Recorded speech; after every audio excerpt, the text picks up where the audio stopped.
Welcome everyone. So welcome to this semi-final game. We are starting a little bit late. I'm sorry about that. It's been a long time to stage it. There was a player who actually did not show up. Karlos4. So Karlos4, the famous Hearthstone player, is also playing in Civilization, but it looks like he couldn't make it to the semi-finals today. So we're gonna play without Karlos4 here. We've got the semi-final game here. A lot of very strong players, and this is part of the Rise and Fall Players Championship. So all of those players are competing for the finals, a final spot. There are 3 games, so there's going to be 2 more later today. And whichever player wins the game qualifies, and whichever player are the longest survivors will also qualify out of the 3 games. So we'll see how it goes this way.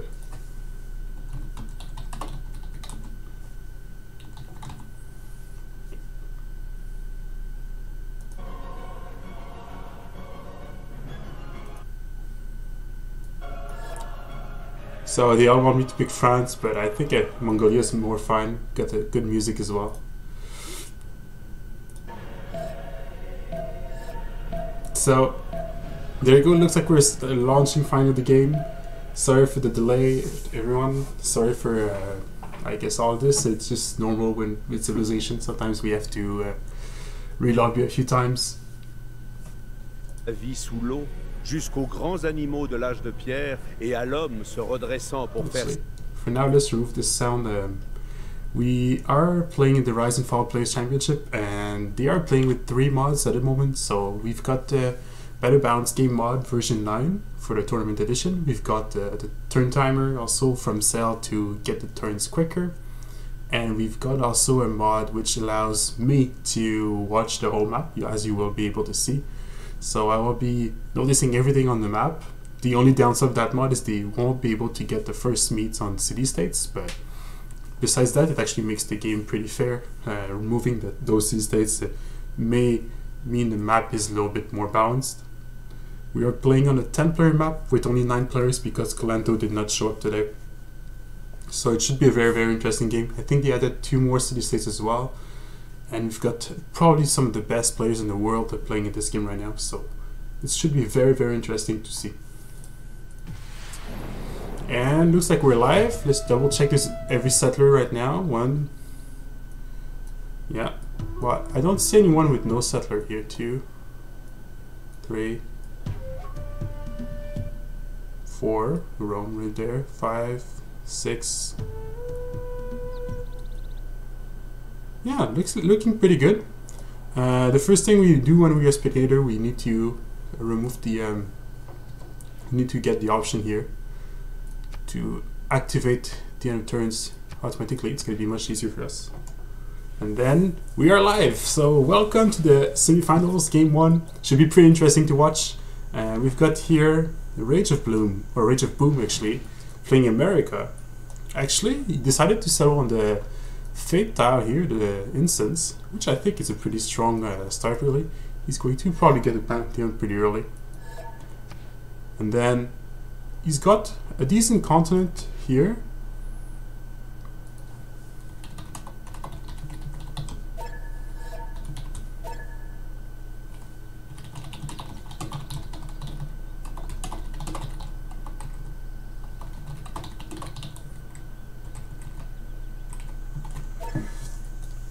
So there you go. I asked the players to rename their capitals to their names, so I will be able to see. Well, you will be able to see them as well, much more easily. So this is RageOfBoom, one of the best simmers in the game. So one of the players who knows how to build his cities the best. America is one of his strongest civ as well. He likes to do some timing push. The continent for America also includes Germany, so Germany will be probably in trouble this game just by looking at the map right now. Strong 1-4 tile as well to start working with, so we should be able to get a few troops early, probably a few scouts to see the map. And he's right next to Germany. The Germany player is Arketip. So Arketip seemed a little bit drunk. We're not sure yet how he's going to do, but this should be very, very interesting because Arketip is probably the best French player there is right now. So Arketip representing France basically in this tournament. He's playing Germany. He's got a pretty strong start too. He's got here an extra food in his capital, so should be pretty in. Rage thinks he has a bad spawn. I disagree. He's got already 2 population. We got the hut with the population. I think it's a pretty good spawn to be fair. Arketip here, the extra food, some good tiles, so he should be able to get a lot of stuff going on pretty quickly. Let's go check here. We've got lots of city-states here, which actually are relatively safe, so if Arketip manages to hold America, he should be able to control quite a few of them. But south of him, we also have the Fonz playing Rome. So the Fonz is actually our star player for this game. He was voted in the community because he's so well liked in the community. I got so many players asking me if he could join this game. So therefore I said yes, you'll be able to join it. You'll be able to join the semifinals. He's actually a decent host. He hosts it really often, and he's like a top 10 player as well for I guess at least half the time. Like, his rankings varies, but he's a very solid player. I believe he's Dutch, so, and he's got a decent spawn, but he is coastal, so he'll have to place cards perfectly here. He does have a river to expand to, and he went for a scout first, so I pretty agree with this, but at least he will get some housing with those 2 pasture here. He probably will go for the animal husbandry first. Here we've got, let's go check. Yeah, he went for animal husbandry first. And there's only 3 players going for mining, which is actually a little bit unusual. Players often go for mining first because it allows you to unblock encampments and generals if you're ever in trouble. Since you never know how close you are, it's actually a safer play to go for mining. But it looks like everybody's going for animal husbandry. So we might see a rush for the Artemis Temple as well, because animal husbandry is on the way for the Artemis Temple. So that might be an option for some players. Actually, it might be an option here for TOMBraider, right? TOMBraider playing Japan right here. TOMBraider, he's probably streaming this game at the moment as well, if you want to watch his point of view. He has a very strong spawn. Yes, sure, it is coastal, it's gonna lack a bit of housing, but once you improve those, it'll have loads of housing, and he actually has the possibility to do the Artemis Temple, which I'm pretty sure he will do. Like, looks like he's actually shift entering for it already, so he might go for a builder. I'm not sure yet what he'll do. He's got also a lot of room to expand. Doesn't have anyone near him. He's behind 3 city-states, so he's actually pretty safe. He's coastal too, so we might maybe see a naval warfare between Rome and Japan in the future. We'll see that. Japan obviously has a small bonus on the coast, so we might play here for him. And we got here England, which is played by Sentez-vous. Okay, so Sentez-vous, another top 10 player. I think right now he's the highest slotted player. I'm not sure, highest ranked player, but I would have to double check the statistics. Looks like he actually bought this tile, and maybe he grew to it. Turn 6 now. He probably grew to the tile actually. He's probably choosing to work this as well, and he's going for a settler first, which might be a good play, but he has a bark camp here, so if he wanted to sell this river, which is probably the prime sell spot he has right now, he might need to delay it. So maybe he's going to try to sell the coast here or here. He could sell the coast down here, we'll see. You have to know that with this mod, I see all the resources, right? I see like uranium and coal, but they do not see that yet because they haven't discovered it, so he doesn't know he has some neither right here. Kumasi right here, Yerevan, Buenos Aires, and looks like we've got here Nubia. So Nubia, pretty much played by Skycry, I believe. Let's double check. Oh no, so this is played by TOMBraider. So who's playing Japan then?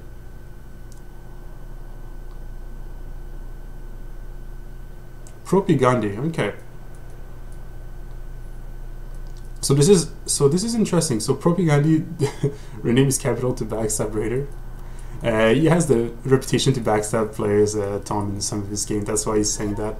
And we got here Nubia. So this is TOMBraider. Actually a very strong start. Like, look at this diamond mine right here. That's actually pretty interesting. He's gonna get a lot of gold income. Going for settler first. I'm not sure where he's going to settle. Maybe he's aiming for the bananas. You see some bananas there, so this is a 3-2 tile. Maybe he's going to settle over here. He hasn't explored, but he could assume.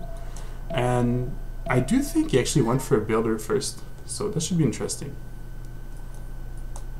Okay, here we've got a player from Scrap, which is Karlos. Okay, so Karlos subbing in for Battlesnake here.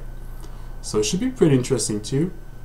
Strong start, Karlos, 2000 plus skill rating, so he definitely deserves a spot in this game. This is a very, very high skill game, so it should be very interesting to watch.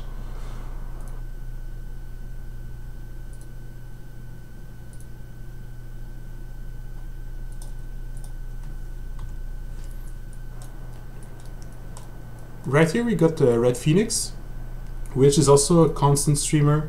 He's often hitting 40-50 plus viewers at a time, so I guess it's one of our biggest streamer right now in the league. He's got a very strong spawn with those truffles here, a lot of gold income from the get-go, which is very strong with Kree if he decides to do some sort of like a scout strategy. I'm not sure he's going to do it, but he could go buy a few scouts, maybe take out a city-state, which is totally doable because Kree in general has the potential to promote those scouts pretty quickly if he runs the card, and get the third promotion pretty quickly as well for 20 combat strength extra. So he could take out a city-state if he wanted to. Looks like he's not next to a player straight away, but it will be to his advantage as well because he will be able to sim up pretty well. They've got their special improvement, Mecha Waps, which allow him to most probably unlock everything he needs in a timely fashion. I'm curious to see if he actually went for pottery. It looks like he did not go for pottery just yet, but we can double check this here. Let's swap between players. Okay, this is Red Phoenix right now. Okay, he went for Animal Husbandry, swap to mining now, so if he unlocks pottery, he gets a free trader. That's why I was saying, because he's playing Kree right now, so that could have been interesting to see. And finally, I believe this is our last player playing Russia. We've got Skycry, which is also one of the top players in the league, I would say right now.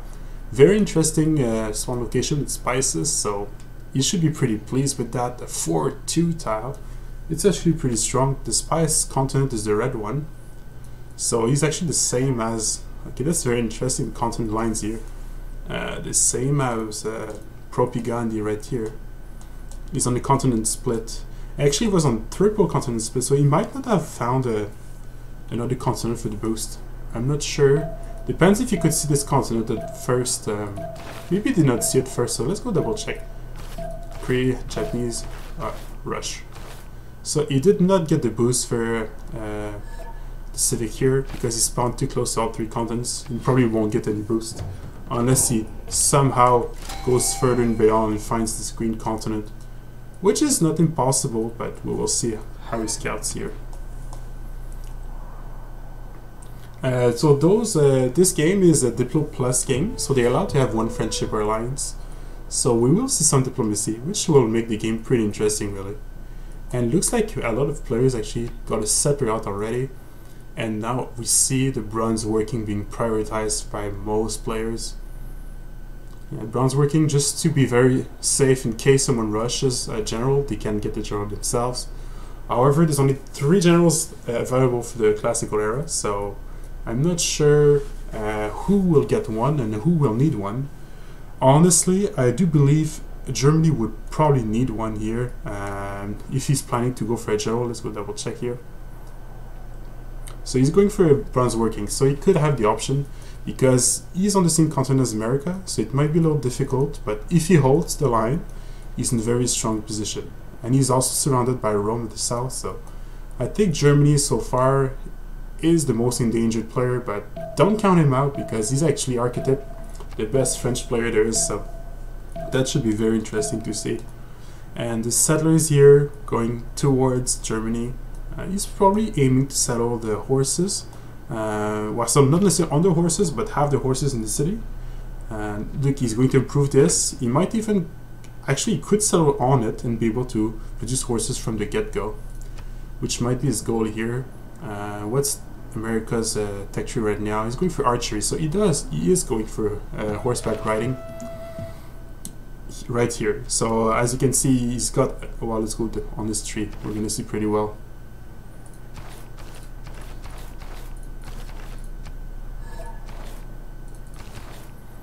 So he's going for this one, and probably is going for this afterwards to unlock those horses. Very strong with America, because America has an extra combat strength on his own continent, and as you can see, he's on the same continent as Germany, so it should be pretty scary. So looks like England got his warrior back to deal with the barb camp, and it will allow him to either sail the coast as he wants or go up to the river. We will see. Rome, oh, he actually found, there was a natural wonder here he hadn't found yet. Wow, suddenly this spawn looks even better now with this natural wonder there. Most of the players prioritize early culture in the early game rather than early science, because it unlocks many very strong cards, such as the 50% off for warriors and archers, or some cards like the builder cards or the settler cards, so, and even the first government eventually. So the culture is technically more valuable in the early game than the science, but it does swap around during the mid game where the science takes priority in general. And Fonz is going also for his own barb camp, so he'll get a decent gold income from that.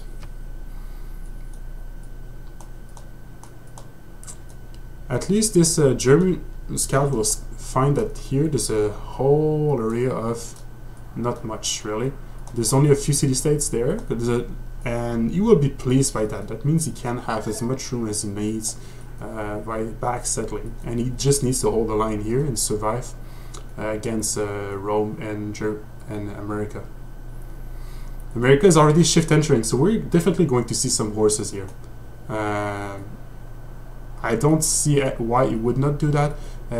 He might even walk his builder all the way to this tile here, not improving anything else, just to be sure to have his double horses unlocked. And he's okay, he chose to go for a monument, so he does still prioritize a little bit of early culture, as I was saying earlier. Let's go check here on our player PrOPigandhi. PrOPigandhi might be aiming for the Artemis Temple. He's not producing anything right now. He's gotten camps on the deer tiles. So, and honestly with the start, I do agree with this. The early housing, the early food would make this capital insanely good. Because the only thing that capital is lacking is the housing from being on the coast. So the Artemis Temple makes a lot of sense here. So we can go check the tech tree for our Japanese player here. So he's got this already unlocked, so he should be able to do it from now. Maybe he's still saving up the production. So as you know, you just bought a tile, he's probably going to place it eventually. As you know, if you do not produce anything in your city, all the production is still saved up. So it doesn't matter if you choose it straight away or if you wait. He's probably going to wait until it's ready in one turn, then place it down and be able to finish it instantly when he places it down. And looks like very strong settle next to bananas, like I thought he would do. TOMBraider here going for banana settle in the jungle. Such a strong city actually, a lot of food, a lot of production. You'd be pretty pleased with that one. And he's playing Nubia, so we might see some archers coming out of TOMBraider here. Try to get some experience. He might even try to kill a city-state, we'll see what he tries to do. But right now it's too early, he's going for a monument. He had a builder which he chose to improve food first, so he wants to grow that city, which is pretty good as well. Yeah, Iran is shift entering for the temple. I'm pretty sure about it as well. He chose to go for food here, and so basically the rationale is he wants to grow the capital because he's got a lot of production. So that's a pretty logic here. Looks like we got also like some diplomacy going on. We'll have to double check what's happening, but first we got to see those settles here. The Zulu settle, not the best one for this. He doesn't know the skull here, right? So this is just a 2-2 for now. But I guess he didn't have that strong settles anyway, depending how he does. He probably wanted to get this truffle tile in his empire. He probably also aims to settle up the river in another city, probably one here. So we'll see exactly what Zulu aims to do. Zulu is excelling in some night pushes in general, because they can get a very early timing on to get corpse for their units, or you can get MP as well, MP combine, and if it would effectively counter any cavalry from Nubia if there was any left. So that might be the goal right here. And by the way, I'm talking, but if anybody's interested to join me in co-casting, let me know in the chat. I'm keeping an eye on it, trying to keep an eye on Discord at the same time, but a lot of stuff going on, so forgive me if I miss out stuff. There's so much things to talk about here. Russia got a second city. He decided to go right here to settle, which I agree with. He's getting closer to his neighbors, and he's got also 2 horses, so he's probably feeling pretty safe. If he gets rushed, the horses actually counter pretty hard the Nubian archers if you play it decently, so he should feel pretty safe. He's even going for a 3rd settle. So with that 3rd settle, this spy style, I think Skycry is taking an early lead right now. But that's just because of the spawn location, really. Red Phoenix is having some barbs. He had some horses issues, it looks like it, but at the time he's got Cree, should be fine. We'll get some levels on his scout, so it might be interesting to see. He's probably going to sell this river here. Where exactly, I'm not sure. Either on the horse, on the rice, I believe. He probably wants to avoid being straight on the coast, because he knows that there's some civs like England on this map, which are pretty strong on the coast. And I guess he could foresee that there might be another player or 2 on the coast just by looking at the landscape right now. Although he doesn't see that far yet, he sees around up to here roughly, if you look at his vision. So he knows this England, so he's probably not going to settle the coast. He'd probably settle the horse or the rice right here. And the Artemis was actually completed, so Aaron, you were right. Right here, there's the Artemis temple completed. Very strong Artemis, so this capital is looking very good right now.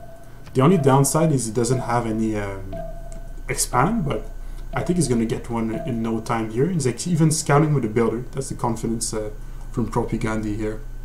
Going to see if there's anything down there. There would be a high probability there's probably barbs there too, but we'll see. We'll see. So another settler here. It looks like we actually got a few pantheons online. We'll go through them right now. And America's chosen an extra culture for pasture, which does make sense. He's going to get to 2 horses and the sheep as well. And this early culture will help him to unlock a government pretty quickly. So I'm still not sure if he's aiming to go for horses. Let's double check here. Yeah, he's going for horseback riding here. So he's still planning probably a push on Germany to try to do something with those horses, at least. Or at the very least take a city-state. But the closest city-state to him is probably this Palenque here, which I'm not sure he discovered yet. So pretty much the target is Germany here. It's all in Arketip's hand to defend this, and Arketip decided for another settler, so Arketip needs to get the... Well, he's going to get the bronze working, so he's probably aiming to get the general here. He probably recognized that there is a threat, because we even see a RageOfBoom and Svoki doing some diplomacy here. Svoki playing England, right? So looks like they don't want to attack each other. They got the deal probably about where each player should settle. So this is the first friendship of the game. America and England right now. There's a trader here. It's getting pretty interesting. No Pantheon just yet for England though. No Pantheon either here. There's only a handful of Pantheons on the map. God of the Sea is chosen by the Fonz, so this is an extra production for sea resources, such as if it improves those pearls or those fish. It's very strong in the mid to late game, but even the early game can be pretty strong. This is actually going to go for the pearls straight away. It does need the housing, so it does make sense to go for those improvements as well in his capital. And it will allow him to also have a decent amount of production, so pretty strong choice here.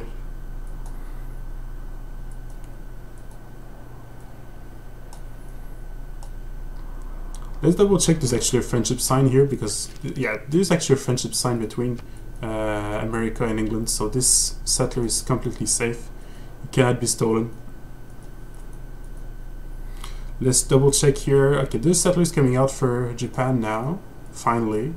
And Nubia has swapped tiles around, so he's not working this wheat tile anymore. He's got to 4 pop, which is what he wanted.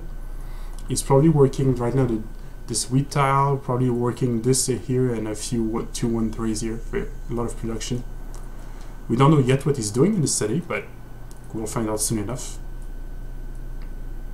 There was probably barbs here we missed, and oh, an encampment going down for Zulu. You gotta remember that Zulu has half price encampments, right? This is their special district. So Zulu might be going for general himself. Maybe he's trying to go aggressive against Nubia, or just simply take Grenada and stay defensive. We'll see. Maybe he's also just planning to remove the generals from the other players. That's another option that could be done. So where's this settler from? It's right here. Okay. The settler from Russia is going to sell the oranges. So he's still settling south, which is fine, honestly. This land, nobody will contest it. Nobody's in range ready to go settle there, so might as well contest the land south first. He's going to still maybe improve. Yeah, he's getting a builder, so he's going to probably improve those horses. Be extra safe in case anything happens. If someone wants to try to kill him, but I don't think anybody's going to try to kill Skycry in the early game. Skycry is one of the best players. Actually, all those players are pretty much some of the best players in the league right now, so it will be a very, very long, very interesting game to watch. So only 5 turns away from horses for America here. Cree finally going for pottery for his trader, and we've got actually a lot of culture going on for quite a few players, right? We got 6 culture for Rome, which is a lot. He's probably going for 2. He's got his monuments and he's got those 2 tiles most probably worked on. But those 2 tiles alone are 4 culture. That explains why he's got so far ahead. Nubia still has 5 culture though, so it's doing a pretty good job right now. And the science is pretty much tied with everyone. 5 science across the board. Germany has 1 extra science. Maybe just by sheer population or by working the iron tile maybe.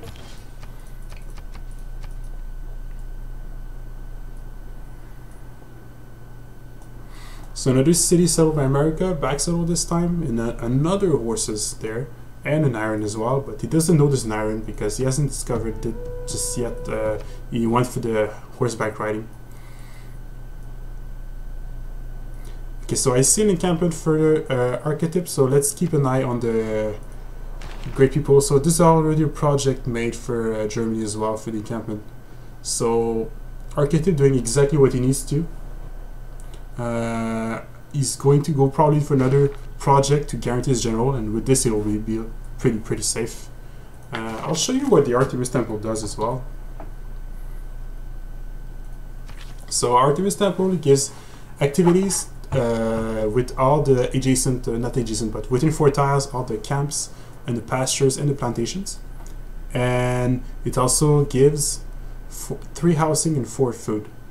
So the goal of getting Artemis in a coastal city like this is that you get a lot of food and a lot of housing. So being coastal doesn't matter anymore. You will get all the housing you need. And he's getting also extra amenities. Look, 1, 2, 3. Yeah, it's gonna get 3 more amenities from this Artemis Temple. So this is a very strong start for Japan. I'm actually looking forward to see how he does in this game. PrOPigandhi is a very strong player, but he's in such a strong lobby. I think he will be having a little bit of trouble to keep up. A little bit. Tom is a very strong player as well, but in such a strong lobby, I wouldn't be so sure they are clear winners here. I think the games they are probably the players with the least experience playing with that amount of high-skilled players right now. So I'm very curious to see how they do this game. Second project done for Germany. He probably needs another project though. It looks like Zulu did a project, and Nubia as well, so a heavily contested general here. Nubia needs a general actually. He's surrounded by potentially 2 players, and looks like since Zulu's going for a general, Zulu might try to go aggressive against Nubia. So it will be pretty interesting to see how this plays out as well. We should probably check if there's a friendship going on. There's a friendship between Russia and Nubia. Okay, so Nubia should feel pretty safe about Skycry, and Skycry should feel even safer because now he can just spam settlers and builders and do exactly what he wants because nobody's going to contest him at all from this position. Looks like Red is actually having a lot of troubles. He's got a second settler out, but still hasn't settled a city. Those barbs really slowing him down right now. It's a little bit unfortunate for him. I would have personally... I don't like the idea of waiting to settle because of barbs. I personally would have tried to settle probably a different one like the lake, but the lake is not that strong of a settle. Maybe settle this lake here. But it chose to try to make it work. But it looks like they'll be able to advance next turn, most probably with those barbs here. So England going for Déesse de la Moisson, or Goddess, Harvest of the Goddess, Goddess of the Harvest. So this is a pantheon that when you chop something, you get refunded 50% of it in fate. So we will get a lot of fate income for England here. And finally the trader is up, the barb is down here, so I'm really looking forward to see exactly what's the plan for Red Phoenix, because he does need to make something happen against Skycry if he wants to have a shot at winning this game. But Skycry already has got a very strong lead with 3 cities up and another settler being built, and behind him is actually, like, Skycry hasn't seen it yet, but there's actually a natural wonder there, so Skycry looking pretty good so far in this game. So one last general project is to be completed. Let's double check here. Oh, okay, so it looks like the 3 players who go to general will be Zulu, Nubia, and Germany here. I don't think anybody could compete. It's gonna go by slot order. So oh, I'm sorry, Aaron. I know my game is in French. Maybe I should have put the game in English. I'm so sorry about that. I should have thought about it. So I do believe I'm actually not sure who's the first slot. Let's go double check here. Germany is Arketip. So Germany is one of the last slots right now. Karlos is the very last slot, besides the Fonz. So TOMBraider will have the Sun Tzu general. Probably. Germany will have a general, so that's for sure. And so with the general, you should be able to hold, I do think. And he's got a pretty defensive setup, really. This is easy to defend on the south side because of some mountains. So Rome will not be able to push that easily. And on the north side, which is what I would worry if I were him, it's got an open land, but if he's got a few forests to try to make something happen here. The main problem is those horses from America will be very, very strong. So here, the settler for Japan is going there, probably going to sell this amazing wonder. Actually, look at this wonder here, it's pretty strong, the Uluru. You might sell on the petrol. He doesn't see this is a petrol tile for sure, like he sees only the 2 culture and 2 fate. And this would be a very strong Petra city. So I would be very, very surprised if he does not go for Petra, because this is probably one of the prime Petra spots you could get. You could set up Petra here. And generally you want to go for a Petra when you have a lot of desert hills, and it's a bunch of desert hills all around here, so that's probably going to be his plan. An amazing city right there for PrOPigandhi. Let's double check here the generals. So looks like Germany actually got the first one. Germany got the first one, Sun Tzu. Zulu would be able to recruit one this turn. And Germany's actually, no, this is just the leftover from the project he got.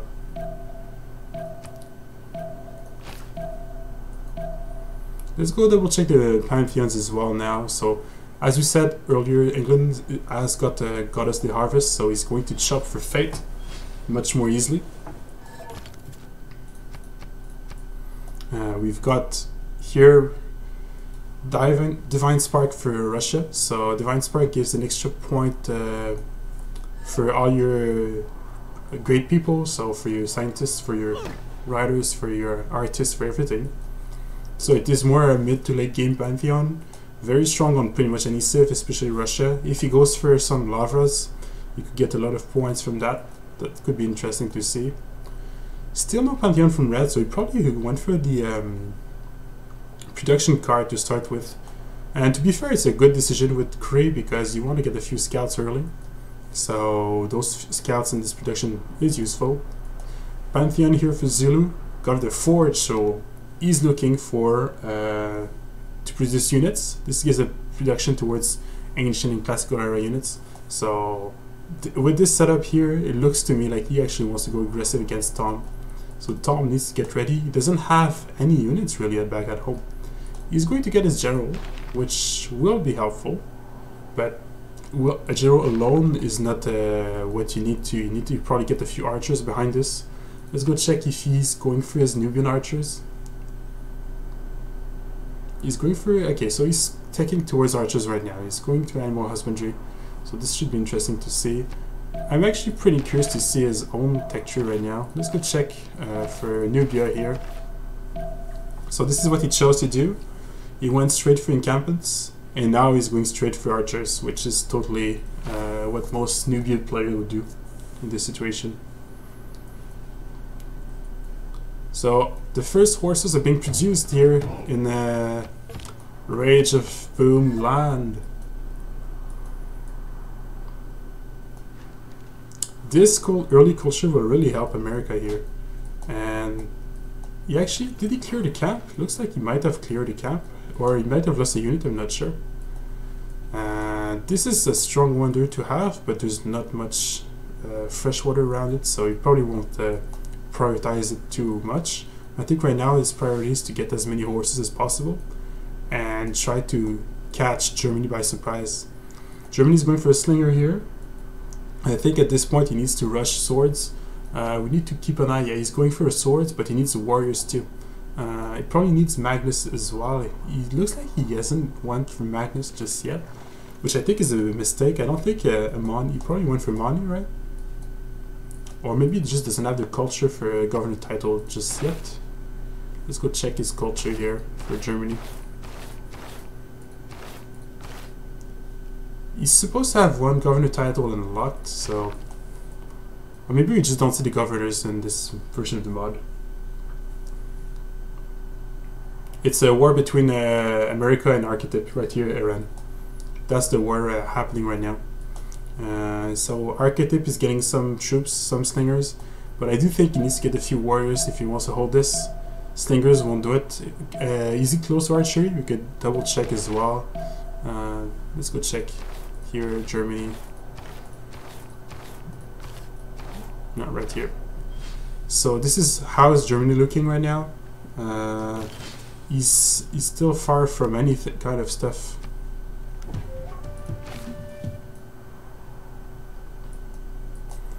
Two more horses done for America, so this will turn pretty heavy in a very few turns. I'm pretty sure he's going to ignore those barbs and go straight for Germany here. Although this one might slow him down a little bit, but not that much. I probably is going to follow it up with two more horses with this setup. I wouldn't be surprised if he even chopped a horse or two. Try to make it as effective as possible. I mean, the main strength of Germany is that if you're able to sim up, you get your hands up, your commercials, which he's actually got a pretty strong setup if he wants to do that with. Then you get a very high production output. The main challenge is to get there. So right now Germany has to play defensive. He has to reach swords, and I think he's going to be able to get swords as well, Aaron, but there's a scout blocking the iron tile. So America trying to delay as long as possible the sword timing, and okay, it's getting the warrior out of the capital, so he should be fine in theory. Another city up for Fonz here on the river, which is totally is exactly as we would expect. and he's going to improve. He got this improved already. So you can, as you can see, like this God of the Sea Pantheon gives a lot of production for those fishing boats. But the mod also adds an extra production if you're wondering why it's a 2-3 tile like this. Oh, so RageOfBoom saves as a scout, but barely. It looks there's actually 4 slingers here. I think the French player will survive here. The French player will survive the pressure. Maybe the war declaration was a little early, so he revealed his hand pretty early, but at the same time he probably wanted to delay this. However, delaying this didn't work too well. Like, he might have delayed it for 1 turn, but that 1 turn does not matter that much at the moment. So let's double check if he's going to finish it. I think he's got it almost boosted. Let's refresh this here. Not America, we want Germany. There you go. So yeah, he's got it to here. I do think he needs actually 1 extra science to get it unlocked, I'm not sure. But once he's going to do the mine, he's going to get the boost here for the iron mine.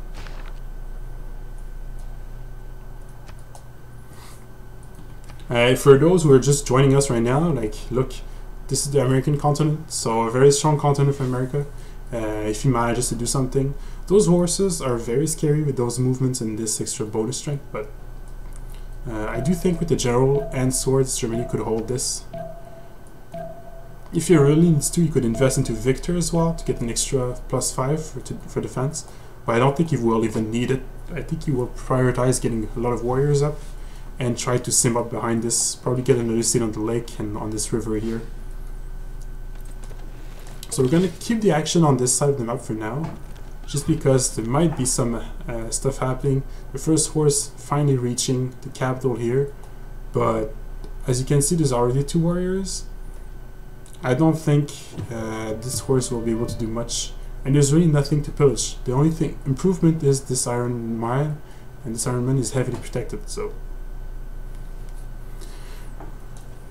RageOfBoom probably needs to recognize this. He might still try to delay. I mean, it's still pretty tight. We need to change look at the gold from Germany here. Does he have any gold? He does have gold to improve, so making 7 a turn as well. I think he should be fine. Maybe RageOfBoom will swap his attention and take a city-state instead. That's what I would probably do if I were him. Those horses are also good for defense purpose, because since you get bonus strength on your own continent as America, even if this is not as strong as swords, you can still hold for a very long time with them, and probably have time to take up to something much more interesting in the later stage of the game. I will be right back. I need to get a glass of water.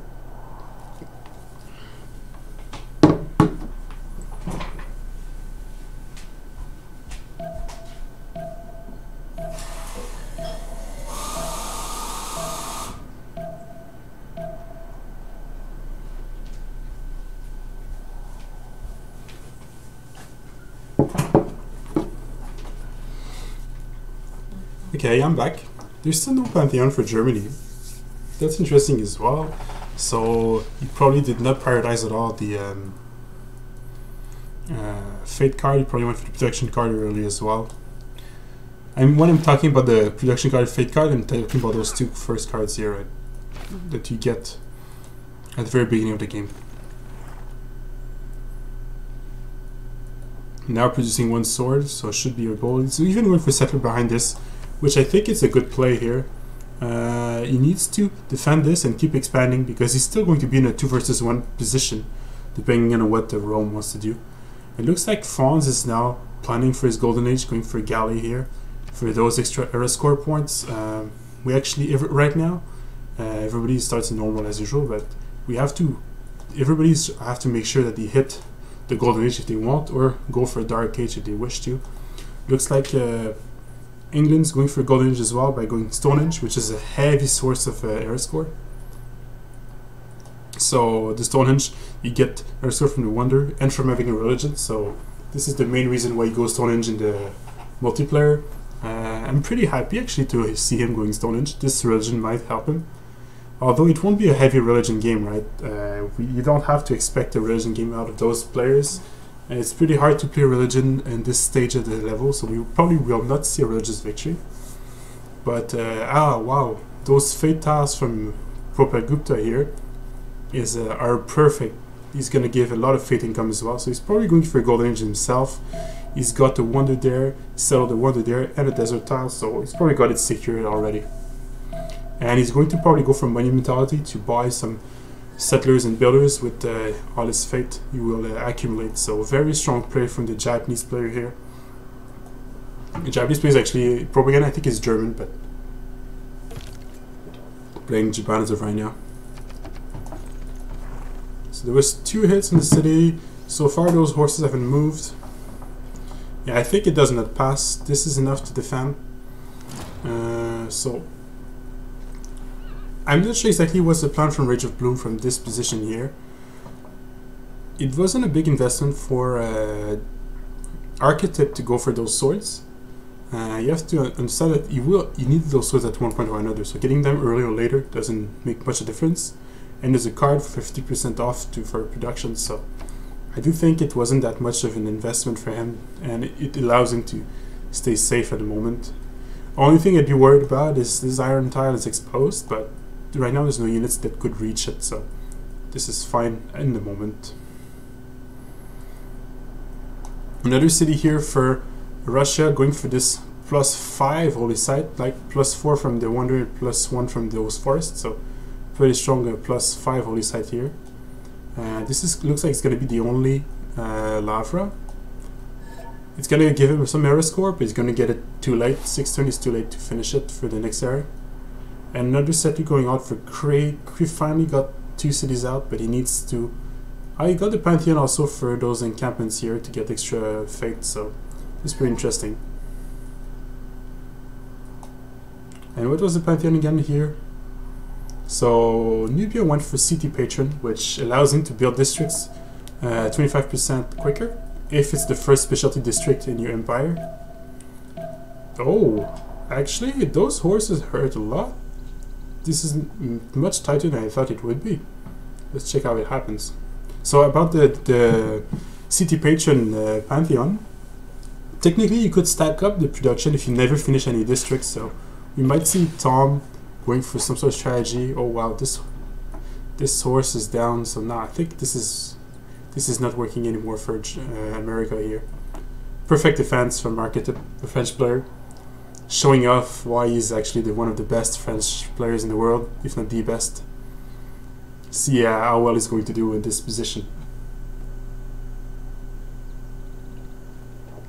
So I'm going to go back to Nubia for a second here. So he's going some archers, going some troops. I'm not sure if there's going to be any attack from Zulu.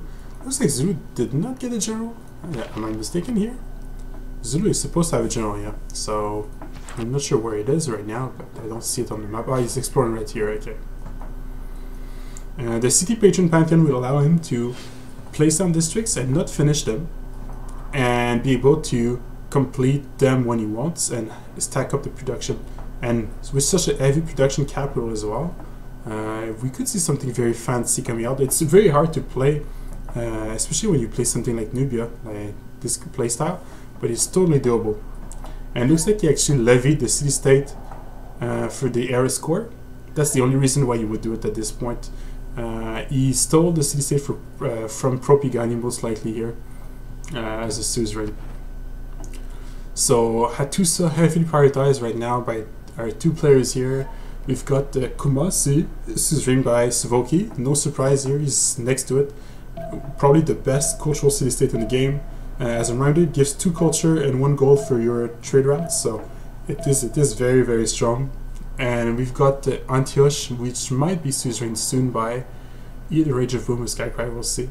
They might be able to get it. I think this is the next era turn.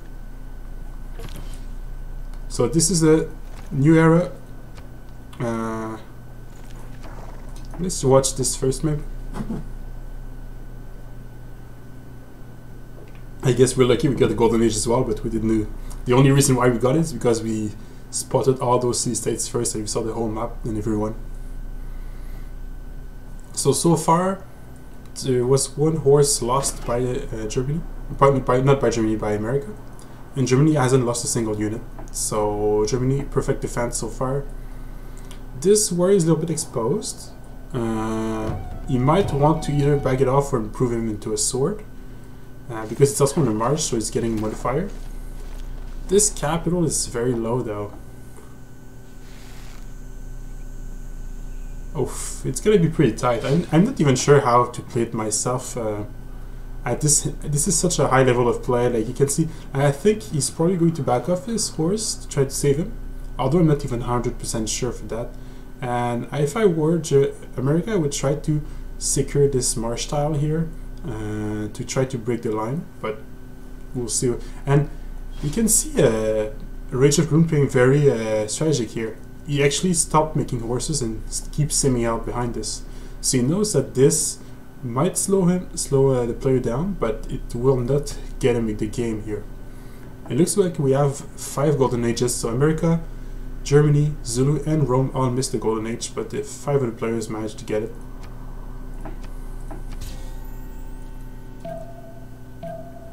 The first Golden Age is very strong for a few reasons. If you have, like for example for Japan, if you have a lot of faith, you can take monumentality and buy a lot of units, like civilian units, like workers, builders, and so on. So that's probably the goal of Japan right here.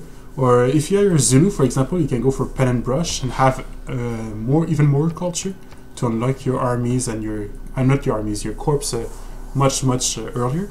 So that might be the goal here for Zulu. And if he's able to unlock them pretty quickly, he could push on Nubia pretty easily and the medieval age, so that might be the plan. We will see. So far, those horses haven't moved, so it looks like he's just stabilizing the line. I think he doesn't want to lose any unit. So, those horses are actually pretty safe. They cannot die, I believe, unless this maybe could be targeted down, though. This maybe is in danger. Okay, he's backed it off.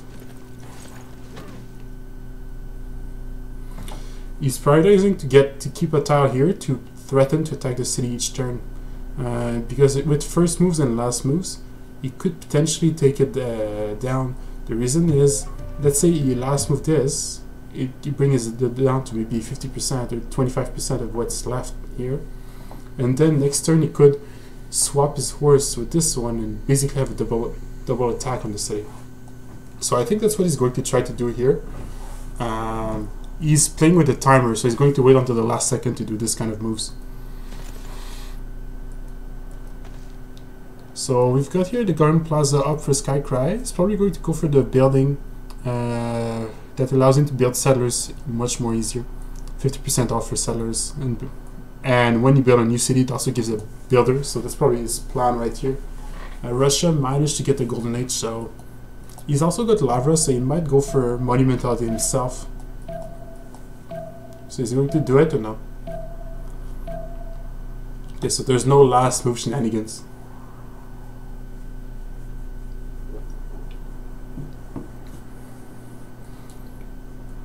I think the settler is still fine, but he has to be careful. There's a few horses around.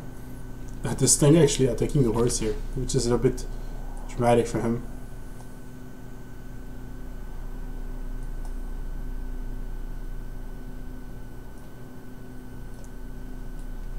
So a horse is unlocked for Germany here if he wants to.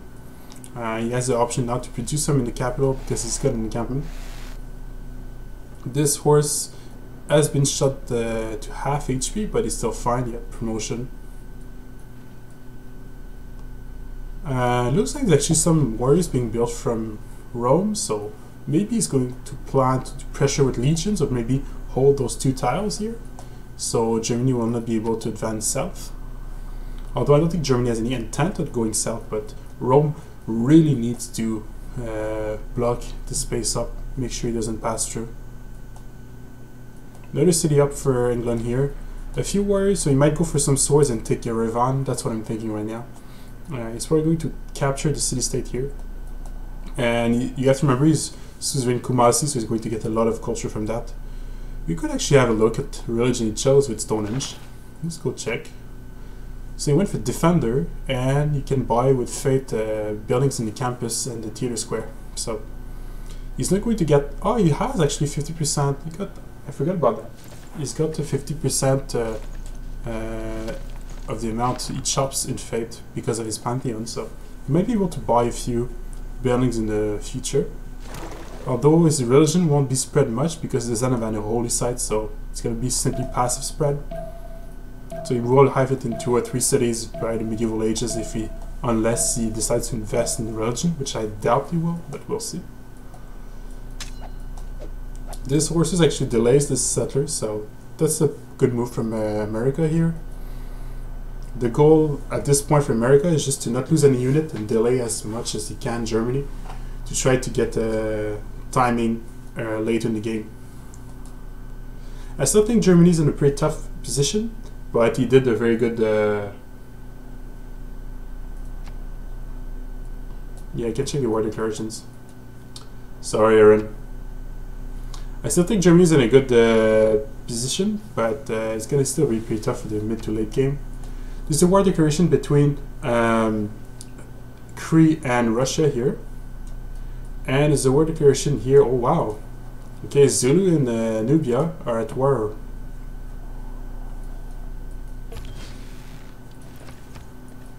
So there's a general on Zulu side, but there's also Nubia side, so I think Tom should be able to defend this, but we'll see how it's played. I think there was an archer who died here actually.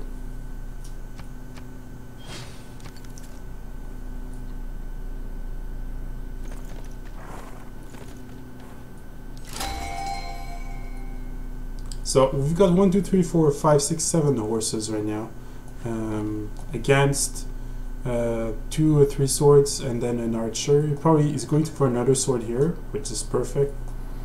I do think Tom is in a good position to defend, but at the same time he's exposed on his second city. So maybe Zulu's going to prioritize taking down this one, and even if it's only if he manages to take on a single city, it's still worth investment because you get a good position. The only problem is he'll get next to Russia as well, and Russia might be able to do something about it if he decides to team up with Tom. The war between, I think it's this war is just to annoy Cree more than anything. I don't think he intends to attack or conquer any cities, but Russia did declare war on Cree right here, Skycry. We got here, looks like the horses retreated entirely, so the settler is going free now. So good defense by Arketip. He survived the horse rush. Another city near for Japan on this side, a holy site right here, so he hadn't explored and then researched yet iron working, so he could sell straight on it. Oh, as you can see, that's what I thought. So he's going to move up his horses north and try to secure down El Kuru. He might try to take down the archer next turn actually. That's probably what he should do. He should probably target down the archer and try to get a surround on the city here. And another horse coming here as a backup. He's going also for audience chamber for his garden plaza if you're wondering here. The audience chamber.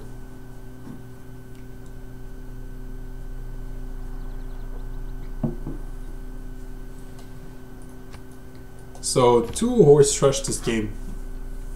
Horse rush is a relatively low. Oh, quick moves here. So he decided not to attack this, but he's giving up the city by doing so. Yeah, El Kuru will probably fall next turn now. I don't see any way to save it. So Tom is put in a very difficult position. TOMBraider.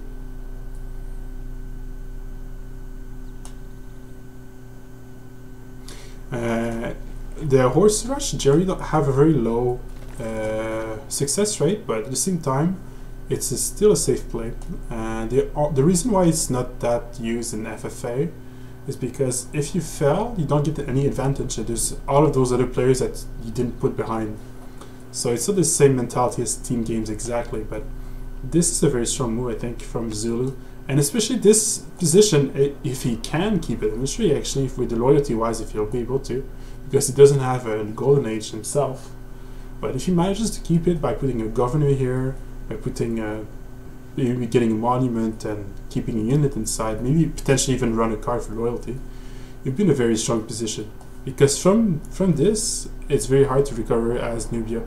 You will mass up archers, they'll be able to get to crossbows. But when it gets the night timing in the medieval age, the Zulu will be able to push him down. So TOMBraider needs to recognize this and probably needs to try to push him back in the classical era. He probably needs to do it before we hit the medieval age, because the Zulu really peak at the medieval age as this design right now. So not much action on this side, some more barbs here. Kree still summing up a few campus down. What's the first one? Ah, first one's actually Hypatia, so Kree's going to try to secure the scientist, which is the best one you could get in the early game.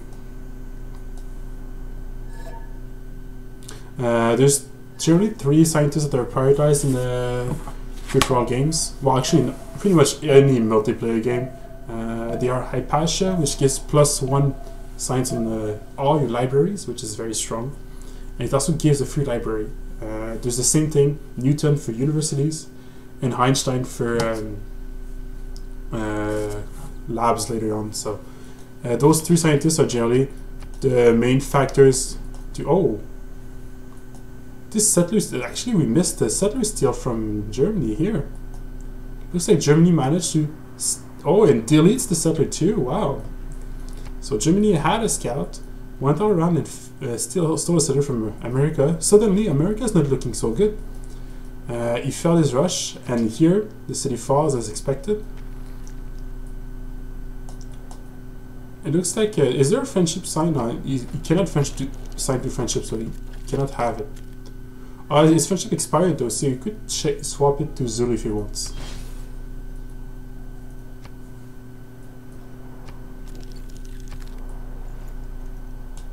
So I missed the settler snatch, but I didn't miss the settler delete here, so that's good. I think America is now put in a very bad situation, really bad position. Suddenly, this is Arketip's game to win. I think with this settler delete, Arketip will be able to outpace America.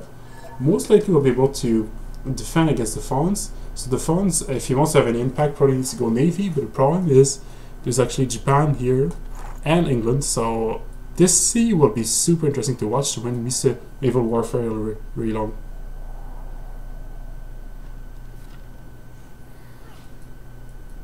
Yeah, I wish the same. I think Aaron, that's what he should have done. Oh, a raise of the city here. So Zulu decides to not keep the city. Well, to be fair, he probably would have lost it to loyalty, so it's a strong decision as well.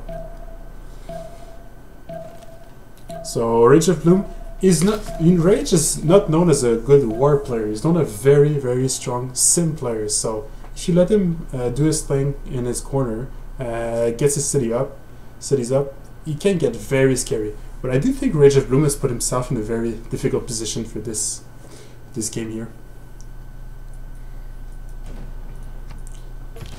So the horse moves instantly here. If you're wondering how he does that, is because he probably shifts enters at the beginning of the turn. So last turn he queued up a move, and then as soon as the turn rolls, he ends his turn instantly for the moves to be performed, and then he unends his turn to play the rest of his turn as well. Some more swords coming up for TOMBraider here. So I think those swords will be able to hold and push him back, but Tom losing his city was already the damage is done. And he probably needs to settle another one quickly behind, or even tries to wrestle forward, but from this position America and Nubia are very far behind.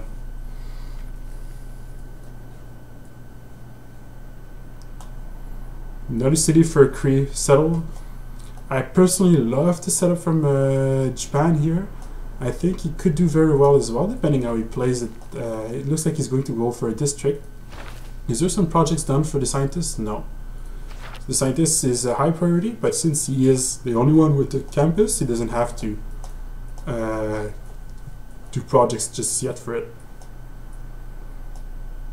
From this position, America should try to take a city-state. He should try to take PrOPigandhi, I think. And let's double check on who got which city-state. TOMBraider actually got Erevan suzerained. Okay, that's interesting. Where is Erevan? I don't even know where it is. All the way there. Okay, so Tom, which is there, suzerain Erevan, right here. I'm not exactly sure what's the goal here. Maybe he was trying to get era score, or maybe he just got a lot of quests done for Erevan. He's got a mod in it as well. Antioch is not suzerain yet. PrOPigandhi has taken back Atusa, and Sentez-vous still has Kumasi, as we would expect.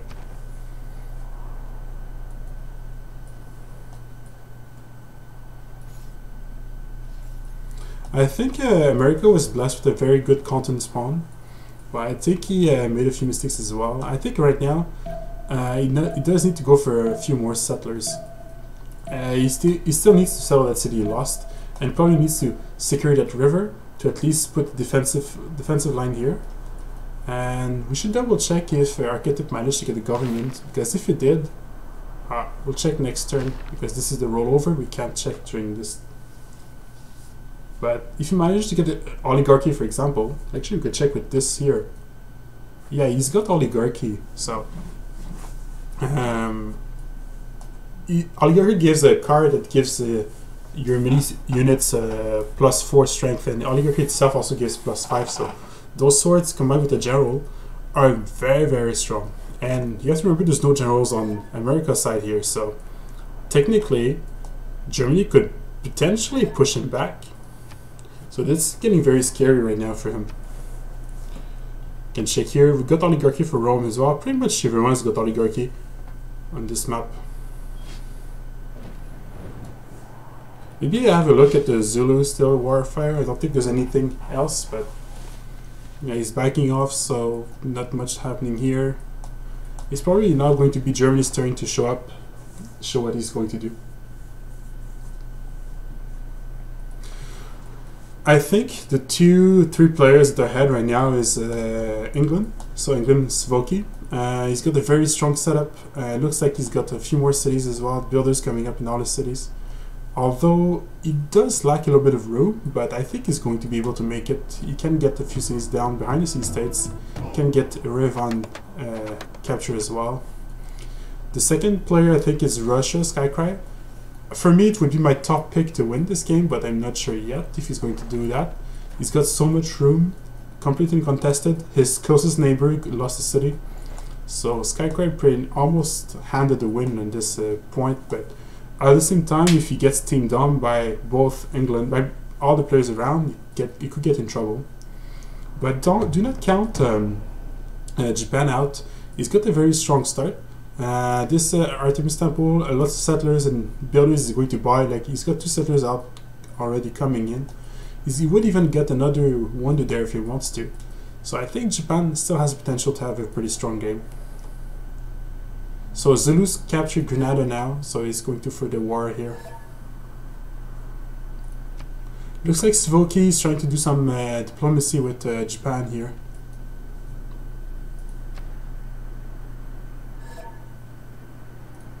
So Sentez-vous and Japan are signing friendship, so that means England decided to not renew with America here.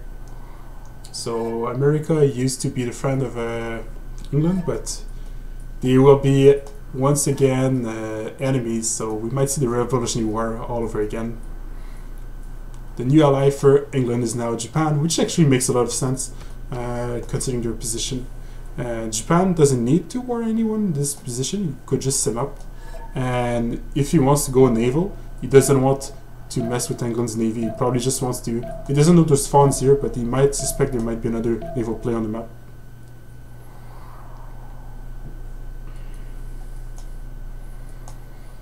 So Grenada might be in trouble here. I'll be right back again. Just give me a few seconds.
I am back.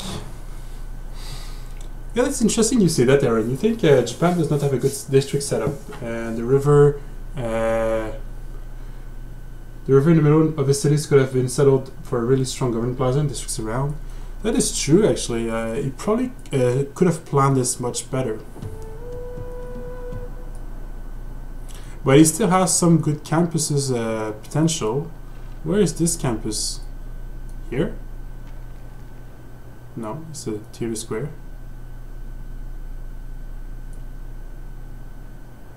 No, it's right here.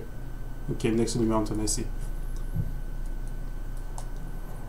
Looks like Germany decided not to attack, which is much safer, honestly. So I agree with that decision. There's a siege for Antananarivo, combine Cree and Russia. I think Skycry just wants to prevent Red from simming up. I guess Red is one of the best players as well in this game, so do not count him out just yet. He's got a slow start because of those barbs, but he will get the Hypatia as well, most likely. Yeah, you got a project fit, so he's going to get it in 5 turns here. So he's actually in a very strong position to compete for this game as well. Wow, 3 settlers here, 4th one coming up. He's just so...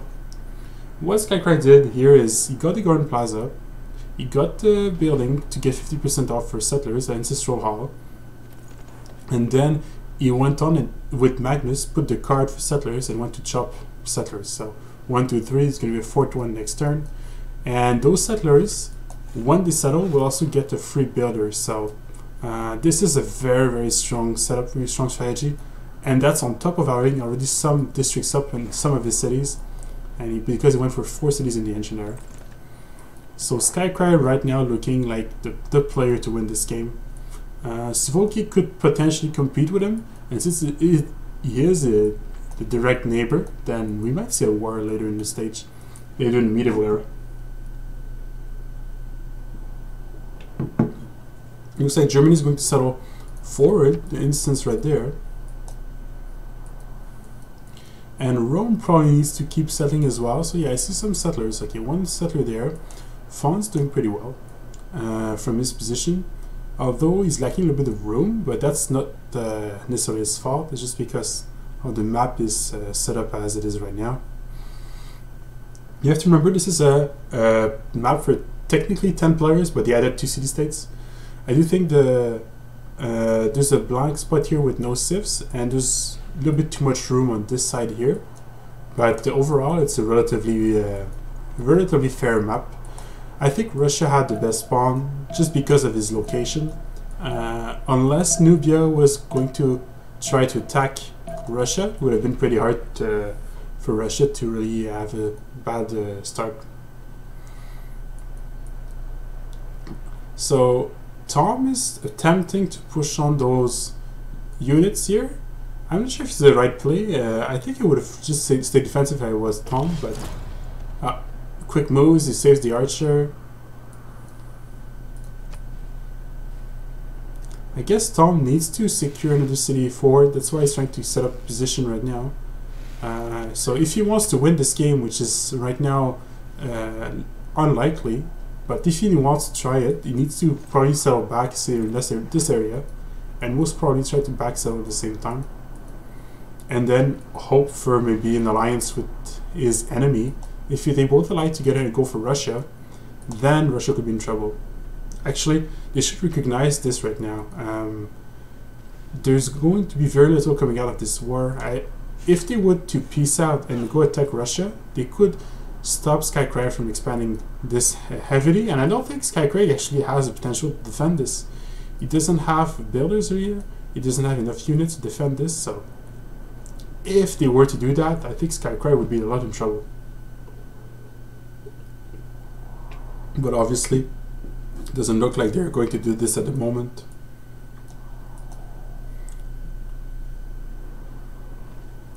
Alright, I'm curious to see if Germany has a friend. So Germany is peace with Fonz, so Fonz and Germany are friends. I think America has no friends right now. Okay, he's still friends with England, but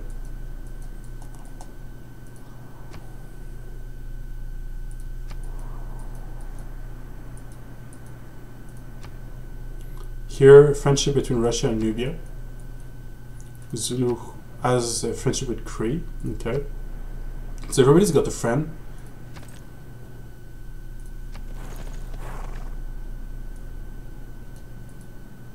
I guess Japan is the only player with no friends at this moment, but he doesn't need one. He's pretty safe in his position.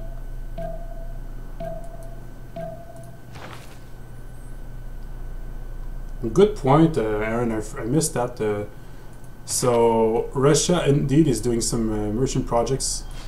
Generally, it's better to do those merchant projects than to go for the market improvement, because those merchants give actually much more gold and much more bonuses than the actual market improvement. And the market building, you will be able to get it later in the game itself for the traders. You mainly get it for the trader, right? Or if you have a commercial city-state. The first merchant here being 30 gold for each tile he annexes, but he can do it a few times, so that's actually a lot of gold. And the first scientist is going to go for Cree here. Russia will get the religion next turn, and Japan's getting one prophet turn, so he's got one holy site as well. So we will see another religion this game. England is actually going for a few harbors, just because they get half price on harbors, so it's pretty strong. We got one here and one here so far. We might get one here as well. Okay, he's got one there too. So we got a few harbors down. Actually, if you look at the tile here, looks like he actually went for science from harbors as well. So he's going to try to take a science lead. You could try to look at the demographics now. We haven't checked so far, but it's starting to be important to know. So right now in science, Fonz is technically leading with 16, 19 for Sentez-vous here in England, 15 for PrOPigandhi, 14 for Arketip, 16 for Red Phoenix, Russia's on 16 as well, 10 for Tom, 10 for Zulu, and 9. So as you can see, there's 3 players a little bit behind in science, Zulu, Nubia, and America. For culture, 19 for England, so pretty strong really. 22 for Russia, 23 for PrOPigandhi, 15 for Arketip, 11 for Tom, 25 for Fonz. So Fonz doing pretty well there too, but he has Rome, so it does help out a little bit. It's getting monuments. RageOfBoom is at 17 culture, 16 for Red Phoenix, and 16 for Karlos here. So Karlos actually needs more culture if he wants to make it work. He needs to probably focus a few monuments. Yeah, this is what he's doing in his new cities here. He needs to hit those corpse timing to be able to do something pretty useful. England religion is defender. So defender of the faith, so +4 if he's defending, and he can buy buildings in his campuses and theater squares with faith. So he might actually buy a library, and he's getting a campus now done in his capital. He might buy the library. Since he didn't go for monumentality, then he can spend his faith for that. Just a little bit of extra science. I would love to see that Petra for Japan, but right now let's go to check this front here for Zulu. The pyramid's completed by Nubia here, so that's useful. Yeah, he has harvest. So England has harvest at the moment. He's getting a lot of faith from it. But I do, and Earth Goddess is taken by Japan here. And Antananarivo falls to Cree. Russia tried to delay it. He actually managed to delay it a turn or two, but wasn't that crucial. I don't think Russia can do anything here. Russia is playing super greedy, going for another settler now. If this pays off, if he's left alone and nobody attacks him, he's almost guaranteed a win from this position because he's got so many settlers up. But he's in a very vulnerable position. Like if Zulu would just walk up there, he could maybe take a city really. And looks he's actually moving his horses. I would be very, very happy to see that move from Zulu. This would help him get back in this game. Yeah, England has harvest. So this was in French, but it means a harvest. So when he chops a forest or he chops anything really, he gets 50% of it refunded in fate This value has been changed with the mod because the original value is just way too strong, but it's still very strong as in its current state right now. We're 50% off on that Pantheon. So America going for Ancestral Hall for his and he's going for another settler here, trying to recover. But as you can see, like Germany's on 5 cities and he's on 3, so he's in a pretty tough spot. Another settler coming out here for Cree.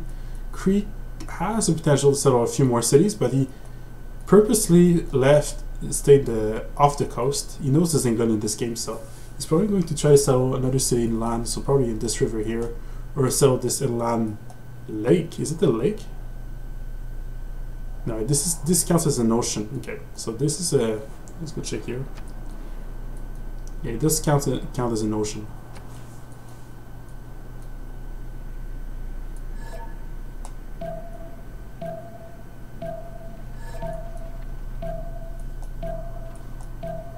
So war declaration at Erevan as well. It looks like England's going to push up, get a new city secured for him.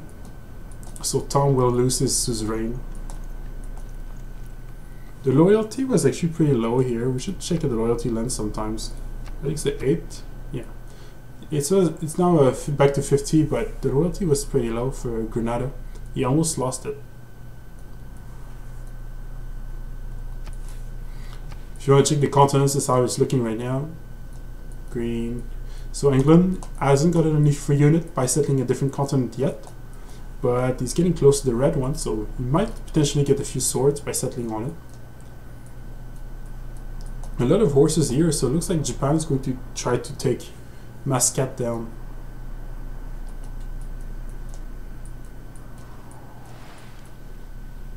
So let's see what Zulu decides to do here. I've got a feeling he might not go for Russia at all. That's my feeling, but if he would, it would be such a smart play. But obviously he doesn't see that. Do they have a friendship? I think they don't. So he doesn't have a friendship with Zulu, so Zulu could attack him. Another settler there. Bought with fate, most probably. And the Prophet hasn't been used just yet. Is there a reason for that? Maybe it just lacked time to do that in last turn. Remember, I missed that. Carthage was conquered by Skycry here. So with a few horses back in the day. Yeah, lots of Zulu units. Well, you have to remember, he needs a lot because he will combine them eventually when he gets the mercenaries civic. Let's go check how far Zulu is on the mercenaries, really. Russia, Nubia, America, Germany, Zulu. So if Zulu unlocks this mercenary here, which he's going for right now, he's going to be able to combine them pretty early and have an extra edge on the warfare side of the game. So yeah, but these holy sites and these holy cities are not getting finished anytime soon. Goodbye. There's no holy sites in any other city. I think he just lacked time to do it last turn. Actually, he's got only one single holy site, and that's this one. But you're right, it's a good rationale because if you if you found religion, it does spread automatically to all your cities.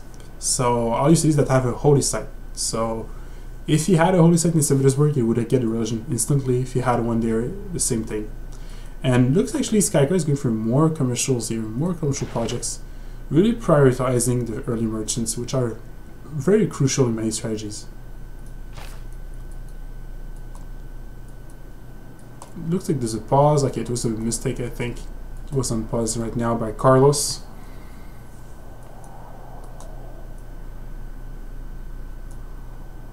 Some more improvements going on for the Fonz. The Fonz is doing a fine job, but he doesn't have the luckiest spawn compared to Skycry, so in order to win this game he needs to make much more happen. But yeah, I'm pretty excited about this game, but this game will go on for a very long time, I believe. Like, from this position, there's a few players that are a little bit irrelevant already in the game, but most of them still can have a huge impact on who wins and how they win. So it should be very interesting to see. Let's go check here. Mascat might fall this turn. Same thing with Yerevan, actually. 2 city-states might bite the dust. We play with a specific rule as well that allows players to take a single city-state. So it allows some city-states to stay on the map. Mascat will sort of an extra turn, so... Like this front is not getting any better for Nubia. But I do think Carlos is making a mistake. I think Carlos needs to go for Russia here. I obviously can't can't tell him, but this is, for me, it's an obvious play.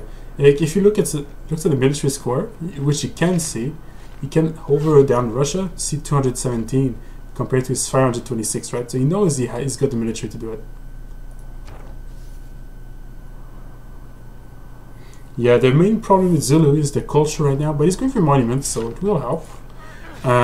The main problem as well is Zulu missed the golden age. So if he had pen and brush, for example, he could have gotten a lot of culture from getting encampments and stuff. But at the moment, it doesn't have pen and brush, so it's a little bit tough for him to make it work. And his capital is not necessarily the best. He went for a weird setup here. He's going to get 3 commercials around it, so it's not too bad.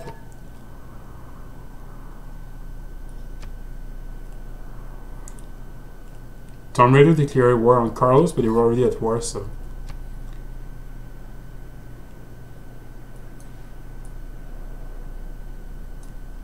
New city for Japan here. A little bit awkward city because there's not much on that area, but he's probably to get a few more tiles, and this will be fine. His city here is actually sieged by Barbs, funnily enough. So, but he's got a horse, so it will be fine.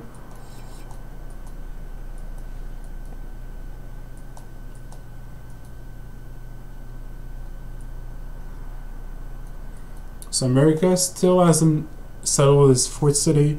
He's getting a new settler there, and he's getting 2 more settlers, so he might be able to try to get back in this game. But Germany's got a new city here.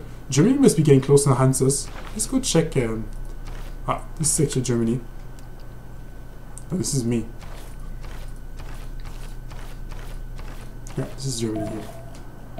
So this is the tech trees going through these Hanses now. In 6 turns, I'll be able to get them.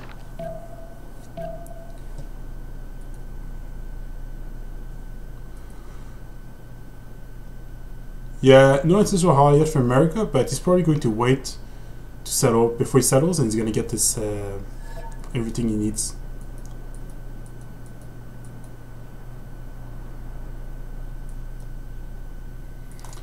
Okay, so I see here a tier square being built, so very greedy again from Russia. No military units at all. And looks like there's actually a desync. First one of the game, so far it's been going on pretty smoothly. In multiplayer, sometimes there's still some issues with the, I guess, how the game is designed or a game by the developers. So in multiplayer, sometimes there's a little bit desynchronization happening, but it's much better than it used to be. I really got to give a heads up to Firaxis here. They did an amazing job. The stability for multiplayer games has increased a lot in the past year.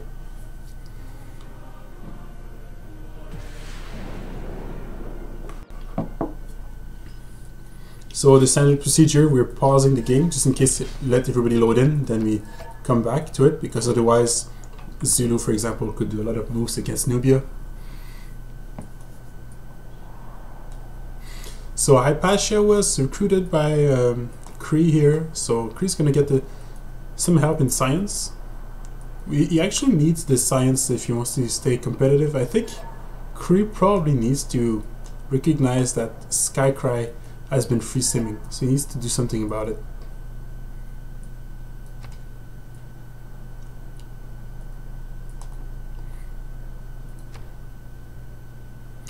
So far, 5 players are back in the game, and us, so we're going to wait for everybody to be back, and we're gonna unpause the game, which is totally normal. We get the harbor finishing up next turn for England here. Another one there too, so I really like this England setup. He's getting ready. He needs just to get another golden age. If he gets another golden age secured, he could get a lot of signs from those harbors again. And with all the signs, he might be able to... I'm not sure exactly what he's taking right now, but he could go for... this is on the way to see whose tech trade is. This is annoying. But he could go for either frigates, or he could go for cavalry. So both of those timings would be pretty good for England right now. The advantage of going frigates is he could get them faster than cavalry because he's got the harbors and the boost for it. But the disadvantage, he doesn't know there's anybody on the coast besides potentially Japan there.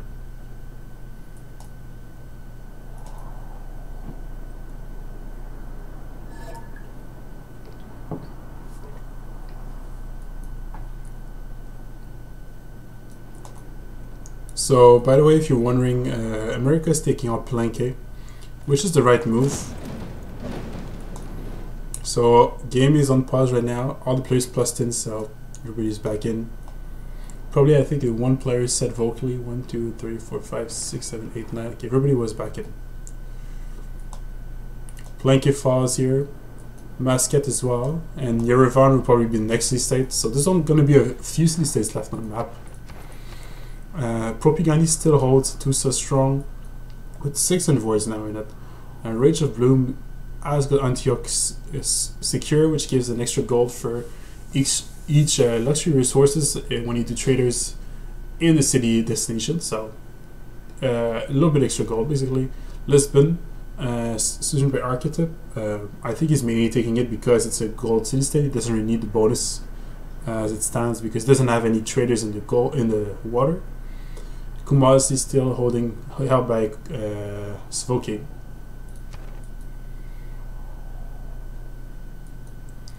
Yeah, so the French player playing Germany is actually looking pretty good. He's got a few of his commercials up.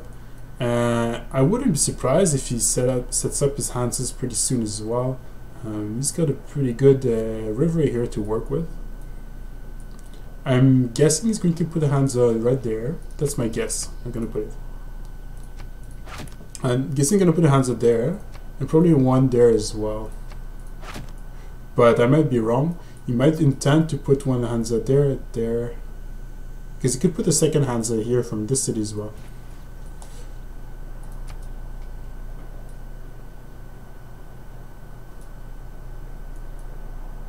You could also put his Hansa on the hill here. Would benefit from this commercial, but putting it here would be fun because you could get 2 mines, so it gets an extra 2 extra production for those 2 mines. So, and he's also having the hill to work for extra production.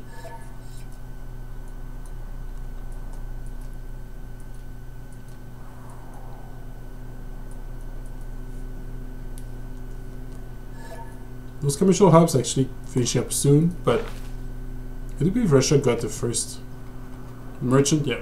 Russia got the first merchant. We should maybe check the region from Russia here. Are they done? Maybe it's just regular industrial zones that get agency from mines. Maybe I'm wrong. Maybe you're right. Goodbye. So, goodbye saying Hansa do not get any agency from mines. So. Maybe I should go check in the Civilopedia first for that.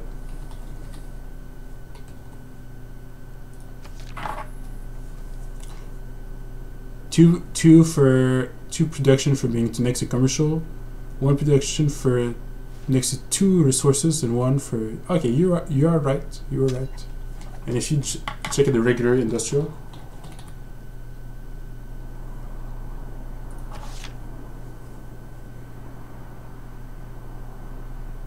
So the regular industrial gives for mines, but not the Hansa. Okay.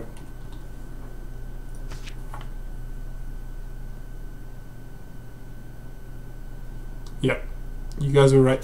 So it's a specific German thing. Let's go check the religion though. From a Russian player here. So it shows choir, so this gives extra culture and faith from all his shrines and temples. He only has one, so just a little bit extra. And he's taking this, so the religion spreads. Oops.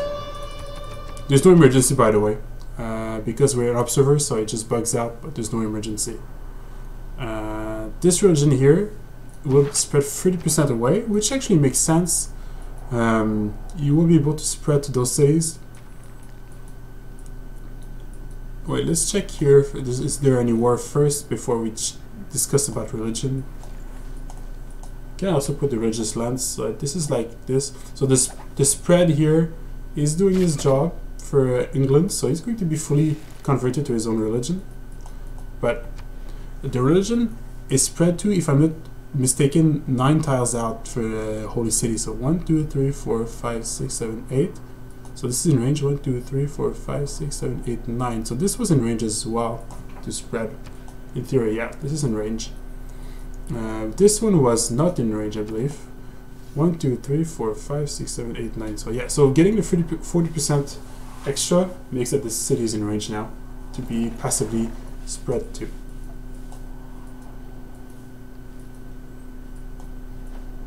And if he's planning to settle more cities, like he's doing right now, those cities will also be in range, so it's going to be passively spread in his whole empire. Actually, pretty strong choice of belief. I generally don't take it, but in this particular situation, it can be very strong here. It's also an easy way to make sure there's no religious victory this game, but I don't think there's going to be any contenders for a religious victory from this point of view. Let's go check if there's actually any relics in this game. I don't think there was any really from the faith income. 11 from Russia. Oh, 30 for PrOPigandhi. Was there a relic for PrOPigandhi? Or is just all his pantheon? Just double check here. Okay, it's solely his pantheon doing 30 faith a turn for him. 7 here, 4, 2, 1, 1, and that's it. 0 for Karlos. Going another project for gold, finishing up for Russia here. This merchant would be fine for him because he's got the money mentality, so the faith can be used to buy a builder, for example. So, and since he's going to sell a lot of cities this pretty quickly, this builder is actually worth a lot because when it scales up, the building cost scales up for both builders and settlers. So that's why he's getting builders in the cities right now. He's going to hopefully finish them before he sells his cities. And then he will, when he sells the city, the builder actually is worth more production, technically. And he's going to buy a builder with the faith, most likely, from this merchant here.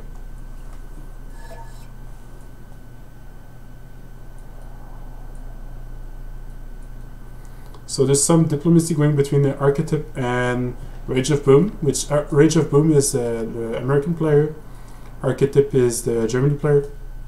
Looks like they decided to settle and not try to be enemies for the whole game, which is honestly what America needs to do. And so it's a pretty good decision on both the players here. Just to keep warring, it doesn't give any player any benefits here. So America is still waiting to settle. He's going to settle probably this river on this side and probably settle the oasis with this one here. And he's going to get the ancestral hall ready. So he's going to be able to get those builders extra. New city for Russia here. This is the old merchant that gives tiles in new empires, and you can also get gold from it. More archers going up for Nubia. Yeah, Tom pretty much trying to, he knows that the top survivors will also qualify. So right now, he's not trying to win anymore, he's trying to survive as long as possible. But I do think he still needs at least a third city. I would settle, I think he's in a safe enough position to settle the city right here and right here most likely. Maybe even one on the coast if he wants to. If I was Tom, that's probably what I would try to do. Okay, so a new city here for Cree, so Cree getting his first coastal. He's going to also settle this river with this one here. And going for a Padana actually. Hanging Gardens was completed. I missed that, but it was completed by Russia, so this extra growth might help a little bit, or the extra housing in that case. The only thing Russia would need right now is maybe a few builders to improve his land, but look at his setup. He's got the most cities. He's doubling pretty much everyone in score, I believe. No, Sentez-vous is still competing here. So 1, 2, 3, 4, 5, 6, 7. 7 says for the English player. Yeah.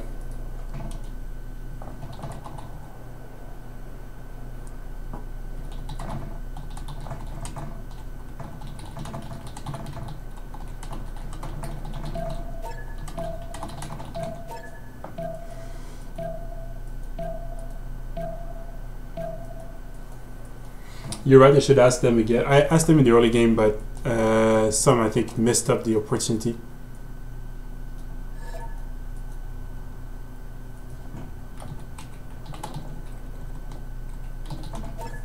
So PrOPigandhi is asking if his is fine.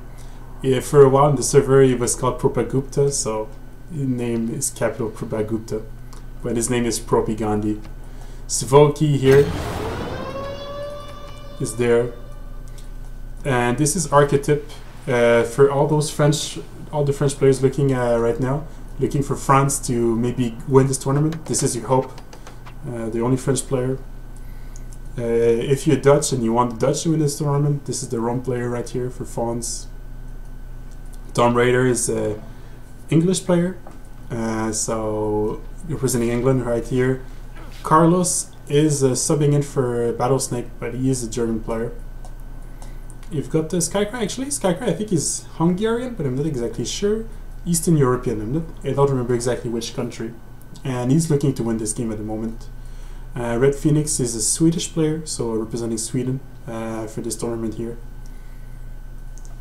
And America, I think he's also a German player, RageOfBoom, but I'm not exactly sure. And Sentez-vous, I never remember either which nationality he's got.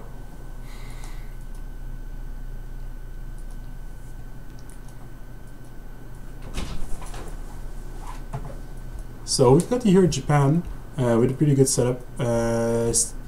Here is his only holy site. He still doesn't have a religion, but he's going to get it eventually. And we've got... if I were him, I would have went for Petra, but it looks like he hasn't prioritized this just yet. Let's go check what actually Japan is doing in technologies here. So Japan is going through mathematics at the moment. He's probably going to... Oh, that's pretty interesting. I think he's actually aiming to go for industrialization rush because he's in a very safe position. Oh, you're right. You're right, Aaron. Red is Finnish and RageOfBoom is Swedish. That's possible. Yeah, that's totally possible. I remember now. Red is actually from Finland, not from Sweden. I do think PrOPigandhi might be able to pull off an industrialization rush if he wants to get the extra production. And that could be interesting because that means we could even see some planes in the late game. But that's a bold prediction because it's during that the Gero path players take. So we'll see how it goes with that. Let's go check what Skycry is doing next turn because it won't work during the turn transition, unfortunately. The Oracle going... So Oracle being built by Cree makes sense as well. He probably wants to do it for the extra great people points from his city. He's probably going to go for Pingala in the city as well, and maybe triple the points, so he's getting a lot of scientist points. If Red Phoenix secures, for example, Newton, he could still compete against Skycry, so that's probably his plan right now, which is pretty intelligent, and he's going for the Padana as well.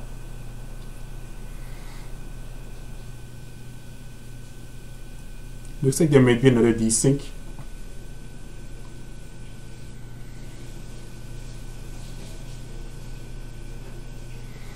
Arketip has a very strong chance to win this game as well. That is true.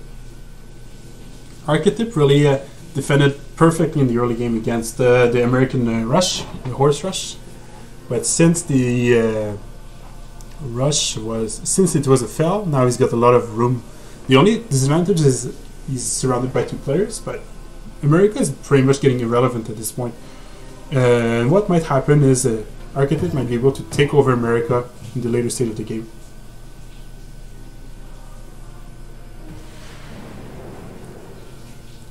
Well, Germany not hitting Golden Age, you can't really blame him for not hitting it though, because he was under heavy pressure from the beginning. Like, he had to go for a general, he had to go for swords to defend, otherwise it would have been in a lot of trouble. But I do think he's going to be able to set up a new a Golden Age for the next era, which is the most important one. The first one, if you miss it, you can still recover from it, but if you miss the second one, it's getting pretty tough. Well, yeah, that's a good question. Let's go check the culture for the players. 51 for Skycry with some tourism, so he's got probably an early rider. Let's go double check as well. No riders. Okay, so this is purely from Wonders, I guess, in religion. So no riders yet for Russia. 39, 40 for England here for the culture. 40 for PrOPigandhi as well. Zulu's on 25. Zulu needs a lot more culture if he wants to make it work. Fonz 32. 23 for here. 20 for RageOfBoom. Only 20 for Germany, so Germany's still lacking culture as well. And Tom is on 14, so Tom is getting in a pretty tough spot right now. But I wanted to see what's the tech path for Germany here. Let's go. I'm curious to see. Ah, there you go. So this is how it's looking for Germany right now. He's going for British ship, so finally he's going to get his hands as it's a little bit delayed, but I think it was intended delay. He chopped the forest here for another settler. Germany still has room to expand. Maybe it's not relevant yet, but I think Germany will have a lot of potential for this game. Maybe not as much as England and Russia, but by the way, England finished up this city here. And it looks like England's actually set up an army to potentially push on Russia, so that could be pretty interesting to see. There's a settler as well. But obviously Russia had a very, very strong start, completely uncontested. So since nobody contested Russia, well, Russia was given a golden opportunity to really make it work.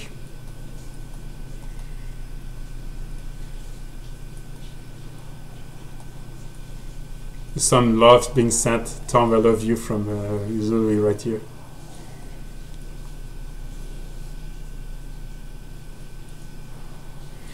So Japan, is he going to sell another city? It's very few cities. I was expecting much more builders and settlers from Japan. Maybe he's got a different strategy in mind. We'll see. I see some builders coming out from this city as well. Tom is on 2 cities, so Tom from this point cannot recover, cannot aim to win. The goal of Tom is to survive as long as possible.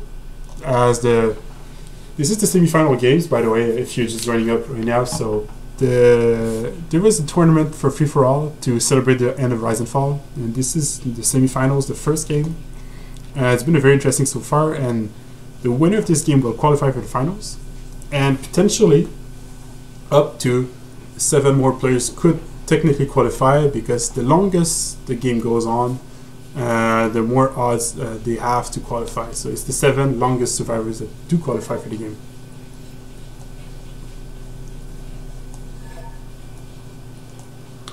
America lacks some improvements as well in this land. It lacks districts. America lacks pretty much everything from this position. Looks like he didn't fail to get a builder. He just chose to use the builder for Charleston instead. So the builder from Boston is not going to improve anything here.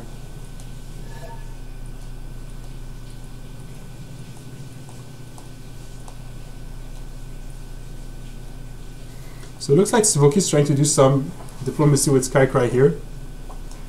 I think it might be a mistake. I think Sentez-vous, he doesn't need to kill Skycry, but he needs to force Skycry to produce some units and go forward. And Skycry is actually producing some heavy chariots.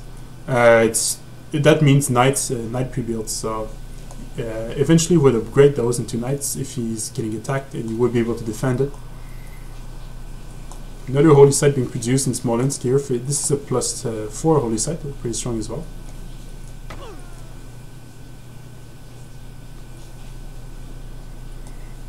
We should also keep an eye on who will get a general for the medieval era. I think Zulu would need one. Maybe Nubia would need one if Nubia goes for crossbows. You should maybe check how far Nubia is from crossbows as well. That might be. So this is Zulu right here. He's going for crossbows himself. And let's go check Nubia. Nubia's going for crossbows, but as you can see, he's quite far from it. He probably needs to get some walls too. That would be an easy setup. You could get the walls in his capital, save a lot of science here. And those walls will be useful to survive longer anyway.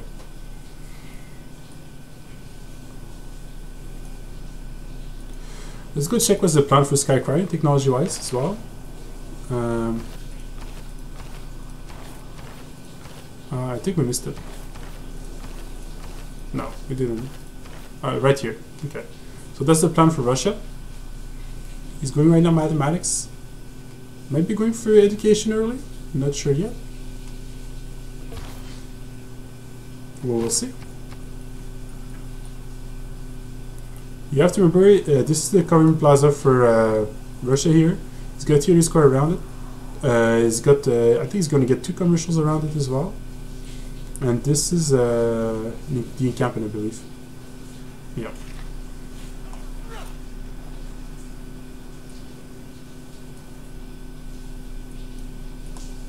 So right now there's no wars going on, so it's a bit downtime. But I don't think any player would really benefit from warring right now. Looks like Japan now knows that Rome is coastal, so that might incite Japan to go for frigates.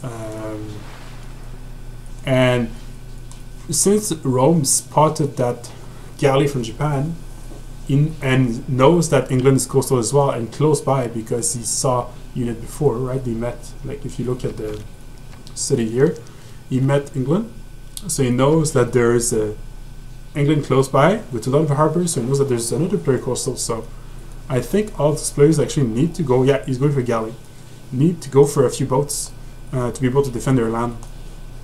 And I do think that since Japan and England had pretty good relationship in this game so far, but the Fonz actually the prime target for both of them. So Fonz might be getting in trouble around the frigate timing or even the caravel timing.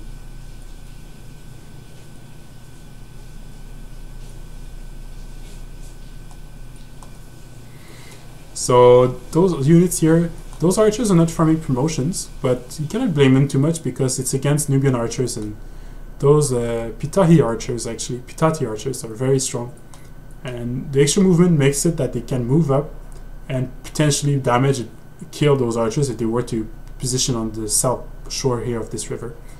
So this is a purely defensive setup from both players. But I think it was a mistake to not attack Russia. Now Russia's getting some pre-builds as well for knights on the Zulu side, so Zulu might be in trouble as well.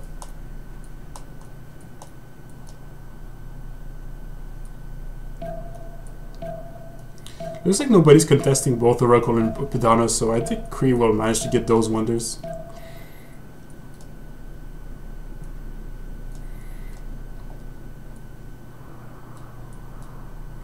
Japan probably would need a few more cities. I would have liked to see him settle a city right here as well, and try to clear up those barbs and settle a city by the lake as well. That would be, there's still spices, so this is still a very strong settle spot even though it's close to tundra. I wonder what's actually in Svoki's plan here, because Svoki could still have a huge impact this game as well. So we could check here. Next turn we need to wait for the turnover. We could check what's the technology path it shows as well. He's probably aiming for the golden age in 9 turns now. So the next golden age is in 9 turns. He's probably aiming for science again from harbors and commercial hubs.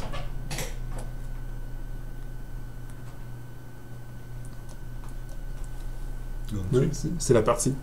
Tu comprends pas? C'est les Russes, là, genre? Qui ont plein de villes? Ouais, ça c'est les Russes. Russes, ok. Yeah, I do agree. Japan should have maximized the district placement as well. But he's got a government plaza next to his city center. Could have potentially moved his city center on the other side of the river, for example. If you move Otsu right here, you would have a district spot extra to be able to... look, wow, there's actually, he's going for theater square, so he's going for a heavy culture game. Maybe he's going for a cultural victory? Not sure. But this theater square is actually pretty strong with the Wonder and the Garden Plaza.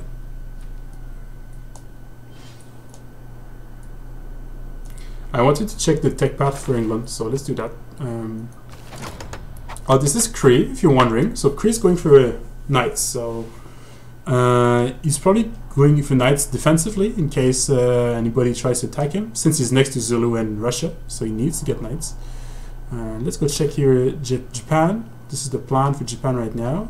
So Japan is going for frigates. Like, this tells me he's going for pre-builds for some quadriremes and potentially he'll go for frigates here.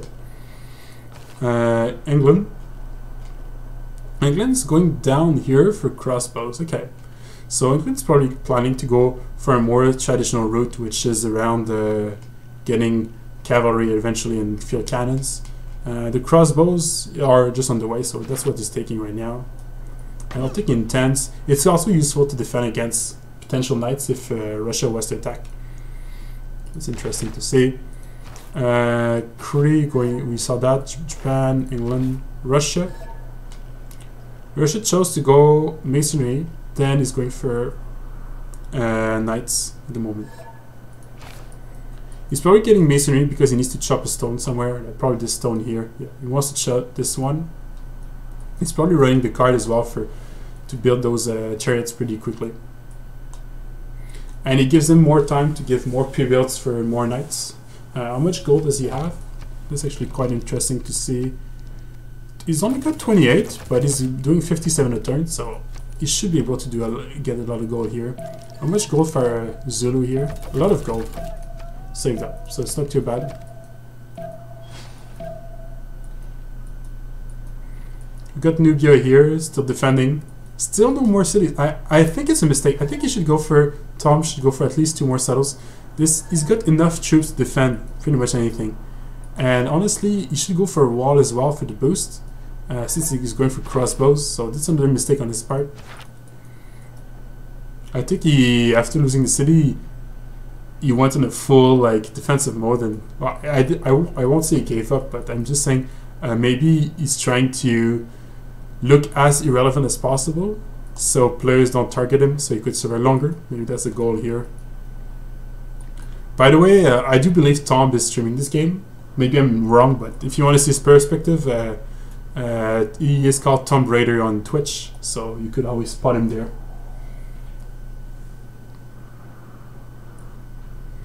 Actually, I'm not sure, but Red Phoenix might also be streaming his point of view. So if you want to see his rationale, how he's thinking, how he does, you can check Red Phoenix on Twitch. So right now we've got a lot of oligarchies. Pretty much everyone's in an oligarchy. Yeah, every single player has chosen oligarchy as the government. How's the religion lens looking? So we got the religion spreading slowly here, England. So the Holy City doing a lot of work here, which is perfect. The city here is spreading in all the cities at the same time. So this is actually quite interesting. I think this religion will actually be quite strong as well. It looks like there might be a deal between Skycry and Red Phoenix here. So Skycry is potentially trying to have a friendship with Red Phoenix.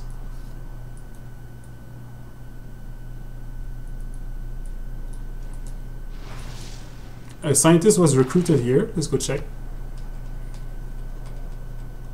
So it's simply to get some boost. So not a priority scientist, but always good to have if you boost extra.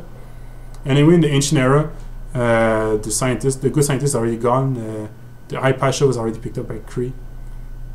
The first admiral was up. 2 admirals actually for England so far. You know, only a single merchant was taken. Looks like Russia actually passed on this merchant here. He decided they did not need the 50 faith.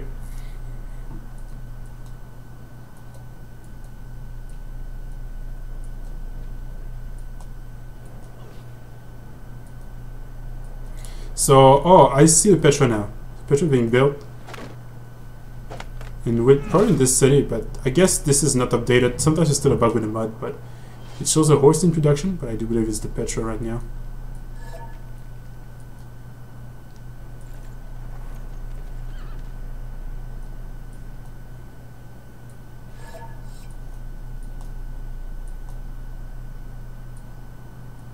Germany's going for La Valette or Valletta. Wow, might as well. He's got the troops for it, so it's gonna get an extra city out of it. I wonder if Kabul was even discovered. Probably, yeah. Is there anybody who has an envoys in Kabul? Yeah, Arketip has got 2 envoys in Kabul, so Kabul gives a lot of experience. So it's actually perfect for Arketip for a defensive purpose. So basically, if Arketip keeps playing defensive, he can promote all his troops by just defending here, putting an archer line, and still be fine. I guess you're right. You're right. Goodbye. Russia could contest Petra. 3 turns here on Petra. Essentially, it's going to be a race between Russia and Japan. We don't know how long this Petra is, but the Russian Petra actually looks more complete. This is how it's looking right now against this one. Pretty tight race.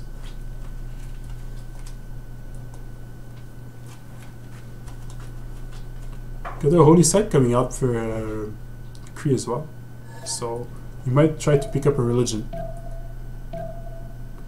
Some walls coming up for Tom finally, so I'm pretty happy to see that.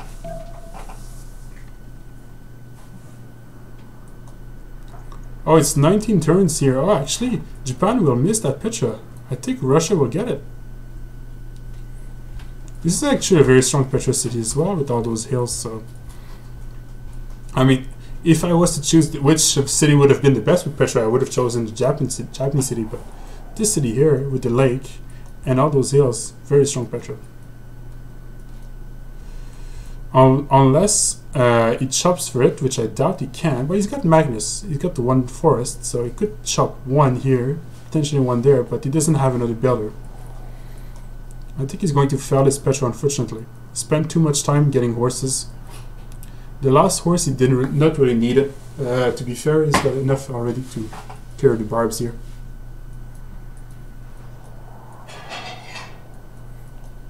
Another saddle is going to be secured by Svoki here on the elephants. If you look at the content split, it's pretty... Oh, he's got a unit for Birmingham, so Birmingham got a free sword from it.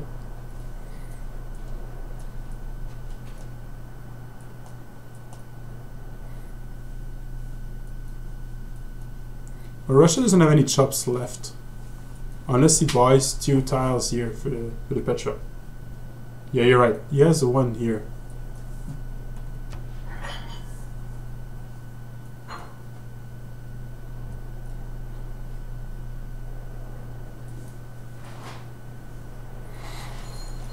So Russia is really taking a lead here in this game.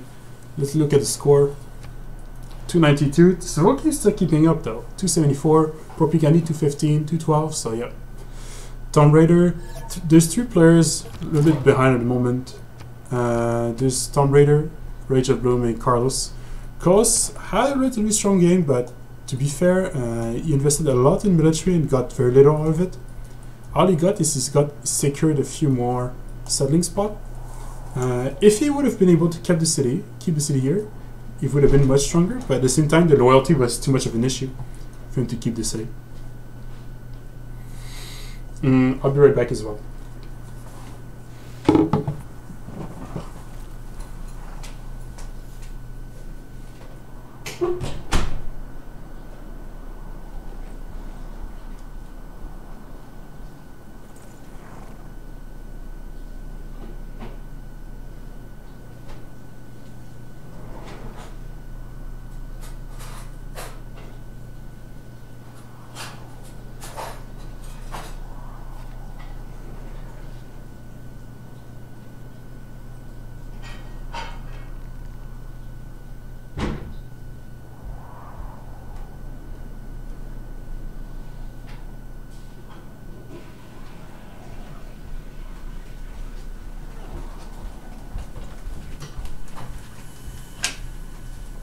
I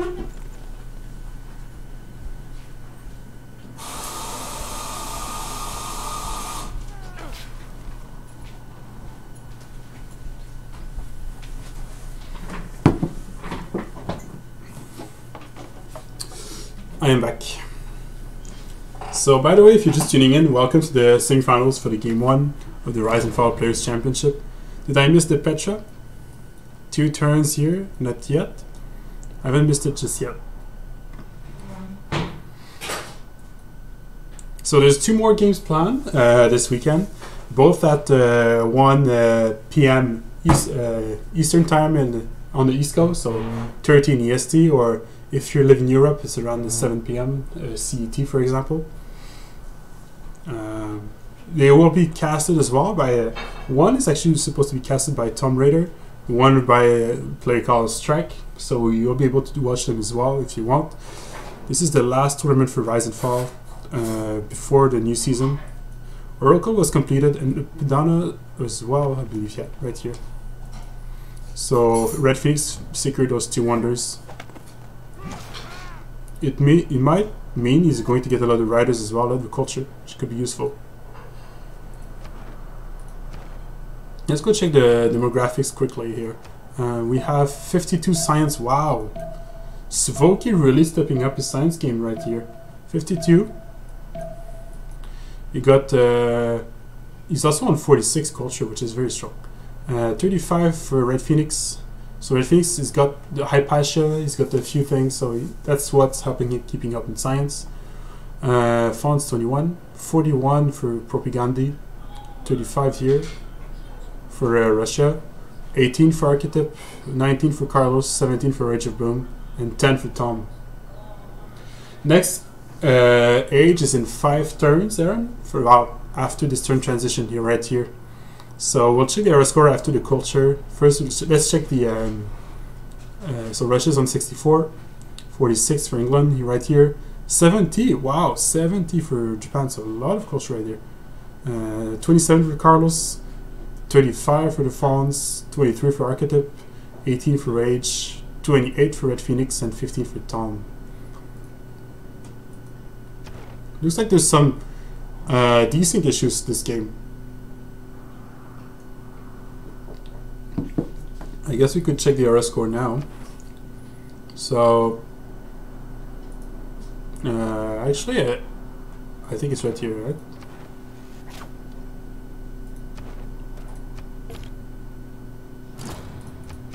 And shop here, still 1 turn. Ah, no, Petra's completed now, I think. It's just a graphic bug. Yeah, Skycry finished Petra this turn, it's completed.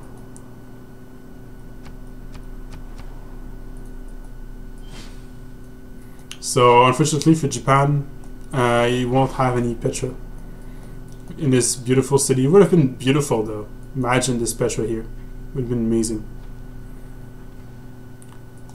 I actually don't remember. Do you remember, Aaron, how to check the RS score for every player? Do we simply go in score? I think we could do that from the score tab as well. If we do details, 68 for here, 60 for Svoki, 52 here, 49 Red Phoenix, 42 for Arketip, 54 Fonz, 35, 39, 42, and this is me. This is 31. Doesn't matter.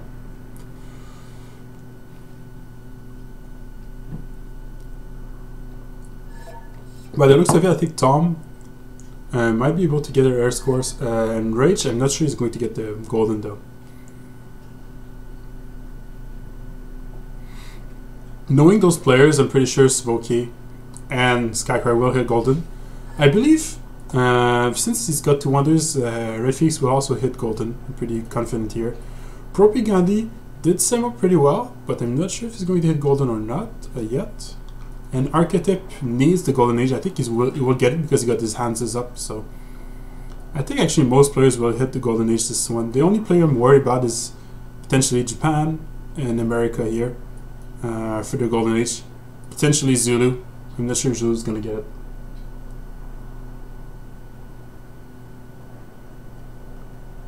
Drop down menu top.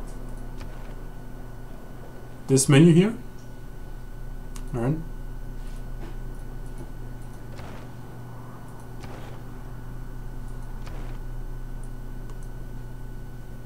Next to my portrait, yeah. I'm so bad at this. Yeah.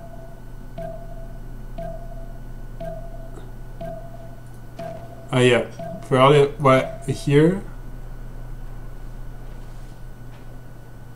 This one.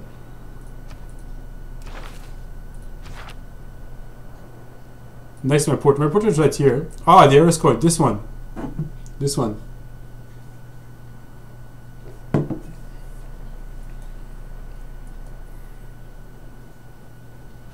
Yeah, yeah. I'm so bad. I didn't understand you. This is it.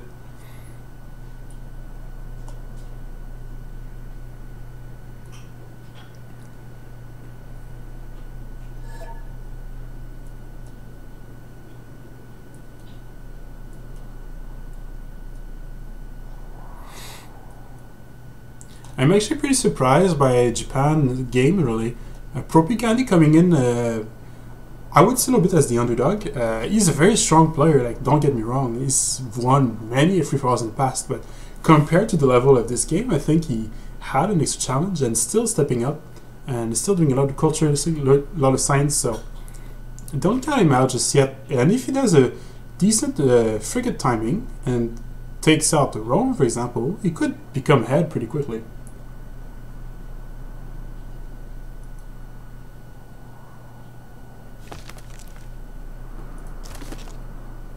Near the portrait again, he's got the box. Yeah, what's the box?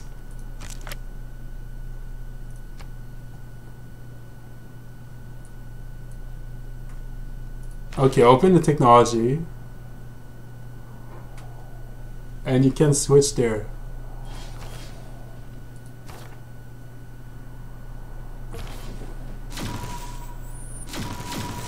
Okay, we'll do that after the relobby. There's a relobby happening. Sorry for that, guys. I'll check the error score afterwards. I'll figure it out. Yeah, I'll figure it out.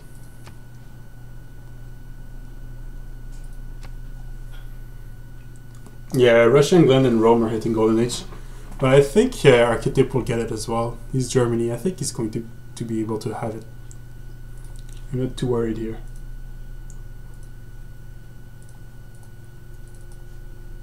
I got some message on Discord too. Let me check up.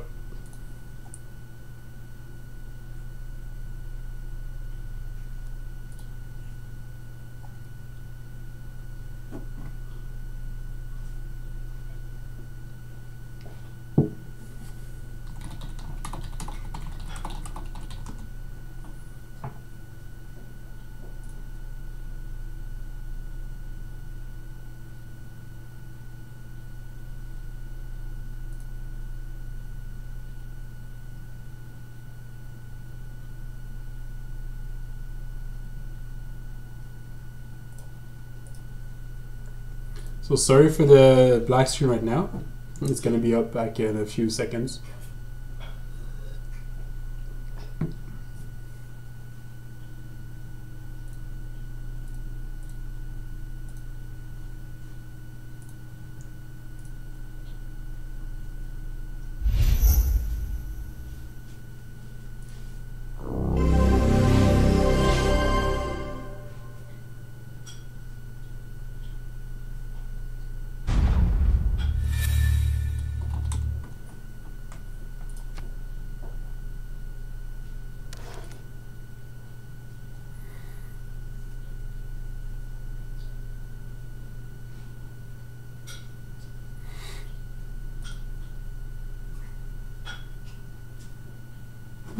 So we're joining back the lobby.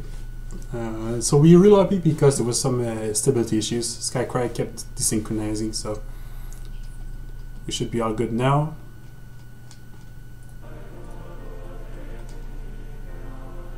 So how you guys find the game so far? Interesting, not interesting?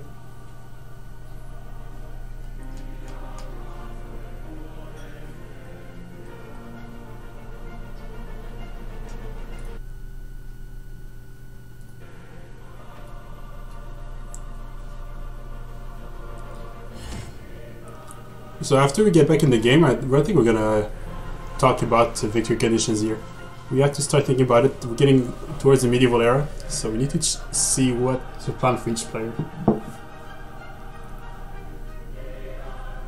So far, no player died, so it's still everybody's game, except maybe Tom, Carlos, and RageOfBoom. But even RageOfBoom has been recovering now. He's getting some settlers, but he's still struggling. He doesn't have the science or the culture to compete.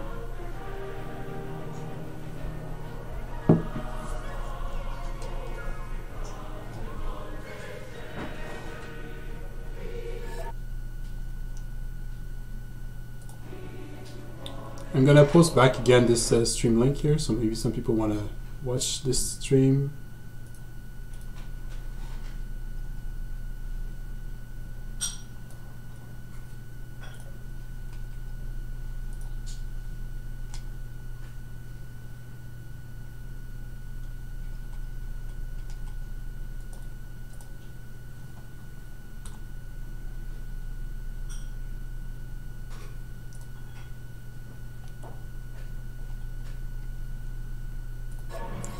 There you go. TOMBraider is back in, so we're gonna launch the game back once again.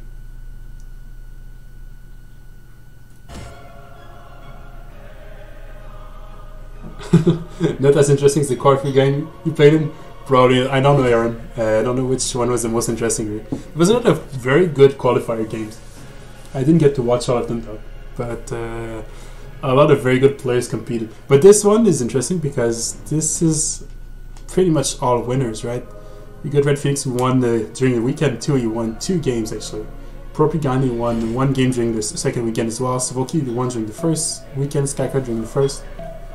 Tom, I think he won during the second weekend as well. RageOfBoom during the second weekend too.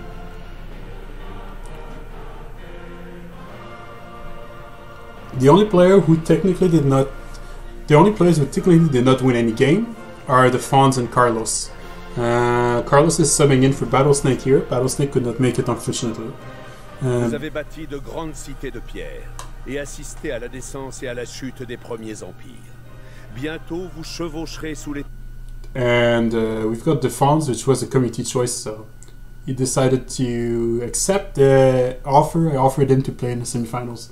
I got many players messaging me all the time, asking if the Fonz could participate because everybody likes to see the Fonz playing. So I made an exception for him, and he's a very strong player. He deserves a spot in the semifinals anyway, if you just look at the skills. So he was the committee choice for the semifinals.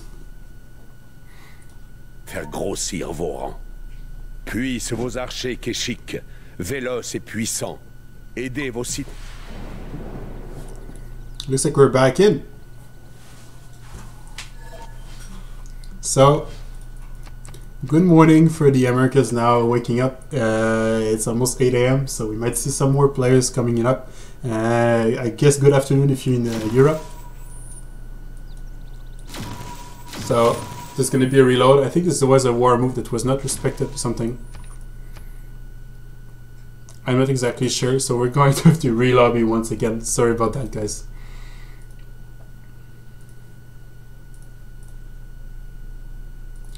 Or maybe it's a different issue. Maybe it was the wrong turn. Just totally possible. Okay, so I got the information that actually Carlos crashed or disconnected. So instead of having him rejoin, since Carlos is by the way playing Zulu, so he's got a lot of units. So it is better to simply relobby straight away to make sure everything goes according to plan.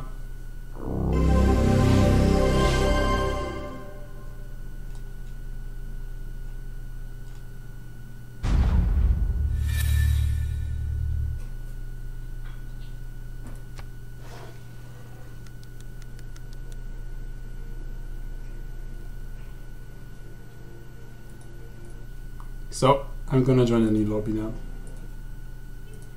Sorry for all those delays.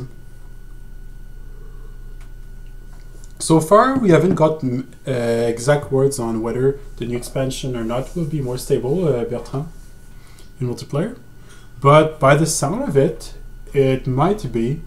The only problem is the expansion will be more demanding on your computer, so It will require all the players to have, I guess, slightly better computer, but not that much. I mean, it's still a civilization game. But assuming all the players have decent computer, the expansion should be totally stable in multiplayer. So we'll be hosting a lot of events again in the future for in tournaments to see everybody playing as well. We've got a lot of players expecting the expansion to be very, very interesting. We've got 2 weeks of unranked games in CPL following this. We actually had a community vote, and the community voted for 2 weeks. So we're going to have 2 full weeks to try out the expansion before we can try wetting our feet in ranked games.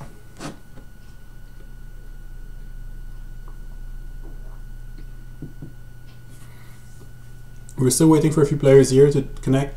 We're waiting for PrOPigandhi, Smokey, TOMBraider, Arketip, and Karlos to join up. Actually, I will go hop in their staging channel. I'll be right back here. I got in there. I already started. My shit.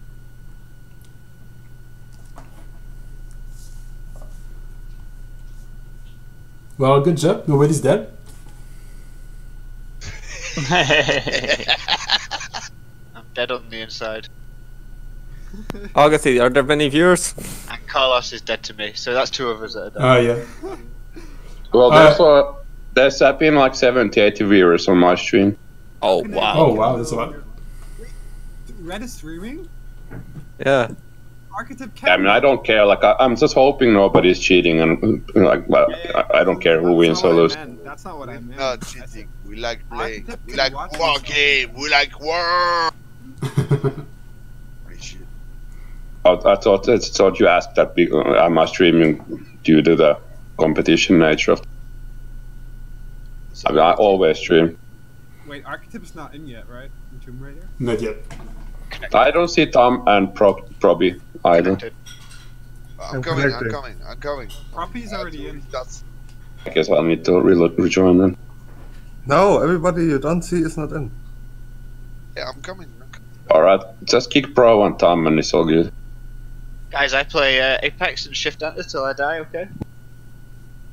No. No. Hey! I need to rejoin as well, I can't see properly. Still building units every turn. It's fine. Wait, how are you No. building units when you shift enter? I'm doing a quick bedroom break, guys. I'm I gonna built ready the up. unit, I press Shift Enter, I move it, I press Shift Enter, that's all I'm doing anyway. Guys, I'm doing a quick bedroom break, so if the game loads in, someone has to pause before if I'm not. Bedroom? Fine, so you might need to reload. Yeah, quick bedroom. I just need to get off quickly. We lobby, why? Red, you in? I'm getting an error, but I'll try to restart soon. How I about we just try asked new you host? guys. See you soon. I just restarted and didn't work. Can I go for a shit or not? Yes! Yes, go. Alright. No. By the way, Requiem is not playing the FFA 3, so we're gonna have a noob in in the finals. Whoever wins that. Why is Wickham not playing? Rifle's in that game. Well, we don't know. Said he's gonna go with Now his it's joining now. all good. Rifle's not a noob. I beg to differ. And Averia? There's a few good players in FFA3. I say Averia wins that, 100%. Nah, if Bavaria doesn't have room for 12 cities, he'll just ask for relevancy. Yeah, if Avaria and Eiffel spawn next to each other and Eiffel gets a general, he just kills Avaria. No, I Yeah, don't but think so. Eiffel lose money to himself. Free sim position and couldn't even maintain his own buildings. He's Skycry in. Guys, I Okay, can't, I'll rejoin, I can't see properly. I don't Can't stand fucking people who go connect. campus first. oh, I'm in. When free simming. I can't see Skycry now? Oh, no. I'm not in. I'm not There we in. Okay, now I'm in. Okay. Everybody green for me. Same. This game. Okay, missing 2 players for me. Smoky. Rejoin, everyone's in Auguthy. Okay. Everything's in properly.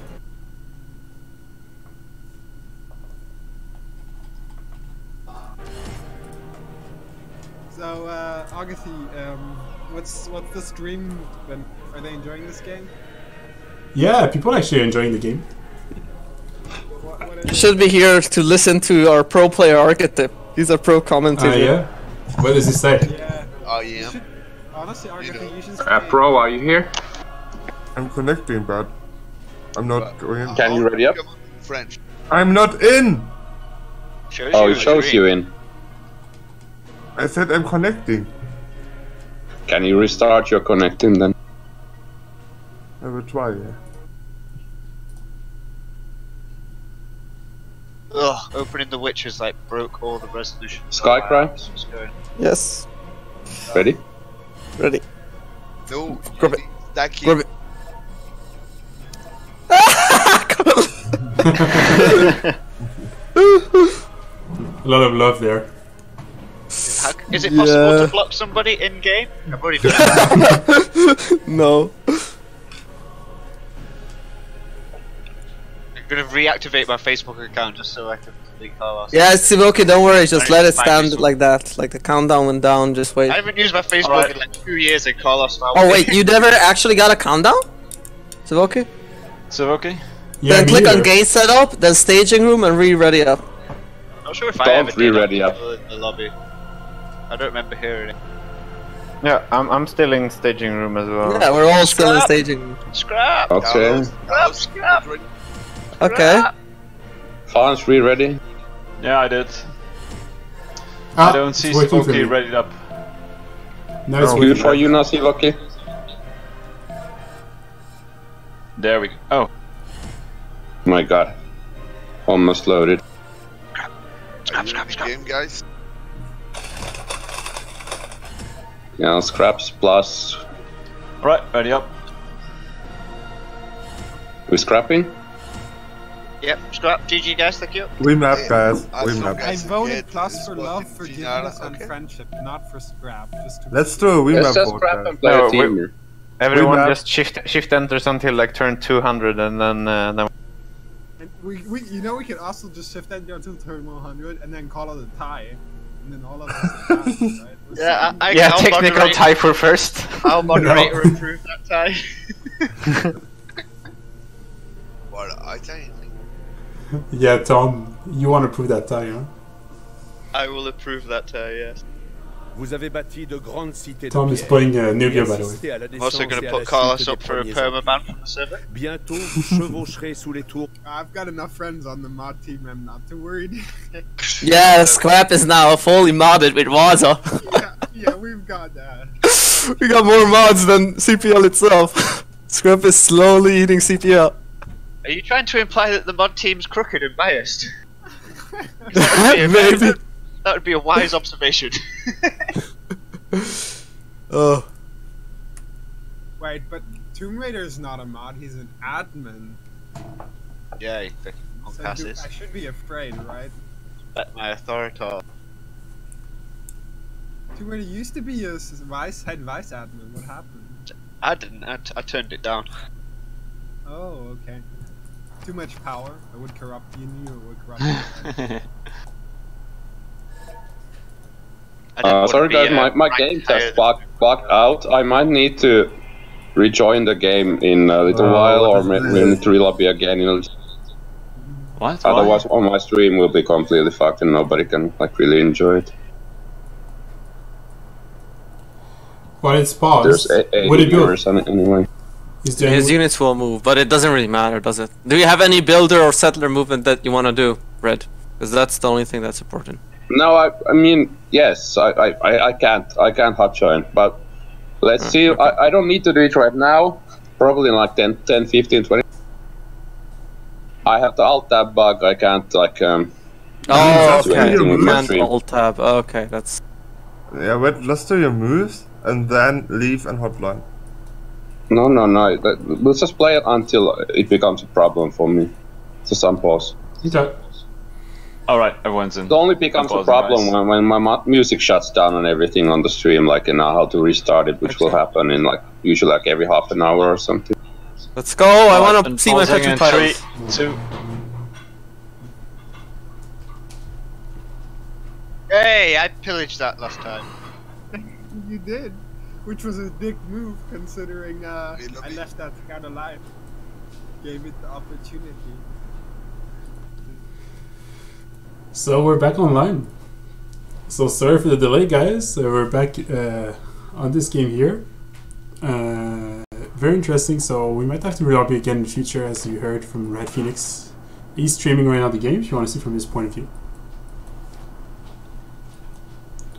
What I noticed during this whole time is that actually lots of pre-built ships here, galleys, and some quads now coming up as well from England. So there's definitely going to be some naval warfare, actually, or at least some defenses from there. I would like to see some ships from PrOPigandhi as well, or PrOPigandhi, but he hasn't gotten ships so far. So we're back online. It's turn 56. We've had like 2 relobbies and a few desyncs as well, so that's why the game took a while to get to this point. Players have been playing for a little more than 2 hours and a half because the game also got started a little bit late. Colento did not show up for his game, unfortunately. So this is the situation right now. If you're just tuning in right now, there was a war in the early game between America and Germany.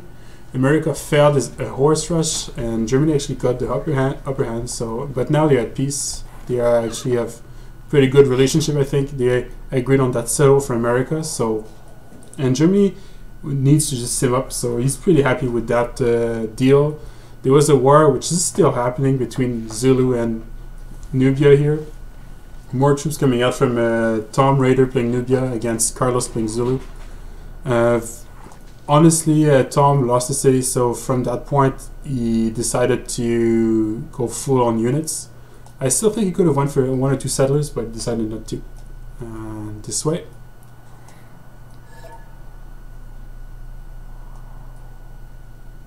We've got a lot of pre-built knights for Russia here. On this side as well, a few just in case, to defend mostly.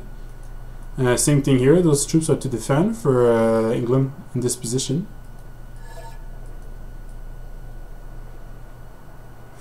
Those, I'm not sure he's going to actually upgrade them. I don't see any way to utilize them that efficiently unless he wants to try to go for Zulu himself, which he could do.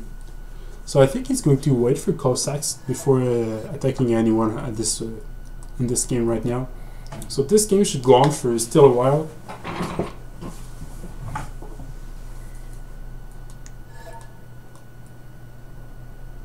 This game is planned. It's technically a regular game, but it sounds like the players want to make it sound as last as long as possible to be sure to qualify for the semi-finals. The finals, I mean. This is already the semi-finals. Oh, I see a lot of ships on the Fonz as well. So Fonz acknowledged that there's actually a naval force there, so he's going to get his own navy to defend, which is exactly what he needs to do. So it will be very interesting. We'll see some frigate battles in this huge inland sea, or we should say peninsula. This is actually some tundra islands there too, got explored by the Fonz. This is passable, so you can go around. Same thing in the north. I'm pretty sure it passes if you wanted to go do the whole tour. So, but there's not much really on the north. There's a single American city. So I guess in this one, if you count it, northern shore.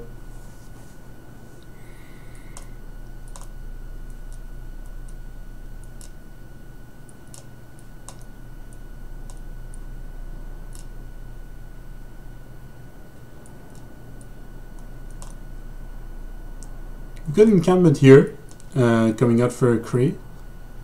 And you've actually got the Great Library being built up, so that's an interesting choice. I'll open up for you what it does right here. So basically you get 1 extra point of scientist, which is what Red wants in this case, because he wants to probably secure Newton. He gets writer points, and you get 2 spots for writers as well, 2 spots for books. So very strong wonder.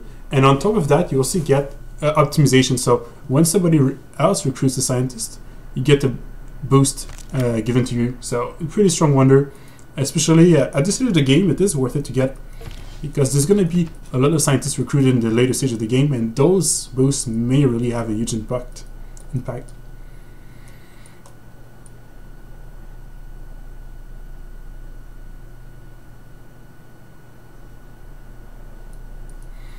He's getting some more campuses down as well, trying to compete with the science. As a reminder, we're 3 turns away from the next era. So this is how it's looking right now. The player ahead in science is Sentez-vous with 67, but PrOPigandhi following close behind with 56. For the culture though, Russia is now taking the lead on 77 culture, and the second player would be PrOPigandhi with 67. Russia is also making an insane amount of gold per turn, but so is Rome and Germany, so they have some potential to also keep up with the military.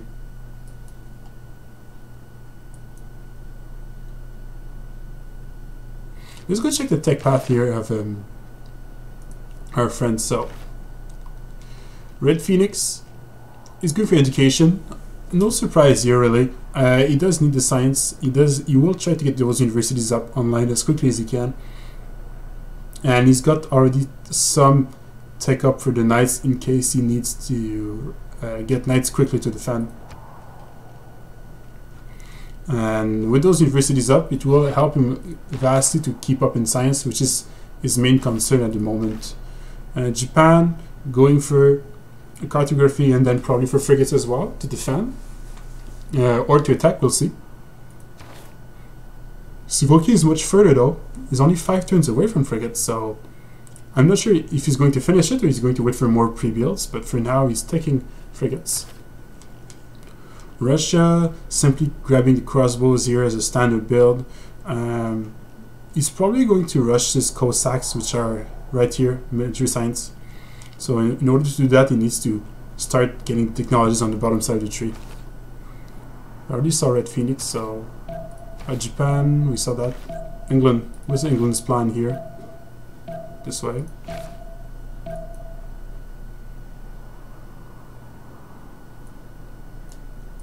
So the barb camp has been cleared. No settler though, so he decided not to settle this wonder. There's a hut actually there, so he's going to be happy, find 1 extra.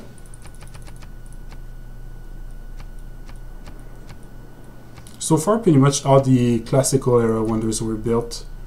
The last one remaining might be the Great Library, which is being built right now. If you look at the score, Russia's ahead, followed by Sentez-vous. Then it's PrOPigandhi, Red Phoenix, the Fonz. Yeah, so this is how it's looking right now.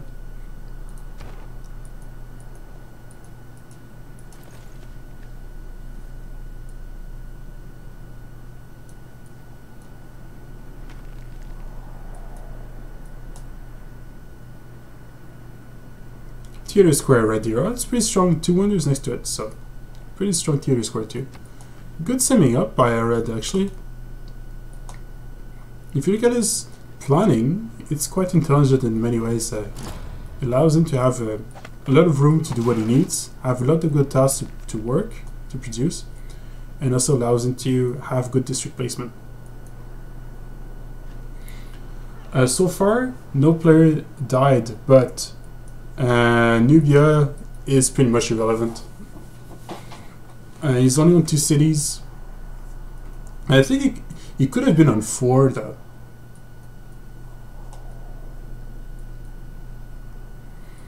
We've got here the first 2 Hanses up, so I messed up. I guess my prediction was I predicted that the Hanses would be different spots and they were not. 1 here, 1 here. Another commercial there. I wouldn't be surprised to see another Hansa. Yeah, there was 9 players at the beginning of the game. The 10th player is actually Colento, but he decided not to show up for the game. So the players had 2 city-states, and this is the result of that happened. Honestly, the map is still pretty balanced. There was maybe too much room here next to Russia, potentially too much room behind Germany, but overall a pretty balanced map. Yeah, they started playing 9.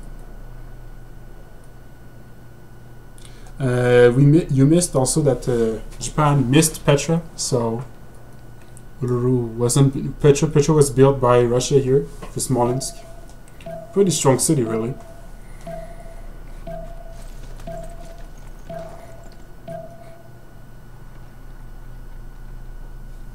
So we see some regiment corps here already for Zulu. So we got those crossbows now pushing up. Well, if Zulu manages to kill off Tom, it'd be in a relatively good position, but that's a big if, because look at everything that there is now. Even if he kills a unit a turn, Tom can replenish them as quickly as he loses them. As you can see that he lost his sword, he just put it back in. Probably going to produce another sword to replace that sword that might die. It's a stalemate for now.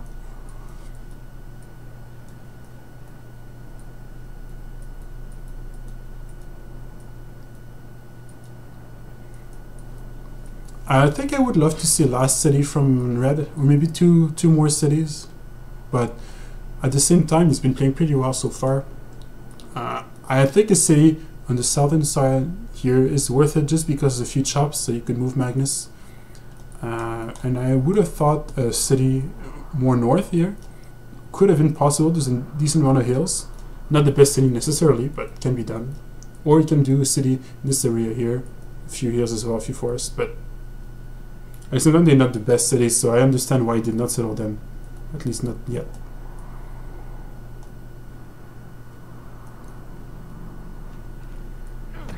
So some caravels being fully okay. So he decided not to go for pre-builds here. He decided to take caravels and then build the caravels. We need to check the culture because he might actually have the card. There's the card for boats in the Renaissance era. So let's go check here the Japanese goal.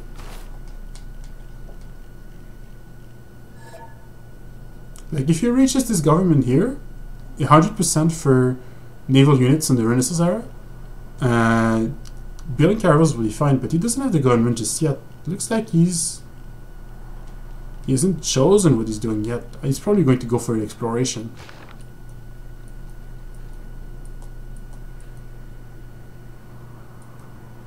Oh, Svoki with the confidence here is saying, I'm coming after you, Fonz. So, Svoki playing England is going to go attack Fonz, but Svoki will find out a lot of ships are ready for Fonz.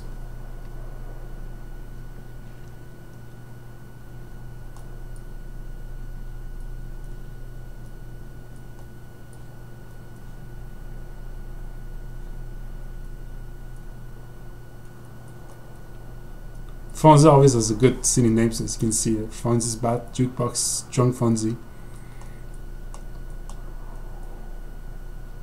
So this is the French player, Arketip.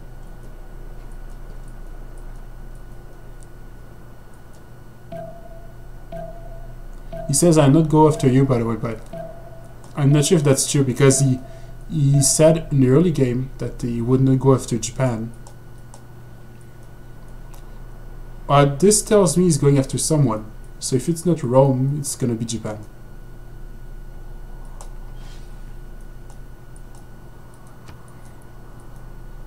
But I personally would think he would go for Rome, because he doesn't know about this navy. But he might see the military score, so maybe he's gonna change his mind.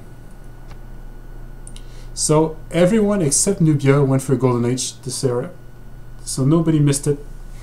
Well, we missed it, but we're not really a player in this game. Nubia missed the Golden Age. So I'm expecting many players to go for Free Inquiry, which is this one, generally speaking. It's not the same bonus as this, because I mean, we're not go Dark Age, but it gives science for adjacent commercials and harbors. So I'm expecting a lot of players to go for that. Maybe a player or two will go for Pen and Brush for the culture, or maybe for Monumentality. We'll see. We'll see what's being chosen. Next time we'll check demographics to see how it's looking. Because probably we'll see some science, we'll see some culture being built by the players, and he's gonna tell us which one they chose. The Prophet is now recruited for Red Phoenix. So we're gonna see a third religion. Oh, we actually have another religion already. In Japan, for the era score. So Japan chose each holy site and theater square gives +2 faith and +2 culture, and also have more amenities. So he's planning to build relatively tall with this religion. Unfortunately for Japan, if Svoki decides to go for him, he might lose 2 cities, which is pretty drastic, especially because this is his capital city and it's pretty strong.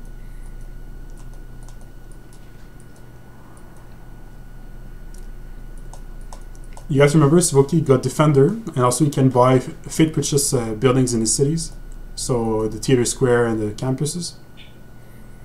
And Kree founded the Troll religion, so we're going to check that too. He's got Crusader and +4 for each wonder he's got, so he's got a fair amount of wonders to be fair. 1, 2, 3, he's got, so that's 12 Fate a turn. That's decent. And 12 Fate a turn is enough with this Pantheon as well to potentially recruit 1 or 2 missionaries and spread the crusade to maybe his neighbor there, Zulu or Russia. Crusader gives a +7 in the mud against the players.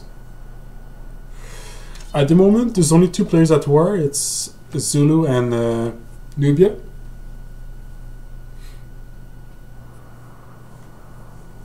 Yeah, the only war happening is between those 2 players.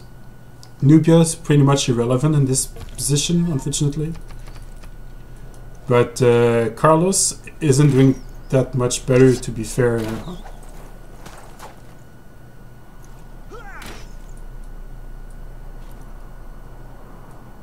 A few units trading here, but as you can see, there's plenty to work with for Nubia.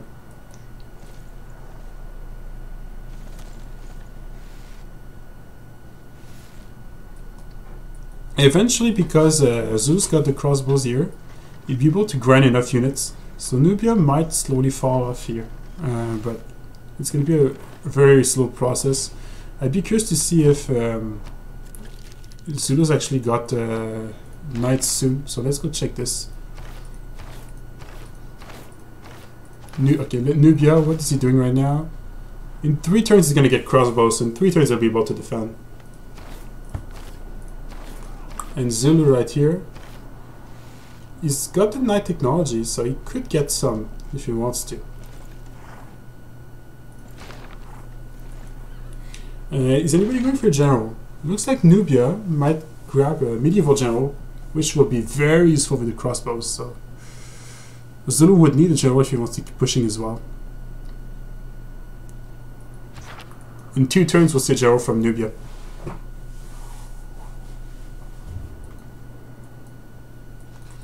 So many ships here. You know what? Just by looking at the sheer amount of ships, I'm wondering if Fonz will not be the aggressor this game. Because Fonz, if he wants to win this game, needs to do something. And probably the best option is to try to win this sea here. But to be fair, it's not going to be easy against England. There's got so many ships here as well.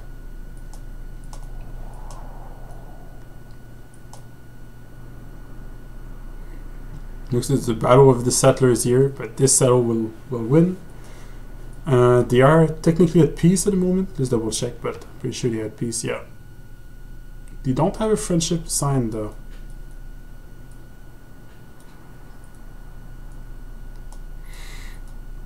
I must say, Rage has recovered pretty well from this early war, but not as well as Arketip did, I believe. I prefer this setup here. It gives him so much production, so much gold. And unfortunately for Rage, it doesn't have many districts up yet. It's got a campus there, which will be helpful.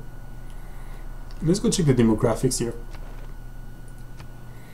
So 94 science Svoki. So Svoki, again, took free inquiry at 4 science, 4 gold for his harbor here.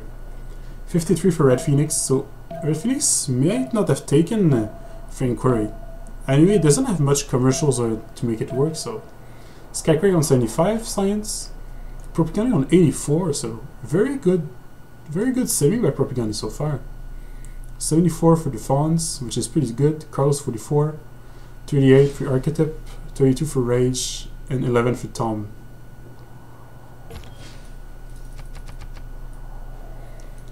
Here we've got 53 culture for Russia 88 for. So Japan has been doing very well in culture the whole game, and he's been keeping on science. So I do think Japan still has a shot in this game to do something. He just needs to not die to frigates.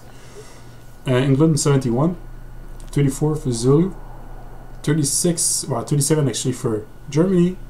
Rome's on 39, 30 for Red Phoenix, 29 for RageOfBoom, and 12 for Tom.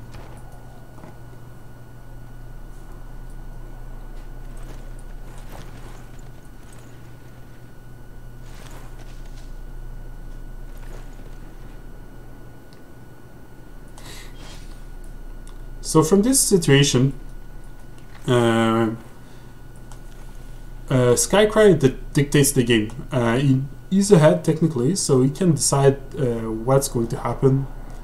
I think he's going to simply go for Cossacks and possibly take out both of those players in the south. So take out Zulu and Nubia and try to stalemate the front with Cree. I believe Cree has enough science and troops to hold Russia at the moment, even if he's going for a Cossack rush.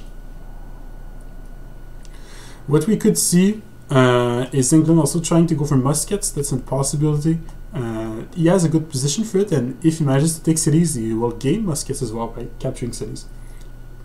But I do think the focus right now for England is on naval, because I see many ships, and I see some caravels being upgraded now. Let's go check how far Fonz is from those frigates. So Japan is only on caravels, not frigates. England is still 3 turns away from frigates if he wants them.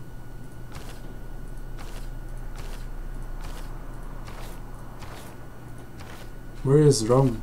Oh, there you go, Rome. So 5 turns away from frigates. If he wants them. You might wait to get for more pre-builds though. Those naval warfare are often determined by who has the most quadriremes, so players generally put up the card for 100% production on ships, get a lot of ships built, and then mass upgrade them once they get to frigates. But if you get to frigates, you cannot build those cheap ships anymore, so you wait before you take up the frigates and then you upgrade them to when you think you have enough ships to win.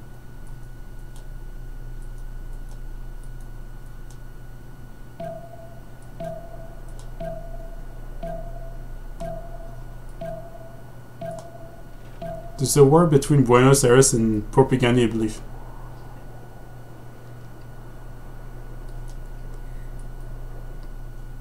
So Carlos is still shooting up some units over there. By the way, if you want to join me chat with me, you can. I can invite you in the stream.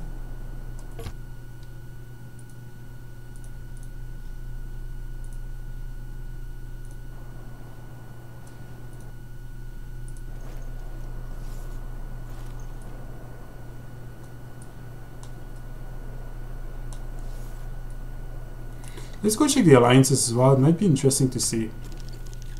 There's a friendship between Russia and Cree here. So Russia changed friend again.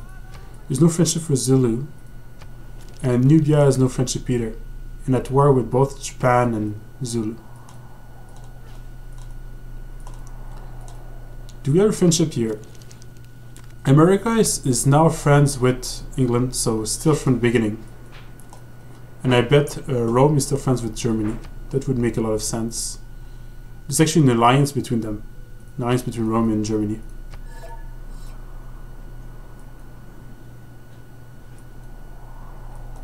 Colosseum here being built by PrOPigandhi. So this Colosseum, I think it's 6 tiles. Double check here. Yeah, 6 tiles. It provides culture.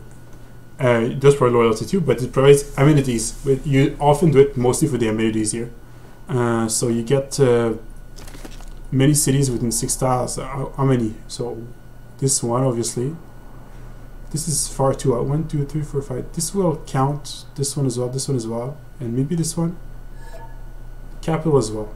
1, 2, 3, 4, 5, 6. This one as well, actually. So there's going to be 1, 2, 3, 4, 5, 6 cities affected by this Colosseum. Pretty strong one. Technically, it would have been possible to do 7 in different games, different setup, but not with his. Like, you could do a 7th if you settles a city here that would be affected by this Colosseum.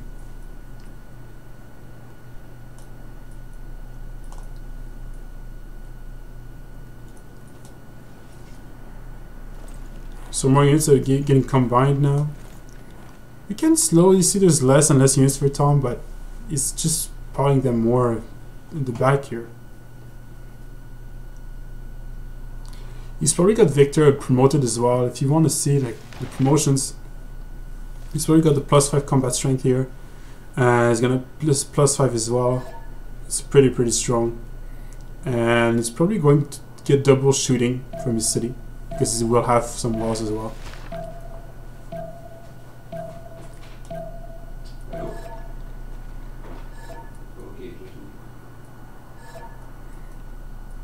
So at the moment, Russia slowed down on settles. Well, he's got a lot of cities anyway.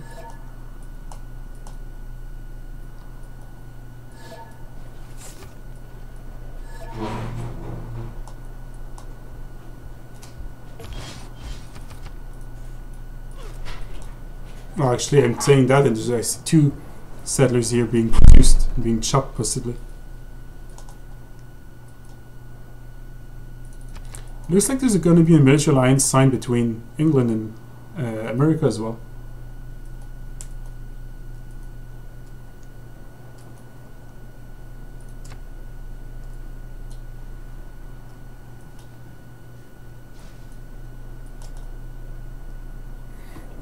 We see some knights coming up from Zulu. So now it's going to get a little bit tougher, but we know Tom is about to reach crossbows, so this should help a lot.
I am back, sorry for that, guys.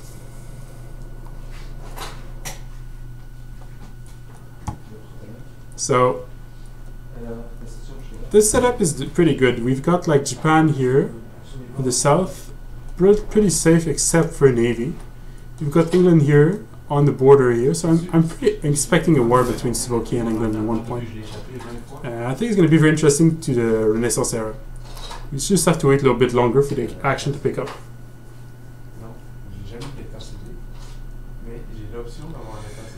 America's actually got a lot of settles now, if you count. Like 1, 2, 3, 4, 5, 6, 7, 8, 9, 10, 11, 12. So 12 cities in America.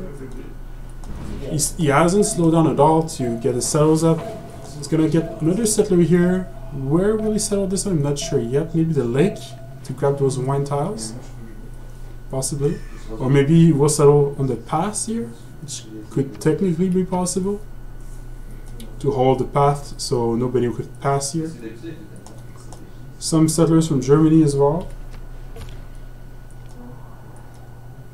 Germany is going to mass settle behind this.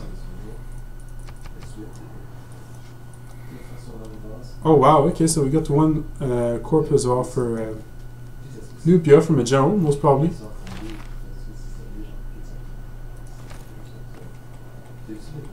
So right now, got some generals recruited before in the past.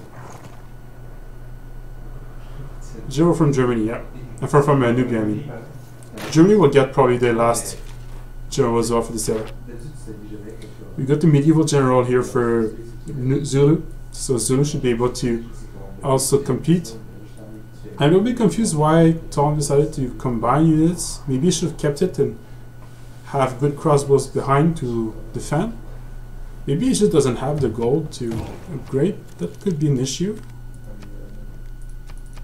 He has 0 gold per turn and 105 gold, so he doesn't have the gold to upgrade them.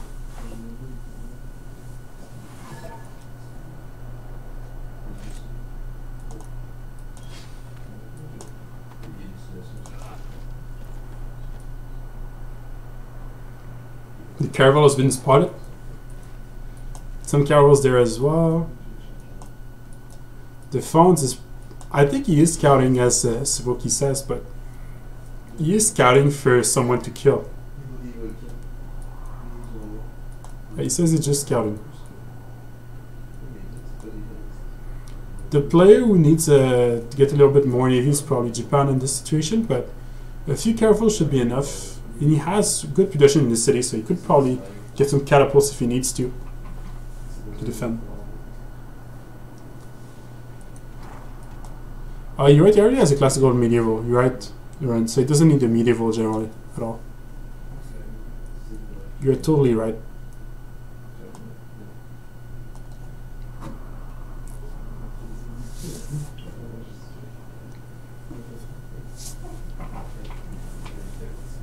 The Colosseum will be done next turn for PrOPigandhi, so at least I'll get one of his wonders. Let's hop in their chat room maybe to see what's happening. To see how they deal with this situation right now.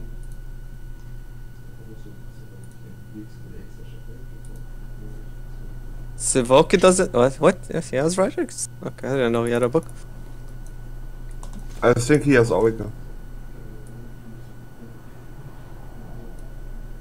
If you don't have it, someone must be... He doesn't have it. He can't have it. He has 2 rider points per turn. That's impossible. You have it? Nope, I do not. Fuck, Skycry in the land is insanely good though. Those The lack of mountains. Like, like, it's still insane. Red has Oracle? And you don't have Rider points? What is this? You don't have time to make a theater yet. I got That's really crazy. trolled by barbarians early. Yeah, Which doesn't happen I very never often. saw a player going for Oracle and not for the other squares. Ah, I needed a golden age.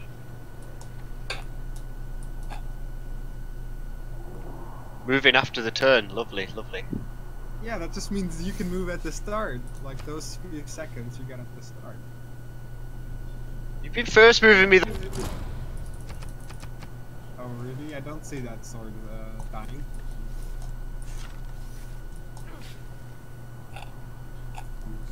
So TOMBraider is this one here.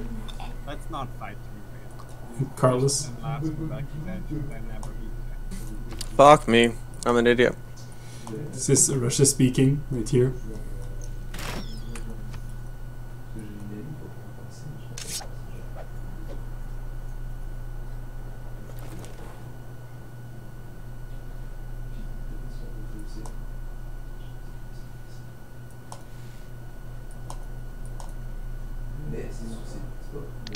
Like what Oh you're fuck, Skycry.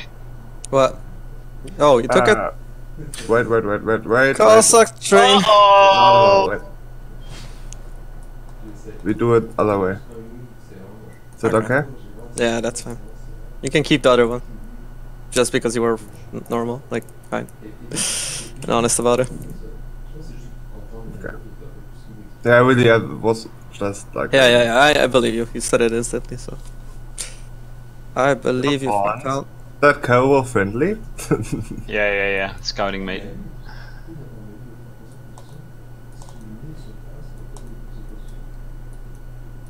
But the question is, what are you scouting there? Your new territory?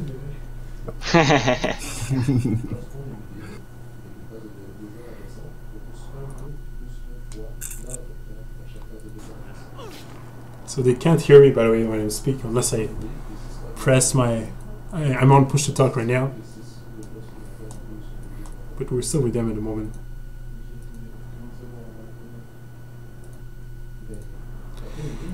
So I've got there's a lot of boats here. We improved. I have trouble deciding if it's really for defense purpose because there's a lot of, but maybe it's just gonna be no action. That's totally possible. I see some campus projects here. So we should check on the great people. So everybody's passing on Abu. Abuki is very strong for would be strong for example Zulu or Nubia here because they have a long war and he helps heal up units. So he's a bit used like a general in that sense. But players passing him because they do want to grab Newton if they can.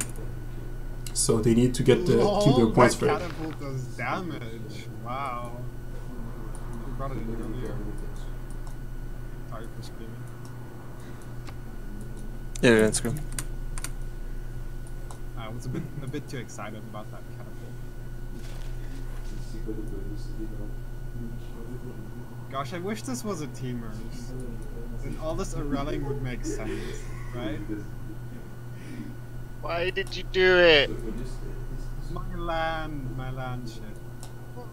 I'm supposed to be playing to win, not playing to Aurel and get run over later. He can't win. I know, but you should be at least trying. I am. Killing you is gonna give me a few. No, because for classical war for 40 turns, Karlos, you die later. No, I'm gonna get myself a daddy. Oh, you die later. Okay, I'll die later. I don't know. At least I die, like, I get one spot above you. And I feel like I'm gonna, with all these, like, I have a lot of very high experience units.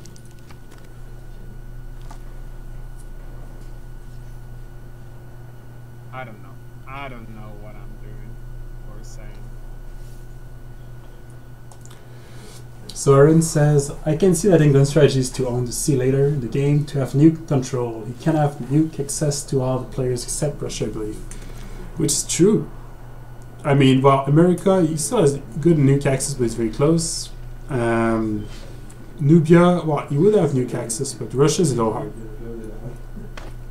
You think Red's gonna be your daddy at the same time as Skycry? One of them is gonna protect me. And then the other's gonna run you over. Honestly, I'm having fun. Like, I am actually having fun, even though this is leading to nothing. I don't know. Why did we let a sub in? This is what subs always do. They just all in their neighbourhood, no care in the world. What were we thinking?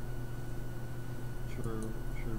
I mean, but even if I wasn't subbing, I would be playing like this, I think. Because, like, I haven't. If I just wait and sit there and do nothing, I'm open to being killed by everyone, including you. If I attack you, at least I'm eliminating one person that can kill you. Does that make sense? No. Yes, it does. We all know it. Oh, I mean, you have some cities out. Tom doesn't. Yeah, you've profited nothing from this, Karlos. You're not even going to gain. Oh, you gained 2 encampments. That's all you gained from 50 turns of making war. And I refuse you an easy kill. Why? When do you get an easy kill over Zulu with a general? When does that happen? In turn 120, when I'm morale. I've got shit land. 4 cities. Yeah, but like at least I'm gonna be on. I had 5 cities pinned. That was me. Like at least I'm doing something. If I hadn't attacked, sorry, I'm not gonna argue with you anymore, mate. Okay, but like. So it looks like there's an argument on whether this was a good decision or not. I believe he had to work, but I believe he overdid it as well. And I think there was an opportunity to go on Russia. If they would have both pieced out and gone Russia, they could have really crippled. He had Tula already settled that time. He could have crippled Skycry, but they did not do it. They missed their opportunity here. And I'm going back on Aaron's comment here. It is true that nuke control is very important, especially for the later stage of the game. This is actually what England is trying to get here. You will get some part of the nuke control, and the reason we say that is because if you have the sea control, you can place your submarines anywhere, or potentially your aircraft carriers, but we don't really see that point of the game generally.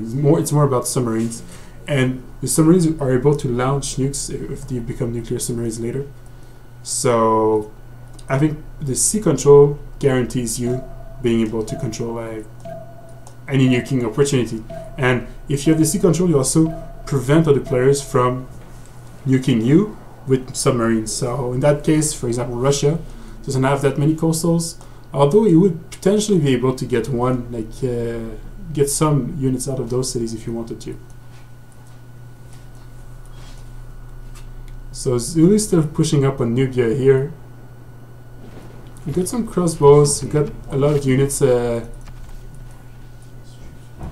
being pushed really. He's losing. I think Nubia is now starting to feel the pressure. He doesn't have the gold to upgrade to crossbows. He has the technology though. He should at least upgrade to one. I think it would be worth it to improve the city strength here, the shooting strength.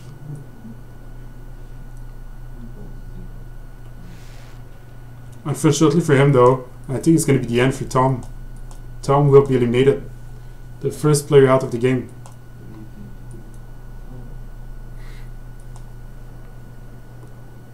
Kree is still summing up. So he's getting some traders. I'm curious, does he have an alliance with someone? He does have an alliance with Russia, okay. So he's probably going to send traders to Russia, and they probably will get a lot of good yields from that. I'm not sure which alliance they have. If you got science alliance, they could get a lot of science. You get the culture, they get a lot of culture or gold. Probably one of those three. I don't think they do need military alliance, but I guess it could have been an option as well.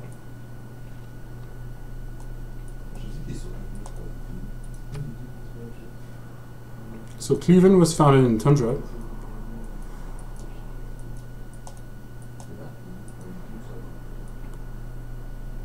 We're actually going to see a few more cells from Germany. Heidelberg was founded as well. I'm pretty impressed by how America set it up, because now he's in quite a good position. He's got also the scientist here to, if he wanted to attack Germany, and Germany is actually quite weak. If he wants to do any sort of backstabbing here, there's an alliance between Rome and Germany, but there's nothing between those two players. So this is getting scary. This force here. Probably America's planning for a Rough Rider push. America has in the mod it's now a replacement for the cavalry unit, right? So let's go check the America's tech tree here. He's going for a printing, which is on the way for cavalry. I'm pretty confident that's the plan for him right now. He's building up more science, he's ready to push, he just needs to get the cavalry units. He's getting some libraries. So once he gets all the science up, he'll be able to maybe 5 turns to 6 turns, potentially. I'm not sure exactly how long. It was 6 turns, but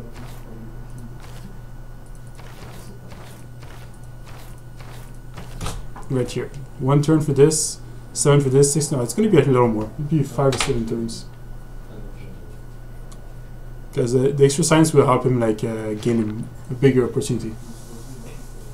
Big opportunity. Good morning. Because I drink, so like put in my eyes and like stop. Go away.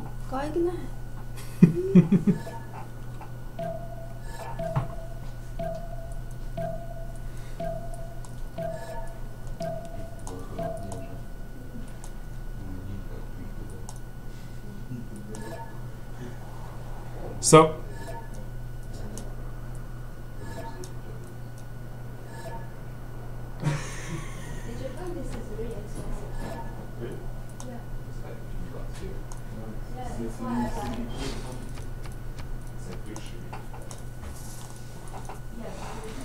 So it looks like Skycry is taking the lead now.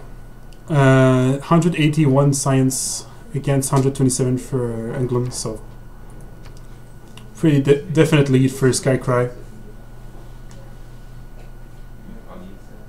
You got 83 science for America, which is not too bad. 113 for Rome. And we got a decent amount of culture on Japan, 143. The second closest would be Russia on 78, really. And the frigates are being researched by both Japan and England at the moment, so we might see some action.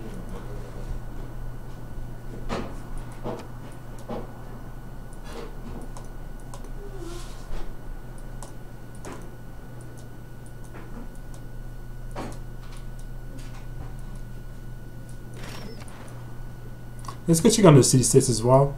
PrOPigandhi still has his reign of Hattusa. Got Antioch, suzerain by RageOfBoom, mostly for the commercials here.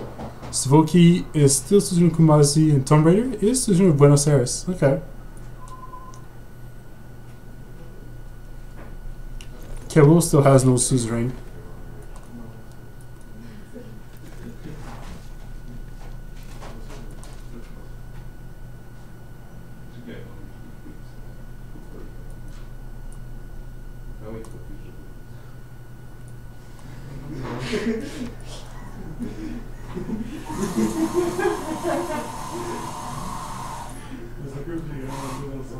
So there's a lot of action going on, but most of it is in this front here.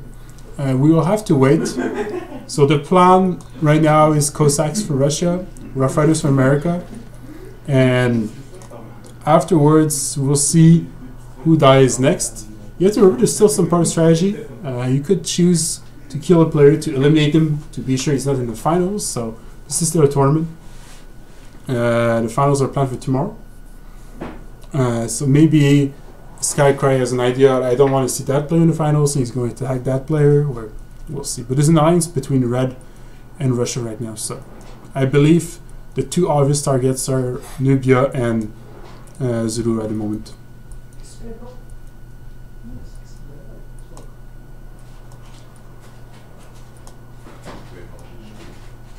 Those settlers are still idle there.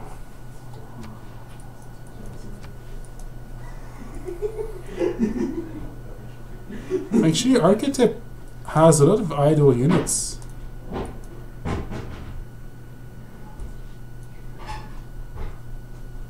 I'm wondering if he's still there.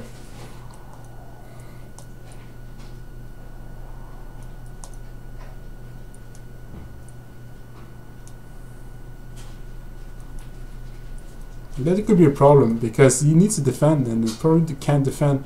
Like, those settlers have been idle there for quite a while. He doesn't produce anything in most of his cities.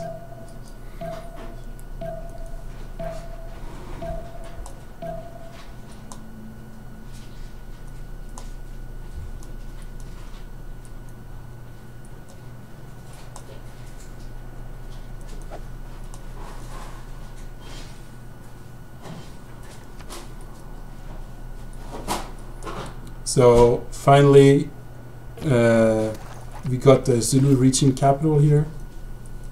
He probably needs a ram to fish it off, but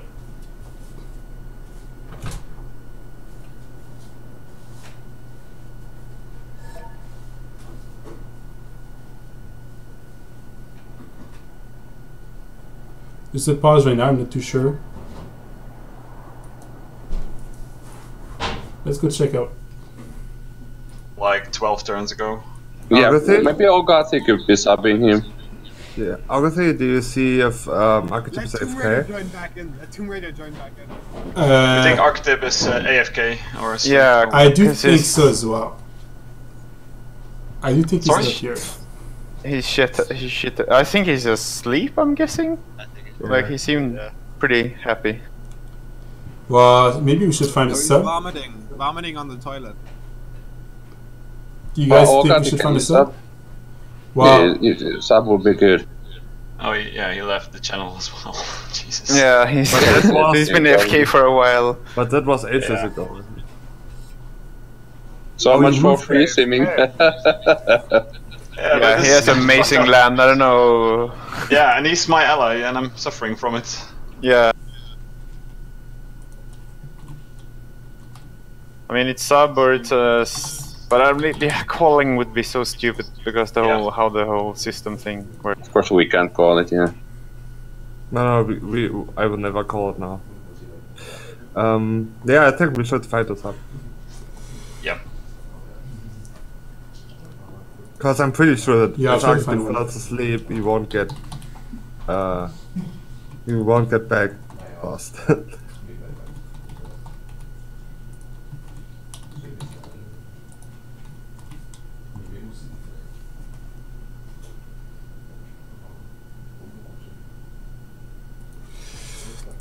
Is it okay if KMLV subs in? Yeah, sure. Whatever, as long as we get a sub. Yeah. Yeah, sure. I think KMLV is the best option. Kick him out so the sub can join. Fonz.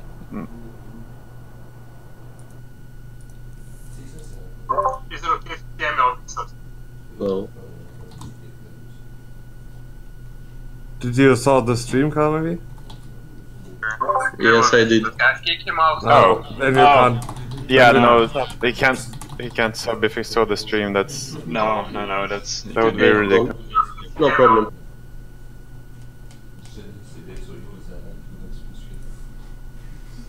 I bet I found another sub.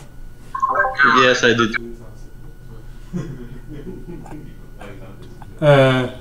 Yeah, Toy Two Feathers. I think he's really bad. Don't want that. It'd be the score.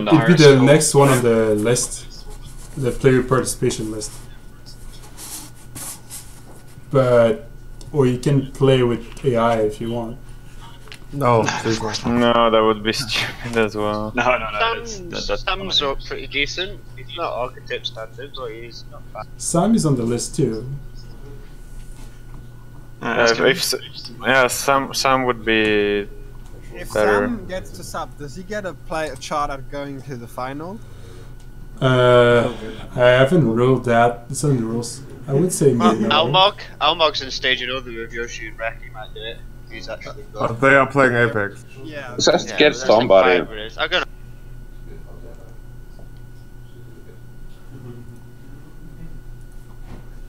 Hey, do you want to sub in the Sam? Oh.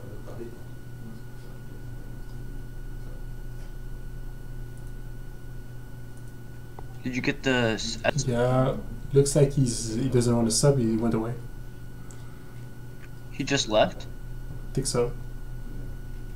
Wait, why can't KM sub you? Oh yeah, he's there. I think he's there. Wait. We can have someone who watched the stream join this game. Nah, I just came in to say I was watching. But did you see the screen the stream or not? Yeah, exactly. I heard you talking in stream. Didn't you talk about me?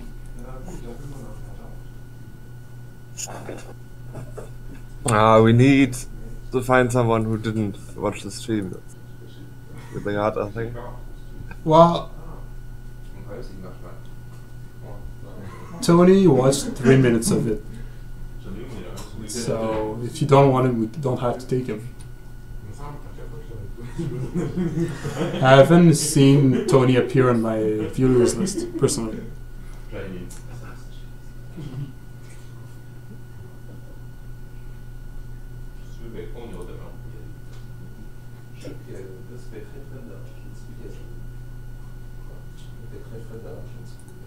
Are you guys okay with Tony? Yeah, sure. What? But yeah, I don't. Yeah, it's the best choice, I think. Who? Tony. He's not really experienced, but yeah. If you don't have any other choice. I mean, he won't war anyway, right? Well, Tony's the next on the participation list anyway. So technically he's the one to sub in. Oh yeah, right. Just get him because otherwise. Okay, you can kick Germany. Yeah, I already did. Hello. Hello, Tony. How are you? Hello. Good. Who am I joining on? The Fonz. The Fonz. Let me get the game on.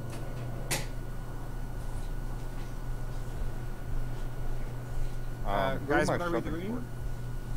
I asked Sam, I asked We found one. They all saw the streams. Yeah, we got one. Oh, we have one? Yes. Tony, 2 feathers. Yes. Ah. You know Tony with the 2 feathers? Yeah, I know. It'll be a worthy replacement. So, who am I subbing for? Arketip, Germany. And he's probably been idle for the last 10 to 12 turns, so, but the... So you AI can just took watch over. on everything now. Yeah, That's but what they said. the AI just took over, so... Oh. We might... I think we need to relobby, by the way, because the AI took over. Wow. Guys, can I please get a roll this time? I am really about to die. I don't think it matters too much. Yeah, Someone he's attack me? using a lot of units now that I have crossbows and knights. Yeah, and my cap will go down in the next 2 or 3 turns. I'm fine with your relevance, Tom. I wouldn't say 2 or 3. You've got a 60 strength unit. Nah, that catapult's gonna drop the walls in 2 turns at the most, and the knights. I would ask Auguthy. Auguthy, do you think that would do a difference? I would say Tom could probably hold for 5, 6 turns. Fuck you, Proppy! Auguthy, by the way, we're literally just sitting here because of your, like, the tournament, right?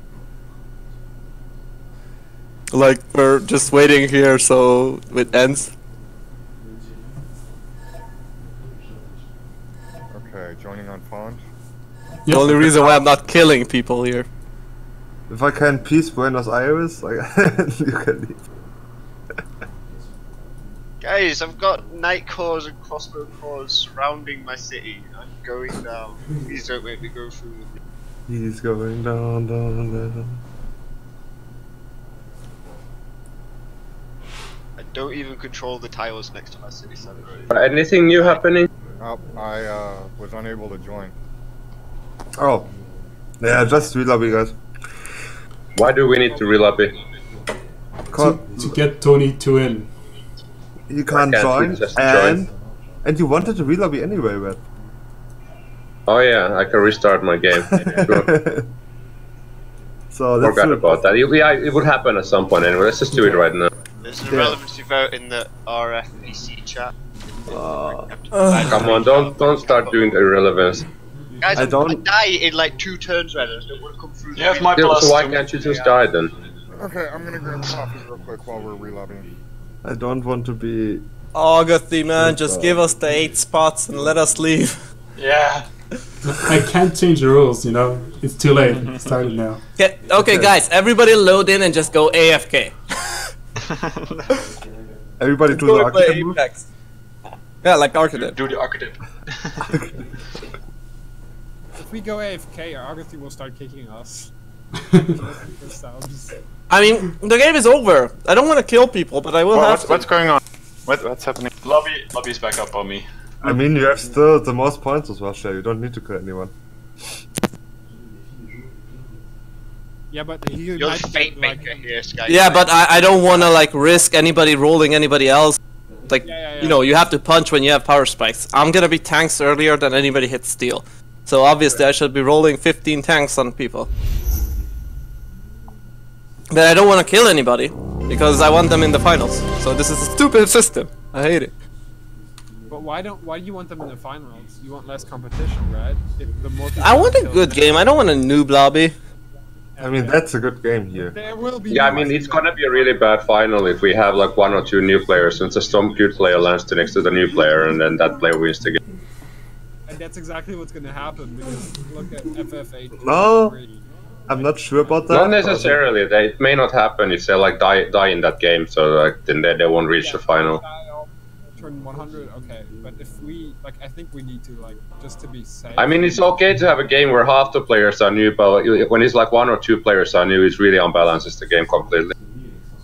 It's like having all the city states next to some player, and having no city state kill limitation. I agree completely with Skycry on that. So playing this game is a lot more fun than playing that kind of. Well, we can't predict how the other games will go either. Yeah, but the thing is, if they win on like turn 80, then they're all in, and none of here is nobody else but first place is in. So all the noobs from the other lobby is gonna go in. No. We just have to wing it. I mean, these are the rules. It's just how it is. It sucks, but. But we're literally playing 60 more turns just so I go to space. I mean, we Yeah, never but I don't play have, late game. I mean, I don't have time for an 8-hour game. Yeah, same here. I mean, I don't have time to be in the finals anyway, so I'm not gonna be in. Same for me. I'm not gonna get anywhere this game anyways, but. Yeah, me and PrOPigandhi are not in the finals either, probably so. Yeah, I can't make it to the finals either, so it's not allowed. So it's basically only Sivoki. Oh, sorry, I'll join. I see TOMBraider and Red Phoenix as invalid options. I think TOMBraider. Oh, You need to go to game setup and back. My options are fine. Yeah, that fixed it. Thanks.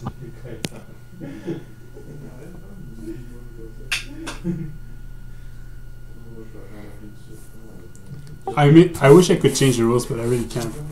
I mean, it's been agreed this. Yeah, it's a shame. Like half of the top players are gonna miss the finals because of the time it's playing. Oh, you mean it's it's a really the big time? shame. No, I don't think that it's the time. It's 8 p.m. European time, or like night, whatever, like 8 p.m. my time anyway. Like the game is gonna be a long game with Iron Man, at least like 8 hours. It's fucking impossible on Sunday.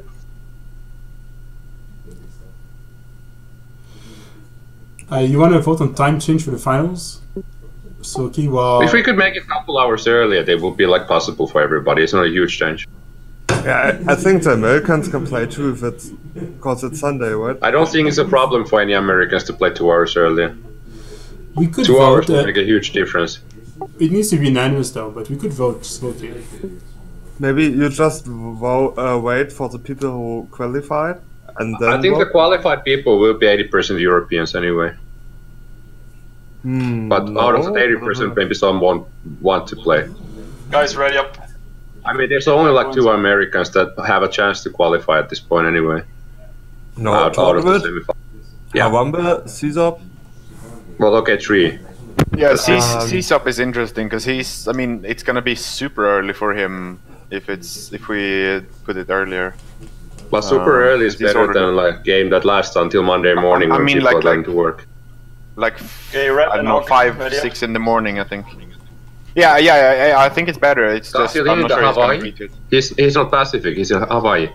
Oh really? Oh okay. Yeah, okay. Pacific is not like that. Wouldn't be like Pacific is only 10 hours behind my time. So like if you said 8 p.m. is it's 10 a.m. there. So 2 hours earlier, but 8 o'clock in the morning, which is not really. Yeah, okay, yeah, that actually wouldn't Red, be bad. ready up, Red. Thank you.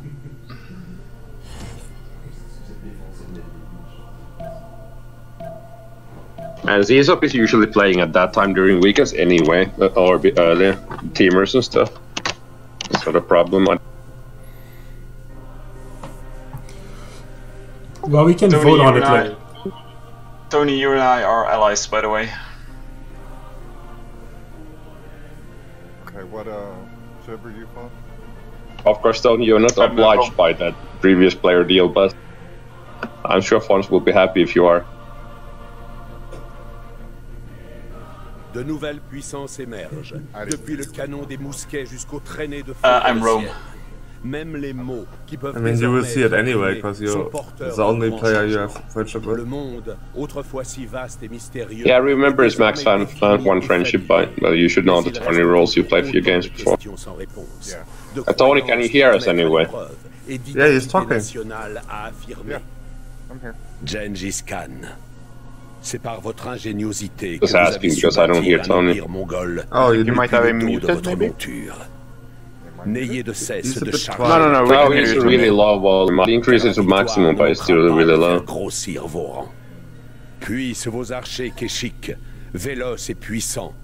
And Tony, remember, you probably have a lot of production saved up in all your cities, so make good use of it. Because the guy was probably AFK for 10 turns. Okay. I'll try to talk louder for you guys. I don't know why it's coming through so quiet. I can hear you loud and clear. Yeah, for me it's fine as well. I just put you louder now.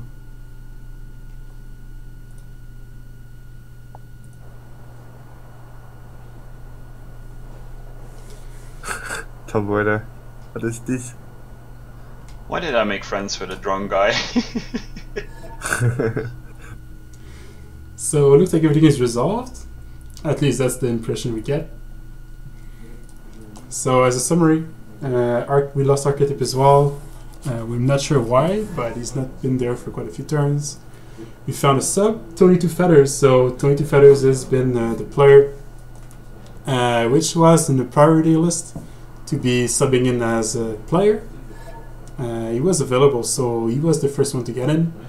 Technically, Canuck Soldier would have been the first choice, but he was not online, so we went with 22 Feathers. We proposed KMLV and other players, but we found that probably the best solution was to get Tony. The main issue being, if you watch the stream, you cannot sub in the game, because obviously you have a lot of information, so you know what's happening. So 22 Feathers is not at the same skill level of most of the players in this game, but at least we have a player here, and we'll see how he does, what he does. It looks like he's actually starting to play already. He's got a few settlers out, so we'll see what he does with that.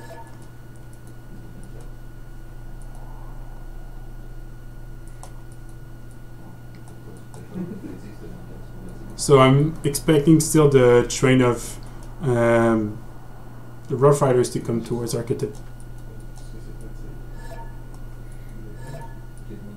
We got a few ships here, so Japan should be fine to defend now. I'm not too worried about it anymore. Tom is obviously losing his city, but how quickly we will see. I'm not sure yet.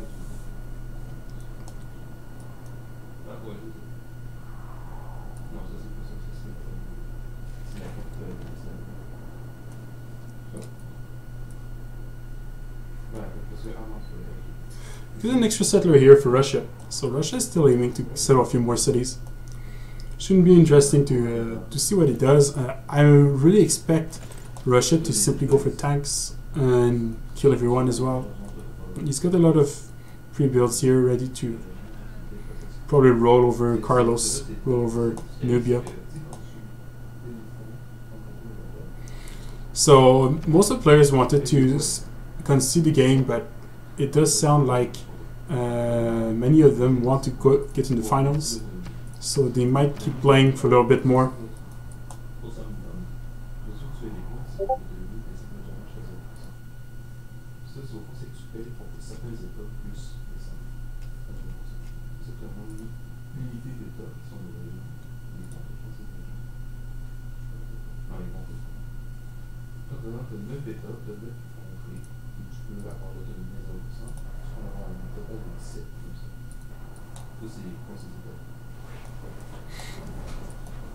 So it looks like RageOfBoom are actually going for more of those campuses.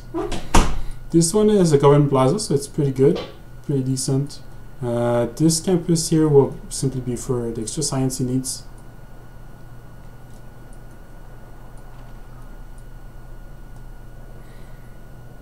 It will be definitely a very tough situation for Germany. Looks like Arketip. Arketip is a good setup though, don't get me wrong, like he's got a good district, he's got Hanzas, he's got everything he needs, but there's troops lacking. And I think 22 Feathers will probably get rolled over. But to be fair, it probably would have been the case with whoever subs in. From this position it's pretty hard to step up from where he was really, because even if a good player subs in, you have to build a force in a few turns only before the Rough Riders show up, so it's going to be pretty tough.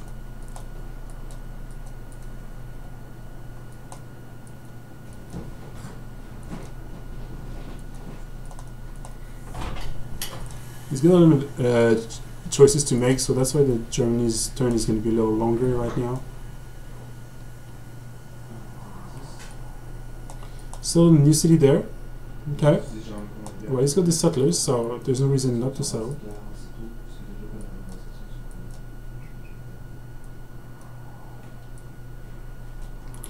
Zulu actually has got a big city here, 11 population.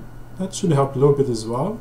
You have to remember that the size of the cities actually matter, because you do have some science and some culture out of those cities, depending on how big they are. And it looks like the religion here spread pretty well. If you look at this 30% further actually helped a lot. Might even start converting Cree here, interestingly enough. The religion from England is also doing pretty well.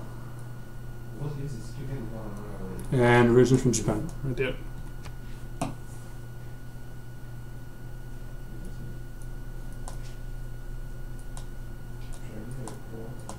So Tony looks like he's going for a district here, maybe a campus in his new city.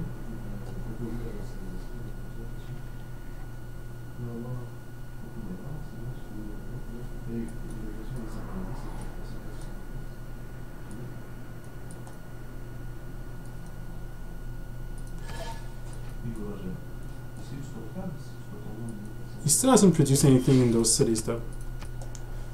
Maybe we just couldn't see it, but it probably shows some stuff to do in every city.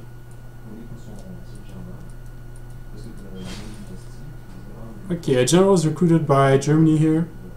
So I'm going to keep my eye around this side of the map. Could be a very interesting outcome depending on what happens.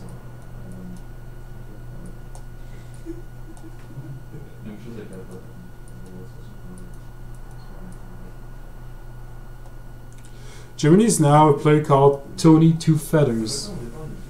So he did not qualify, but he was on the priority list as a sub, so he almost qualified as a wild slot player. So there was a way to qualify as through participation. Since he played so many games, he was able to get on top of that list, and that's how he got slotted in for this game.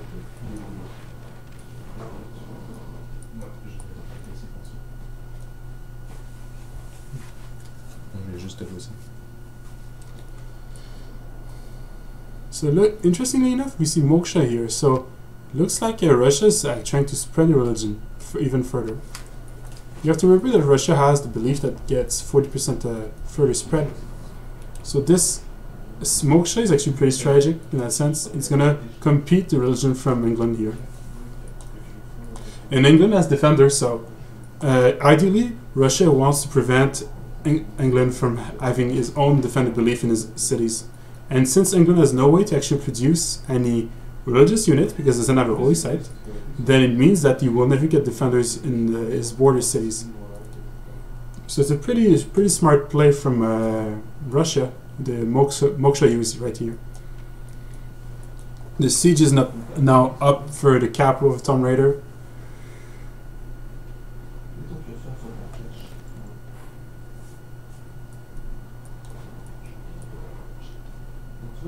I see an extra settler here. I'm pretty happy to see that. He's probably going to settle the ocean here.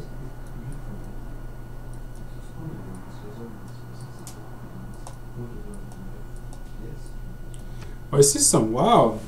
Okay, I see some sea dogs being produced. So sea dogs are upgraded into submarines later. But the advantage is they're actually invisible unless you stand right next to them. So, like, he actually has one right there. So he's right now running the cards, 100% production for Renaissance boats. That's why he's getting them in only 4 turns.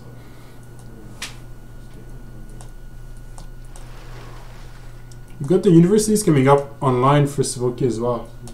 Oh, it's privateers. Yeah, right, Iran. So he said sea dogs is privateers. Totally right.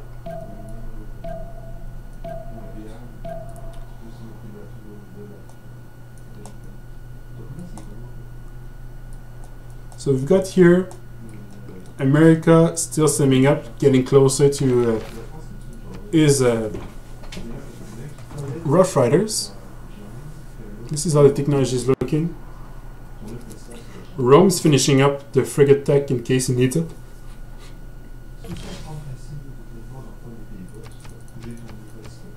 Let's refresh this. 2 turns until we get Cossacks as well from Russia. So that could be a problem. How many pre-builds do we have? 1, 2, 3, 4, 5, 6, 7, 8. I see 8 on the southern side, so 8 Cossack is already pretty dangerous. I would have liked to see much more though. He has the gold to get. Let's go check his gold. I'm pretty sure he has the income to get much more than that. 184 gold per turn on Russia here. So he definitely has the gold to get much more pre-builds if he wants to. Maybe he's planning to bring it to 1 turn, then get a few more ready before he attacks.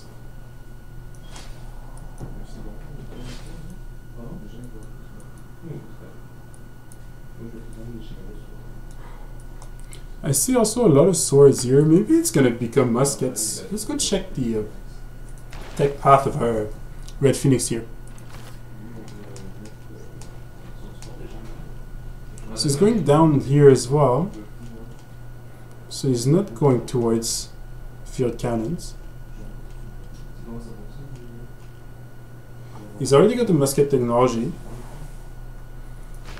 So I wouldn't be surprised if he tries a musket push on Zulu here. Red Phoenix, if he wants to try to keep winning this game, he needs to keep pushing.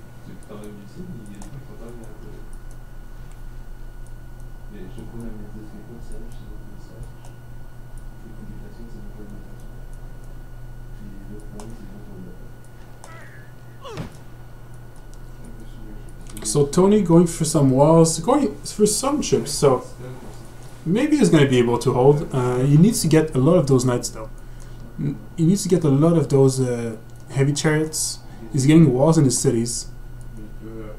This is exactly what he needs to do, but he needs more troops.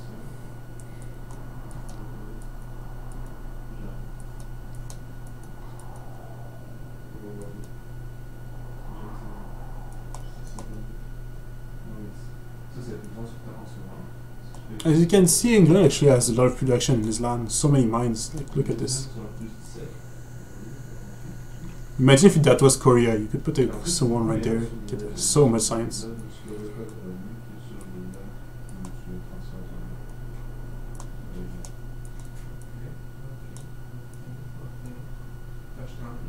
There's so little defending on this side though. Probably Svoki should try to pressure Russia.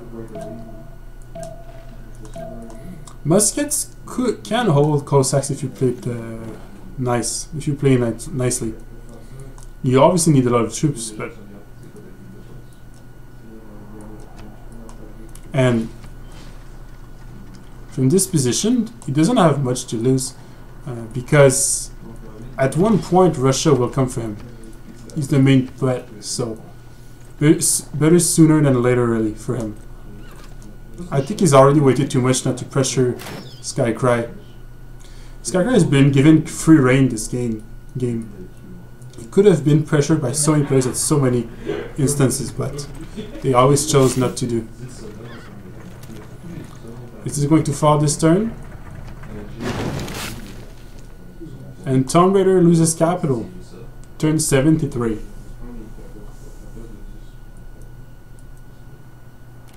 War declaration between Svoki and TOMBraider. Okay, so England going there.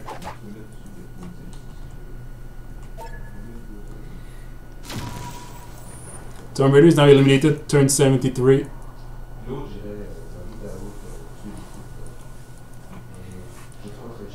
So he's the first player out. Zulu won the war finally. The crossbows combined with the knights were enough to take out the capital. I guess he still has one city to take. The capital is actually pretty good. Well, everything's built, he needs to repair everything, but once you get those farms back up and the mines back up, you'll be able to have a decent city.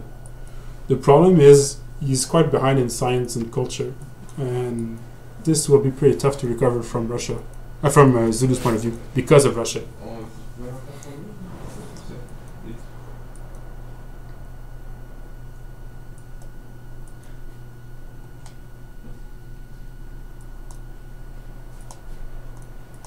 I see Musket here advanced by England, so he's scouting to see what's there on the other side.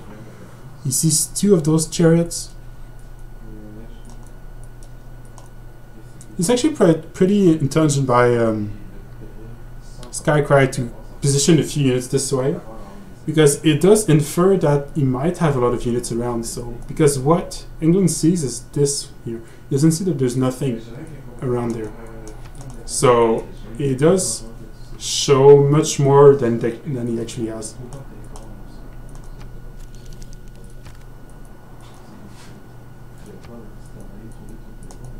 I see a few horses also moving up in that direction, so maybe he's feeling the pressure. Maybe Russia's going to get here, get Cossacks to defend against England. That's probably the outcome here.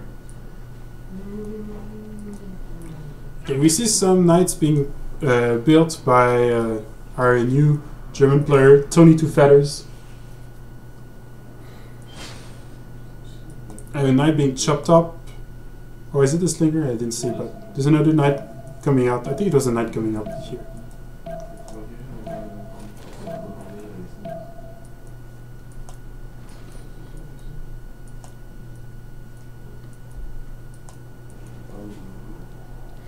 So as you can see, Tony keeps an archer here, Two Feathers, to spot when the cavalry is coming. It's gonna give him some time to react.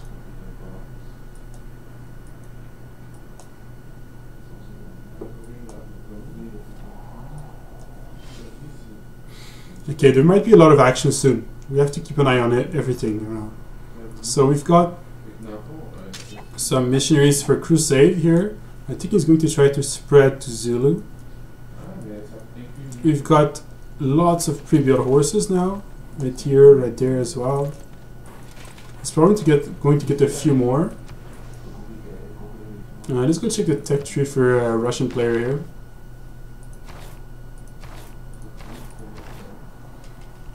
So he's got Cossacks unlocked. So he cannot pre-build any more Cossacks. He has to raw build them from this point on.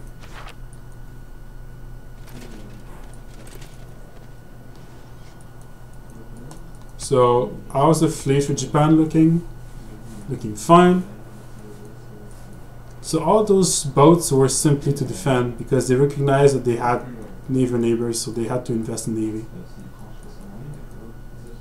Looks like there's actually barb problems in America's land as well.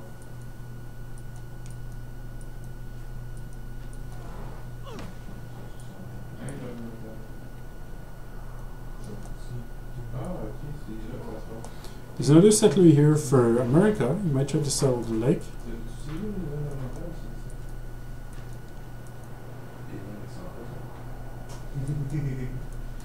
New city here for Rome.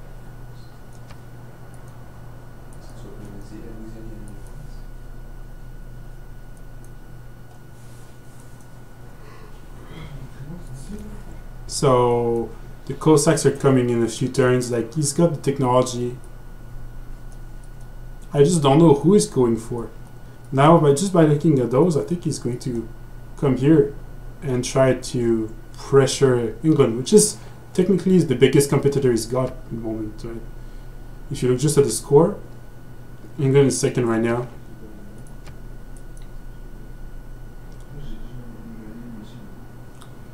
So 283 science for Russia. So Russia's shooting far ahead. There's really little that can be done from this point on. 160 for Fonz though on science, so he's doing fine. We've got 120 for Cree, 110 for Japan, 150 for England. So England's still okay. The culture game is still in Japan's favor here. 150 culture per turn. We could have a look at the culture here. There's still no tourists on the board. Is there any form of tourism per turn? Not really. 49 is the highest, so we're not going to see tourism victory at all. You should probably check up also if there's some good Newton picked up. Some scientists picked up. So far, oh, there has been Newton. Yeah, Newton was picked up by Russia. I missed it earlier. So that's how Russia got so far ahead in science.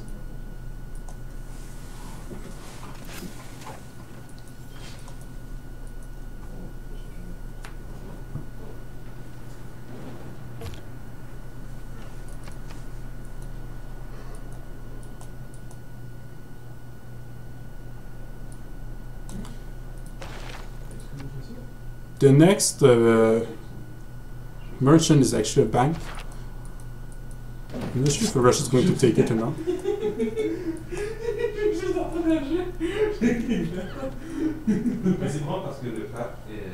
So this is a pretty interesting game to watch from this point, because if America manages to roll over Germany, suddenly America is back in this game. He's got a lot of settles behind this, he's liking a little bit of science and culture, but he's not in the next in line of dying. Technically, Russia needs to kill England before killing America. So America has time to set up a defense and probably time to reach tanks as well. Kree will most likely try to either defend against the Cossacks or take out Zulu, and Russia will most likely try also to take out Zulu as well. Zulu's in a very tough spot, really. I don't think there's anything he could be doing, really. He should be getting walls and more troops if he wants to defend, but he also needs the science, so that's why he's going for the campuses right now. Because if you look at the science right now, Zulu's on 87, so he's really behind everyone else. This war slowed him down a lot, and he lets the crusade being spread, so now it's pretty much GG. I think we're going to see some muskets coming out from Red. Red Phoenix is going to push on Zulu pretty soon.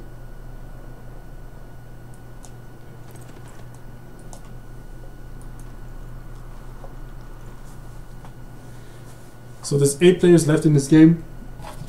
TOMBraider would die at turn 73.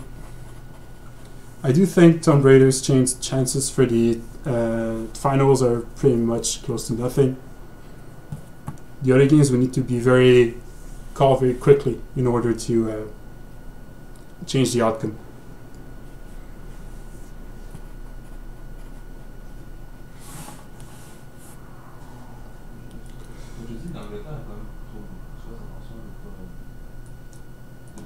Well, this is Skycry Russia.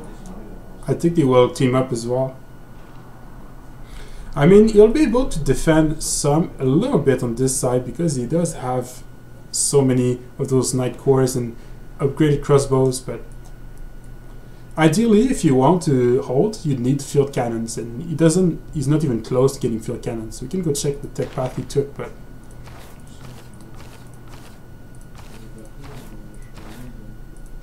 there you go. So this is Zulu right now. He's got muskets though, so he might be able to hold a little bit if he gets some of muskets out, but he doesn't have much at the moment.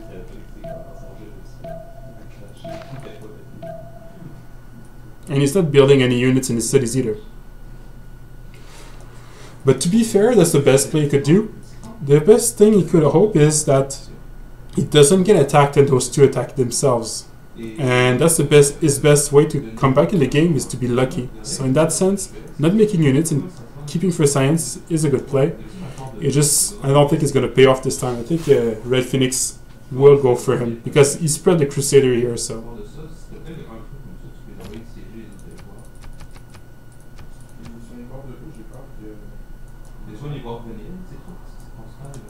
We've got some engineers now recruited by Germany. So Tony, making the best of this situation, he's recovering, I guess. He's filled cities, so suddenly looking much better. He's getting some units. He needs more though, but he's going to get there. He's getting some hands up. Like, this is a good hands up next to 2 commercials. So we've got a wall here as well. This is exactly what he wants. I wonder if you got the wall engineer. Often it's the one pops up. No, it doesn't. Next engineer is actually the wall engineer, but he might want to grab it. In this specific situation, it is very strong because a medieval walls can hold rough fighters for a few more turns. So I'm pretty sure he's going to go for that engineer as well.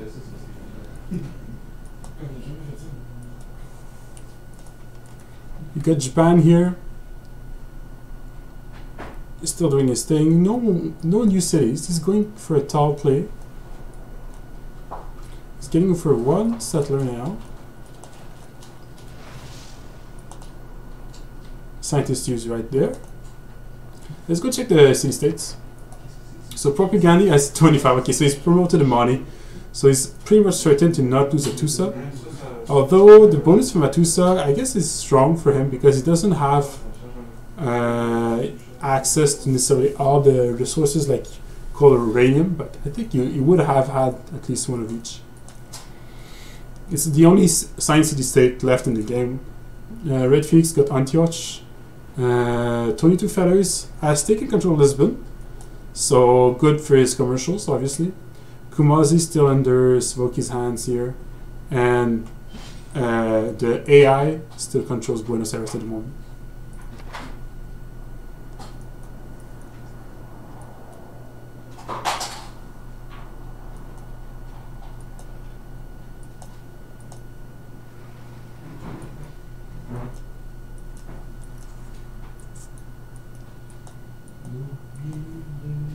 So next turn, I think the Nubian Empire will be completely erased from the map.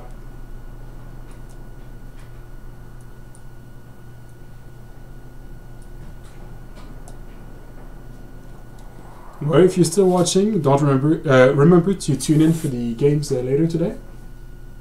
I will not be streaming them; it will be someone else, but it will be at 13 EST. Or it would be, if you are living in Europe, around 7 PM your time in Europe. That's the planned start time of it. Sometimes it takes some time to stage them, so you'll be able to see at that point. Probably around half an hour later, you can be pretty much guaranteed the game will have started already. Let's go check this in the Golden Age. 4 turns until the next Golden Age, so let's get this menu open. We got not many Golden Age secure actually. Zulu might be able to get a Golden Age, but the rest of the players, Japan might be able to get one as well. But the players are struggling for the next Golden Age, it looks like.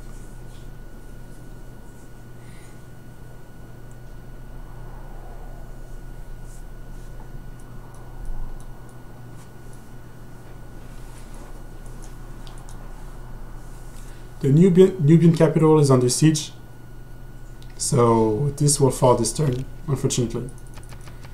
I should see the new Nubian capital.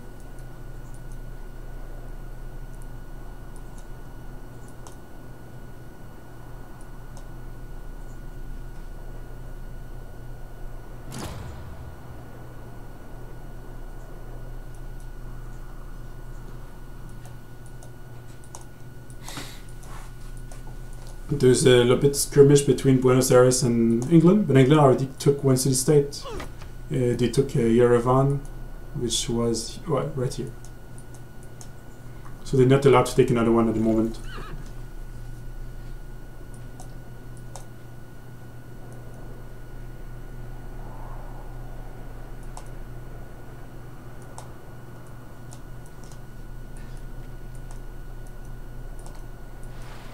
Japan's going for 2 more settlers there, so it's going to have 3 extra settlers. Probably going to plan to settle the rest of the peninsula. Maybe getting 1 settle around there towards Zulu, 1 settle towards England. Although, to be fair, his land army is pretty overextended. He doesn't have much to defend with. So I would be a little bit worried, but at the same time, it's not like England could really push on him from this position. Some riders picked up by Russia, pushing his lead on culture as well. The only player competing for culture right now would be Japan. Japan has a very strong culture.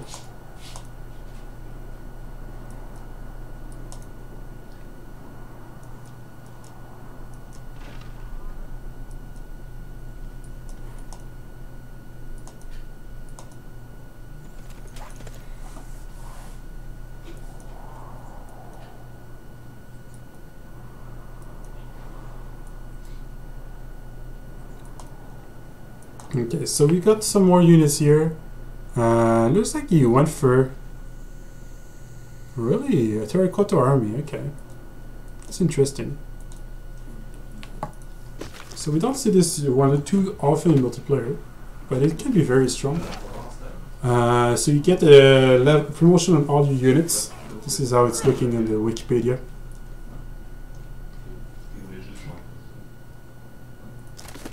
So we sometimes see it with some Scotland players. They do with their special unit, they do mass scouts and they get an upgrade on all of those and do a push with Highlanders. But we see it whenever there's a lot of units on the map, it's actually pretty strong. It's not really prioritized because it's quite heavy investment production, and often you do not have tiles around your encampment to do it. But here, it's actually a very bright choice. I agree with this choice as well.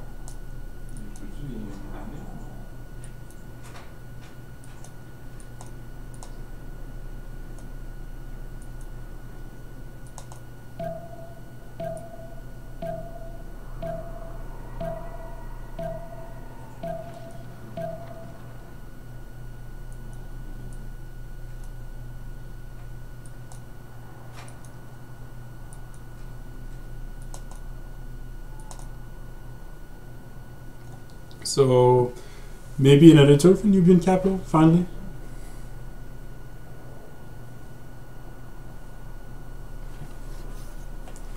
It's going to be pretty game. It's going to pick up in speed pretty quickly. We just have to wait for those. The Rough Riders are in 4 turns, so Cavalry is in 3 turns for Cree. I think Cree could have pushed much earlier. It chose not to.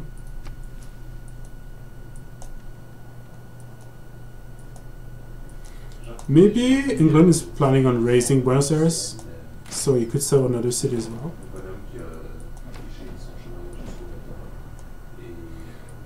You see here Zulu pillaging everything he can before conquering the city.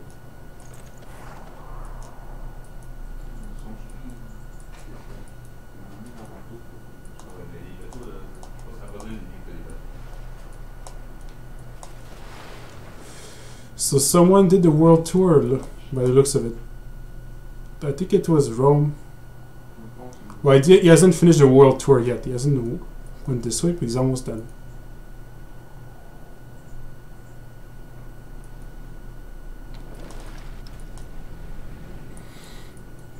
While England is the biggest competitor to Russia, so it would make sense to try to slow down England from Russia's point of view. But I do think Russia could have also killed both Nubia and Zulu if he wanted to. I think both options were good here.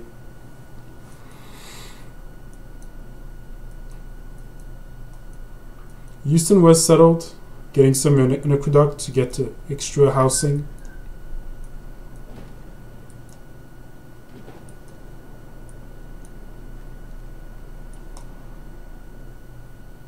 Yeah, he's not taking it yet. He's probably just farming some experience on his crossbows at the moment. He might realize he needs this experience to defend against potentially Cossacks or muskets, but the thing is his army is completely out of position there. You probably need to get the second army to defend his own borders against Crete.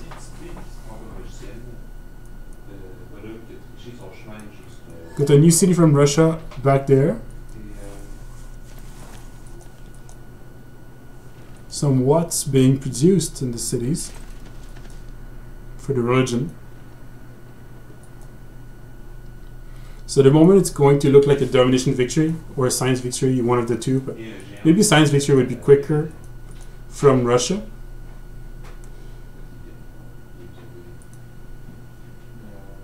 Germany had a very good setup, but with the threat of America, I think there's not any chance, unfortunately. And America would be pretty happy to capture all of those districts, really. So America could technically still be in this game, but it's a big if, and I don't think it's going to be enough to catch up to Russia at this point. We're just slowly going away with the game.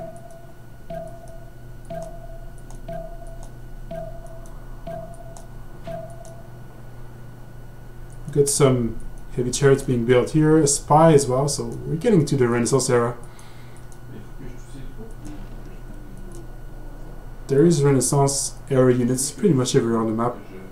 We're on 780 after, so it means turn 78. So those players have been playing since around. It's been almost 4 hours that they've been playing, so.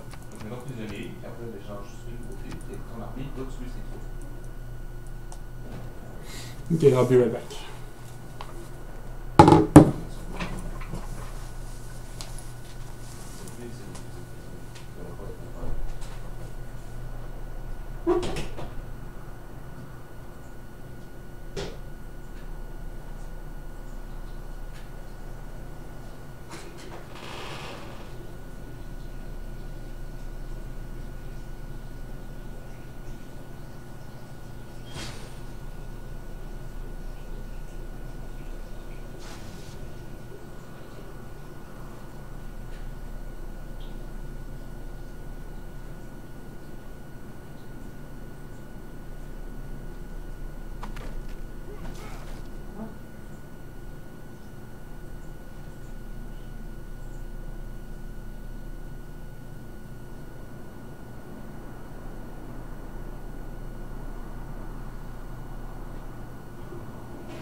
I am back. So, was there a peace treaty or something? Why is the Nubian capital still up?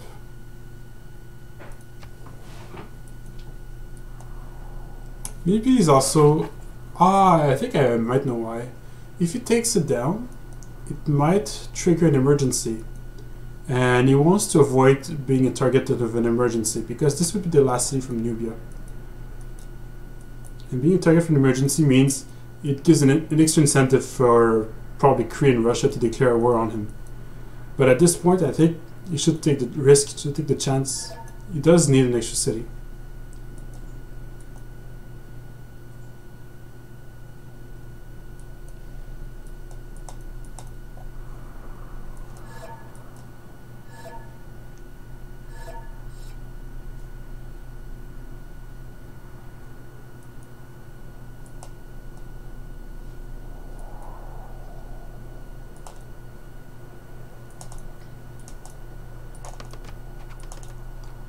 So America pushed back the barbs.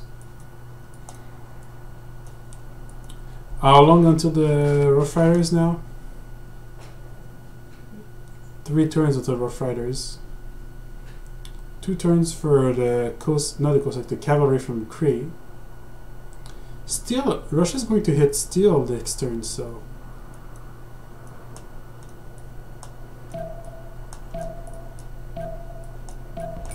Russia missed his window for Cossacks, but he seemed to say it was on purpose before on the chat, because he wants to be strategic on who gets to the finals.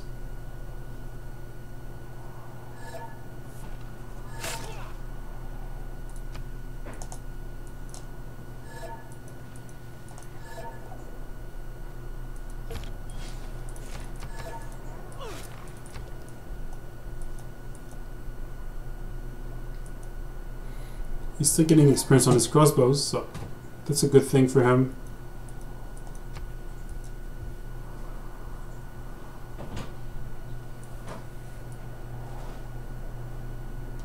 Fonz probably needs to make sure to stay on top of his game as well. He's doing fine right now, but he needs more cities. And he's lacking room to get more cities. It looks like he's got a settler there. So he might be able to settle another city on the coast. On this island. So that's a possibility for him.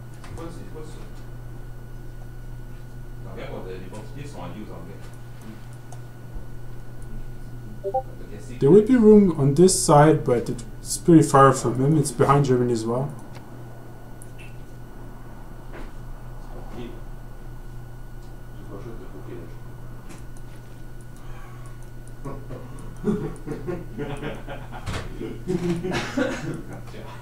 Looks like there's some loyalty problems with this one. No. Oh, not really. It's full loyalty. I'm curious to see what's going to be the... oh, nobody went for Golden Age.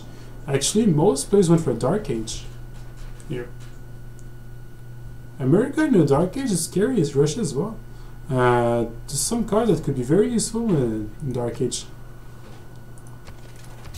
It gives extra combat strength if you want to. Players will probably try to transition into a Heroic Age in the next one as well. So we are now officially in the Renaissance era.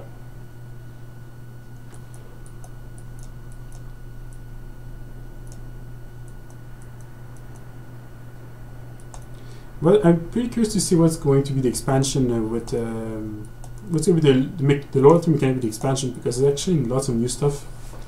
If you've seen the new leaders, Eleanor. So this leader will allow you to basically conquer cities with loyalty pretty easily. That should be pretty interesting.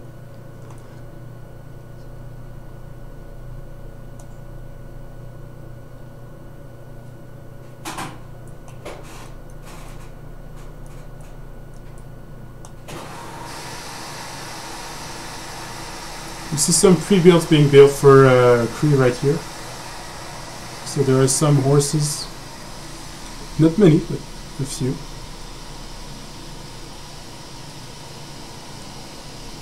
Let's hop in their voice channel to see what's happening.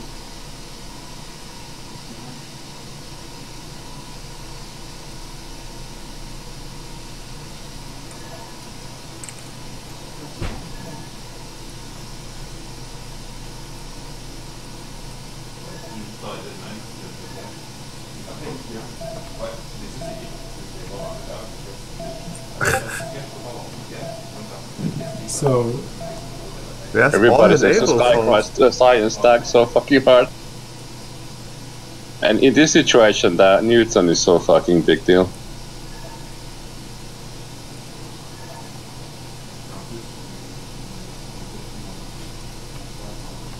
There's a just saying Fonz naval is somewhere. I don't know where, but I think he's trying something. You're paranoid. Not really, but I think you're trying something sneaky against someone else. Is there any culture victory going? Whoa, me! Why do I have 3 out of 54 tourists? Oh, stupid game. There's 71 tourism. Why? I never even did a single thing for it. Oh my god.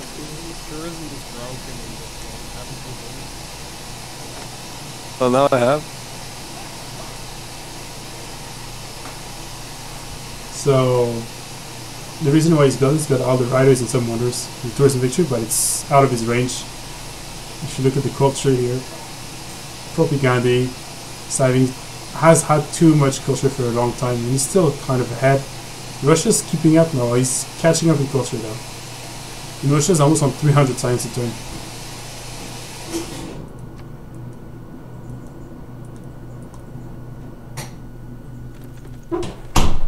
So this game, unfortunately, is gonna be stalemate for a little longer, it looks like. But there was a discussion to have a war between Russia and England right here.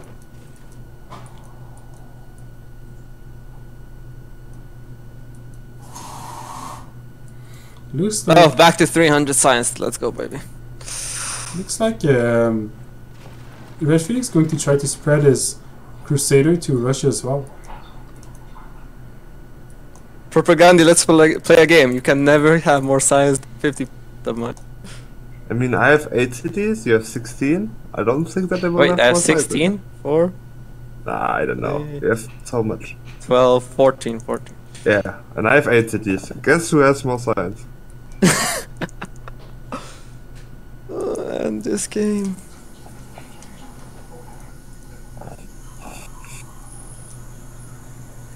At least with Japan you have every campus is just a 3 campus.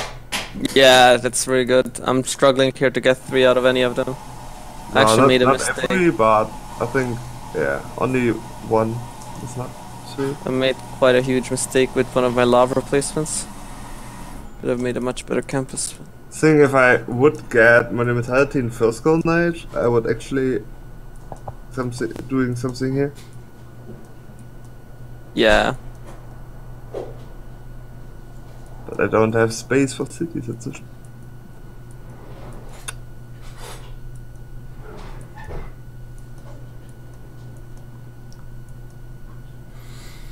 So, it looks like the game's gonna still go on for a little bit. Zulu's founding a new city on the Russian border.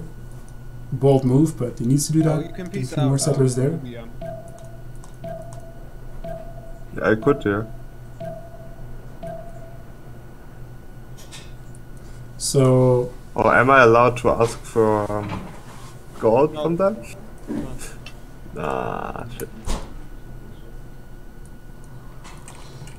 Okay, let's get some action going. I think in next turn, 2 turns, we're gonna get some Rough Riders. Just have to wait a few more turns. We'll be able to see that.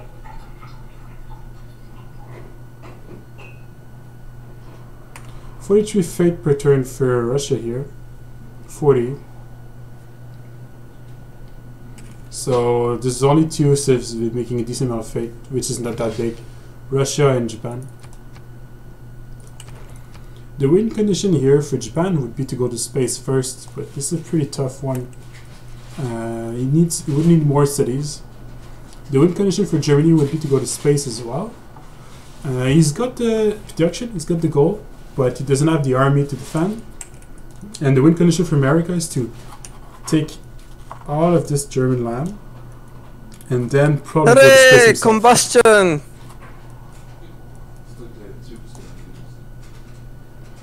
So it looks like Russia's hit combustion now, as we just heard, right? So that means tanks.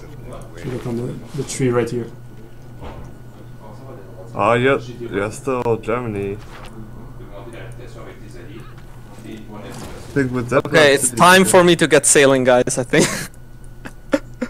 It's about time for sailing. So Nubia's been completely wiped out this turn. Oh, I just... so I decided to finally with get no it. commercial, no harbor, and no pen and brush, I have some gold problems. I don't know. So PrOPigandhi actually doesn't have much gold, as he said. That's another big problem. I actually have gold problems, I forgot to save. I mean, I'm not doing gold plus per turn. Oh, I'm on 180 per turn. That's... I'm not doing that bad. This is Garden Plaza. Minus pretty good. 30.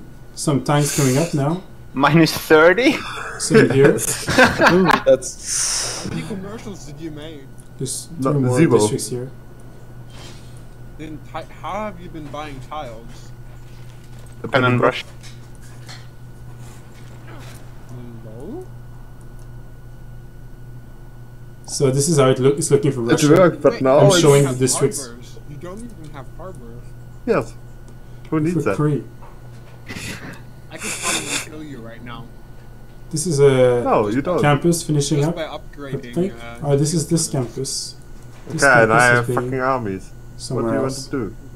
Yeah, but you can only upgrade one single unit. Ah, that's lie. I'm not saying I'm gonna do it, of course, but like You should. vulnerable by not going gold. I mean, there are only one This tile place type is Japan right there. so have fun with that. What about England? Why aren't you afraid of? Afraid of England? Because maybe I have spies on his land? Maybe. Maybe? How are you? Like, do you have a navy? Yes. That's probably what's eating a lot of your gold as well, right? Yes. And I don't have the -1 card. You should probably start deleting units. I mean, that's usually helps, right? Yeah, really good strategy, right? Yes, it's the best one. Maybe I just put spies in your cities and take all your gold?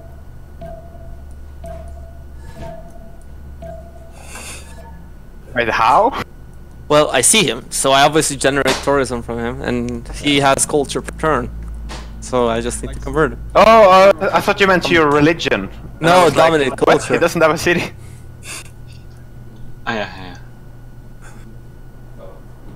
No, PrOPigandhi, you're catching up. I told you. Funny thing is, Sivoki upgraded and his units are stronger than his city centers, so I should just one-shot the cities. The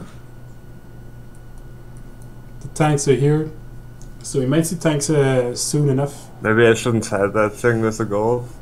No, I'm a target for everyone. No, the thing is that this game is like over, like... Yeah, it is. Well, it's only decided who's first. Like. But you're my ally, so kill Sivoki a little bit so I can take second. No, you won't get second. What is this? Never. Also, look at Germany, Zulu, and Rome. We're all tied right now. So it's really close. It's really close. And America? Hey Fonzie. Yeah. I only have 2 shit coastals, so I hope you're just trolling me for the same thing. Just for trolling. I'm admiring the coast. Hey Rome, gonna be rough. Might need some assistance shortly. Is America attacking Germany now? I might be upgrading like 25 prepping it. units. Yeah, it's gonna be pretty tough. Is there a 4-tile wonder? Probably not. I'm doing gold again, guys. It's pretty interesting. You got this one here. Hmm? Sorry, what? The amount of land you two guys are covering with your cities. Oh yes. 2 points per merchant, 2 points per general per turn. The edge of the map pulled out that far for red.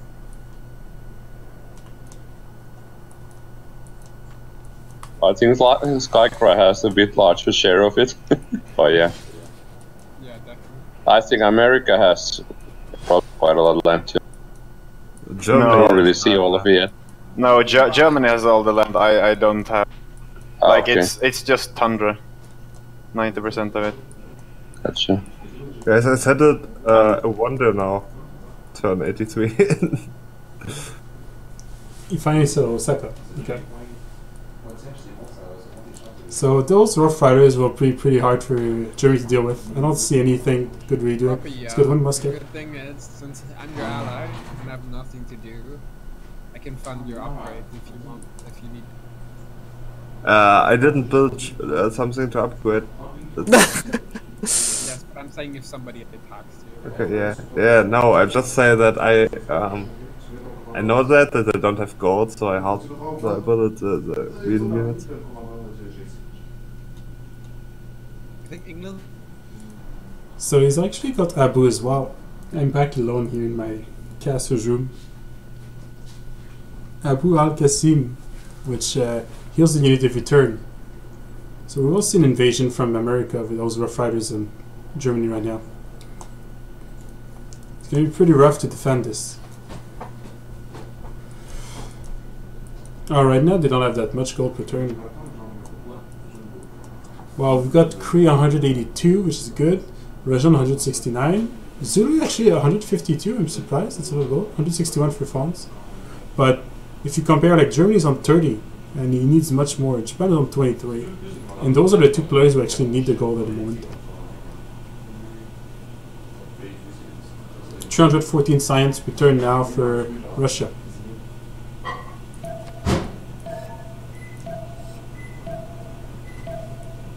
So there's going to be a friendship renewal between America and England, I think.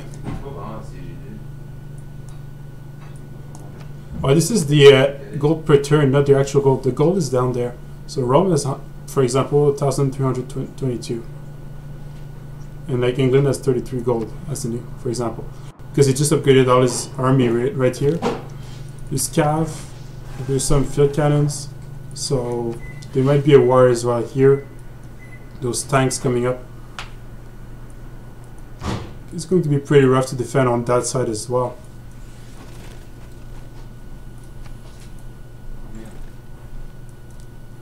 The Rough Riders now, so the war declaration coming up.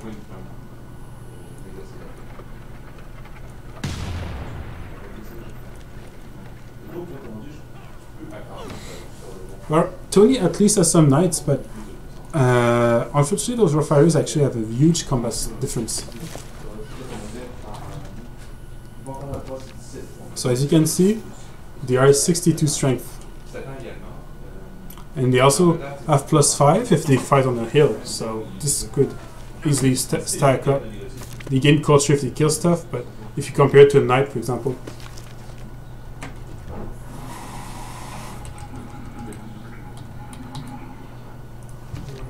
the knight itself is only 48. Cologne is now under siege. Some more rough fighters coming up on this side. Some pike and shots being produced, which is a good idea.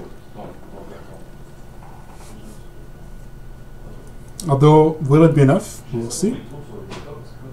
The disadvantage of those rough fighters is you cannot use them with rams, so it still takes some time to take out the cities. And Germany actually built some walls, so that should help a lot. There's a huge stalemate here in Russia and Sentez-vous.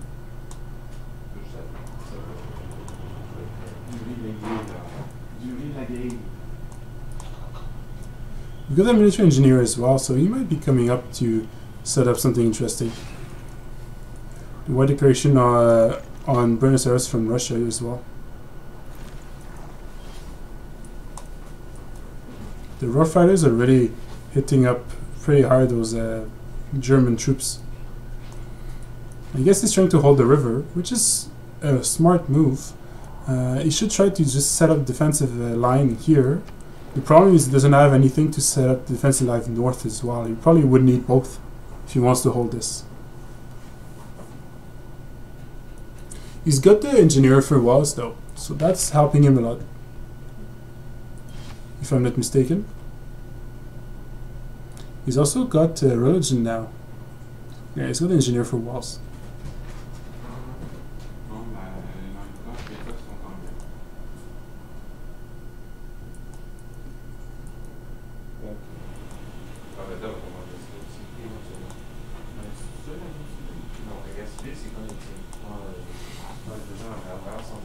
We've got some more campuses being made, districts, science, industrial zones for America. America, I do think he still has a shot, because if he takes up all this German land, he could potentially have enough cities to catch up. But he's been so far behind for most of the game, it's a long shot. But Russia's missed an opportunity to Cossack, I think. Letting Zulu live, letting Cree live as well, and Cree should actually attack Zulu. Maybe they just decided not to war each other for now.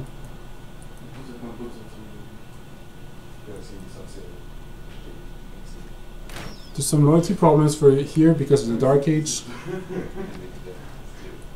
Nothing too drastic so far.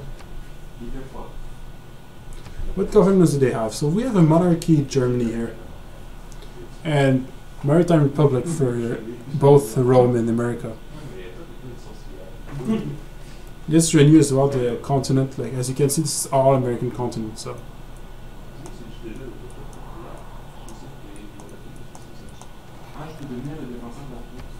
the city here is getting in danger. There's a catapult coming up as well.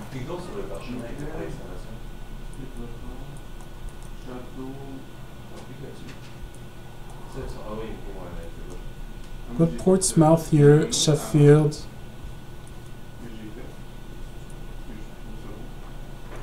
A new city here to be affected by the Colosseum, but Tusa's taking most of the tiles. It's mainly getting it for an extra campus spot, but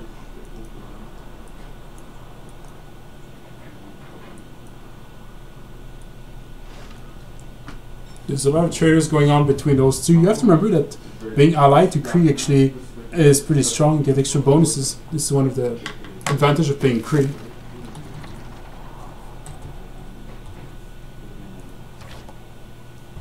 You get an extra trader. And is it Poundmaker? Maybe it's Poundmaker, the deleter. Extra diplomatic visibility.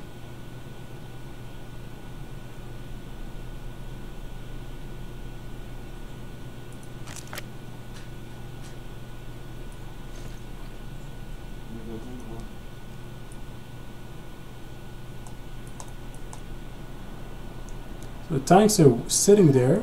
Let's go check what Skycry doing in science, because it might be interesting to know. So this is a Cree. Right now he's finishing up this. I think he's going to go for... I don't see why he wouldn't attack Zulu from this point on. He's going to have cavalry now. This is Japan, taking up towards field cannons. England, getting steel in 4 turns, so he might be able to hold. Skycry is now taking up north sides, grabbing industrialization. Red Phoenix, we already saw that. America's behind science, is catching up those 2 technologies here.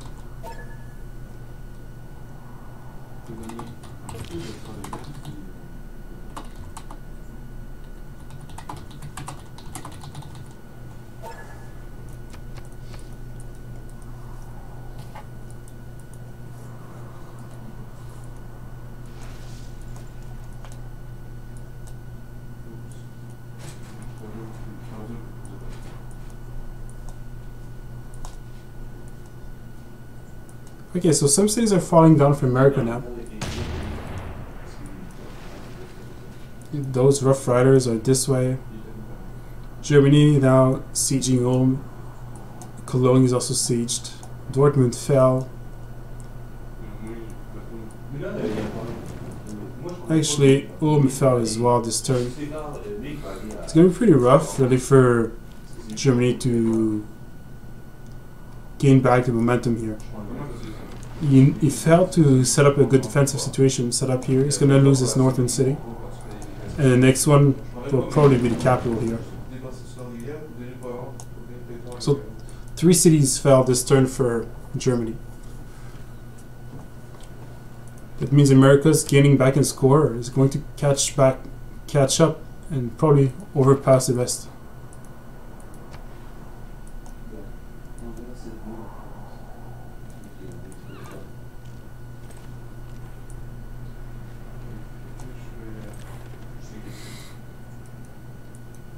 And the only issue you could have is specifically with loyalty, but if you take enough cities quickly enough, this shouldn't be too much of an issue. It just needs to keep pushing.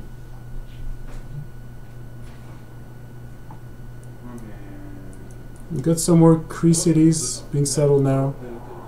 Some more Russian cities as well.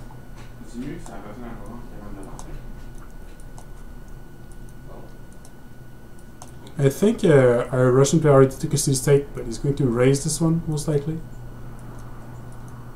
Might go for PrOPigandhi with 3 tanks. That's an option. Instead of trying to push through this.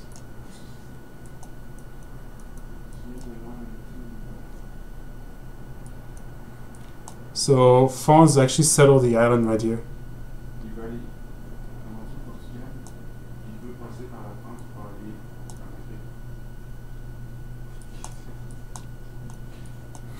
Fonz also graded a few field cannons here, probably as a defensive measure against America.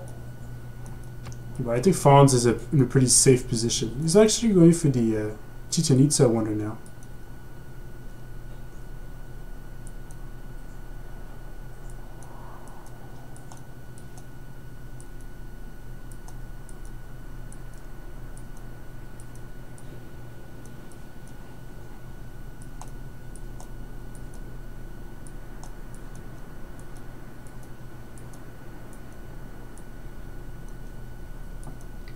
I guess if we're going to see the last settler from Cree. Cree is going to probably settle back here, finish the peninsula. There was a discussion on whether we should change some of the tournament rules for the next time. I think it's I've got pretty good feedback on that. So this tournament, to qualify for the finals, you have to be a winner or one of the longest survivors. You can see the unique unit from England too right there. It's pretty cool. So because of those rules and because there is 3 semi-final games, whoever lasts the longest might have a shot at getting in the finals. So this is what's motivating most of the players here. They're trying to last as long as possible. However, most probably that doing the top 2 or top 3 of each game would be if you do top 2 or top 3, it would probably have much better semifinals and also in very interesting finals as well. I agree with you, Aaron. The problem is the game. People are trying to survive and not trying to win. Technically, you could say they could eliminate players, so they could say, "Oh, I could eliminate my neighbor, so he doesn't get in the finals either." But you're entirely right. However, in the FFM meta, you always try to play to survive as well, to a certain extent.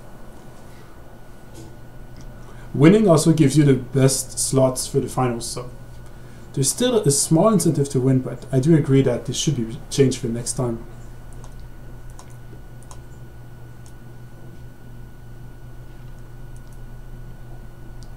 So right now it's turn 87. It's been a relatively long game. Buenos Aires Falls is probably going to raise it, unless there's a... I should go double check what was the rule for the city-states.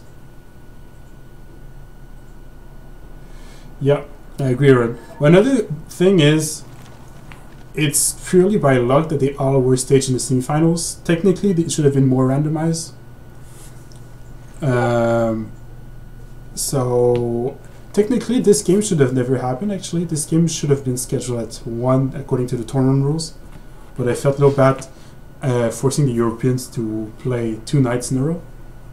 So I opened the semifinal slot if some Europeans wanted to play, and it looks like it was pretty popular.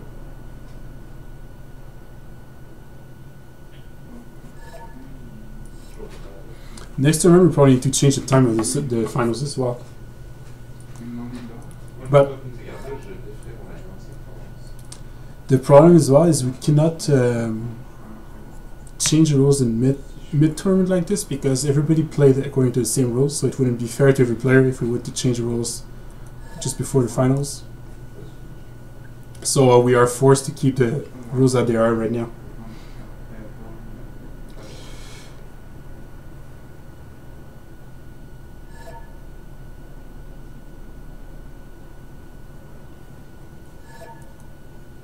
So Frankfurt Falls now. Let's get a loyalty.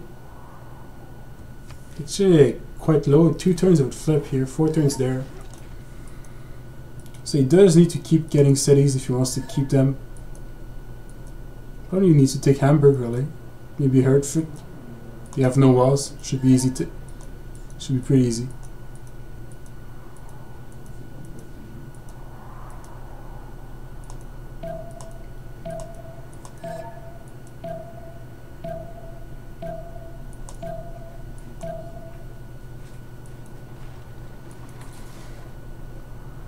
So there is some frustration in the game because of the tournament rules.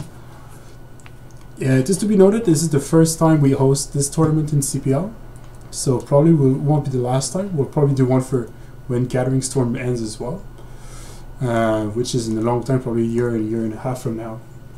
So this is all will be taken into consideration. But I do agree, we should have changed the rule to put it top 2 or top 3 players of each game. Would have been much more interesting games as well to play.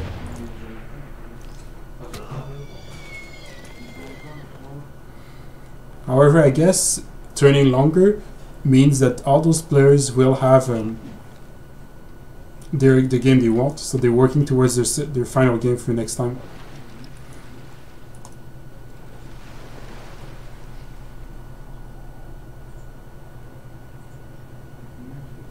Well, yeah, Ethan, I actually got I saw your message. The reason I don't do it is just because the reason I don't change the rules is because many players played by the rules according to the rules for the whole tournament.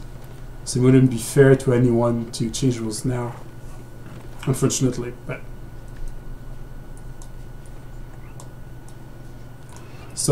we're still might be able to see some sort of late game, and if they keep, depends how long they keep going, really.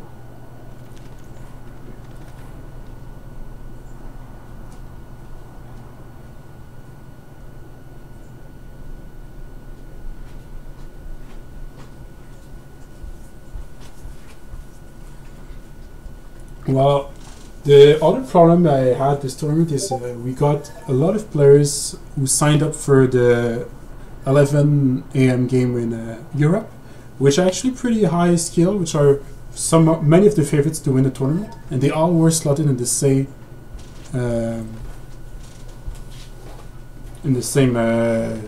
window because they all said they wanted to play at that time. So had I not opened that window, we might have had more diversity in some of the games.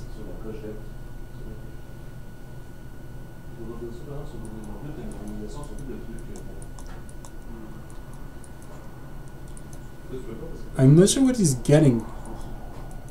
He's going to go for the big band, maybe?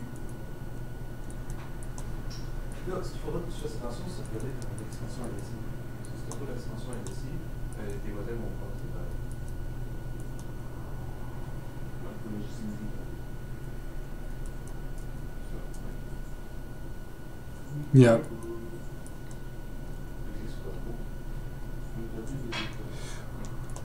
The main problem I had is we had a lot of people who qualified for the game, so I had to do 3 games, and I realized that there was a lot of Europeans. I was trying to be nice by opening this time slot, but the end result was that finally it created some sort of imbalance in some of the tour semifinals. However, I do think the finals will be very interesting tomorrow, and there's no such rules for the finals, so it should be pretty cool. That's what I'm hoping. And we had a very interesting early game. We had 2 wars happening. We had the war between Germany and America, and the war between Zulu and Nubia. To be fair, there was a very good play from Red Phoenix with the scientists as well. We got Newton, got Hypatia, and we got some good district placements and some bright diplomacy, really, because not getting in trouble with Russia was a good move.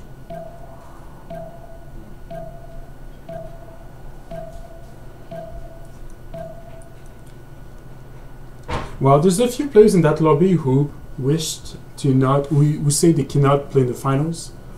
For example, Red Phoenix already said the finals are too late for him, so the Cree player. PrOPigandhi might have shown little interest to play in the finals. Carlos technically cannot play in the finals as a sub, but he could qualify a Battle Snake, so that's why he's staying in the game right now.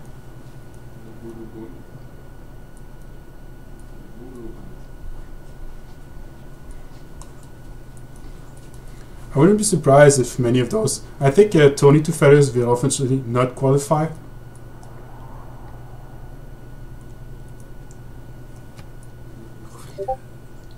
But he's been doing a good defense here. He's done his best. America will lose a city here to loyalty next turn. But he's got the units to take it back eventually. He should be careful though, they're still quite low. Those Rough Riders are strong, but not that strong. This one could be in trouble, could die if he doesn't back it off. Most of them are actually not that healthy.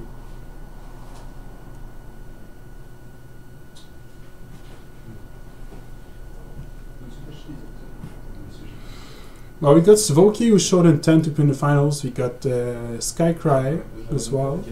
I'm pretty sure RageOfBoom would want to play in the finals as well. And I guess the Fonz would want as well. I haven't had a conversation with him, so most of those players will try to survive as long as possible.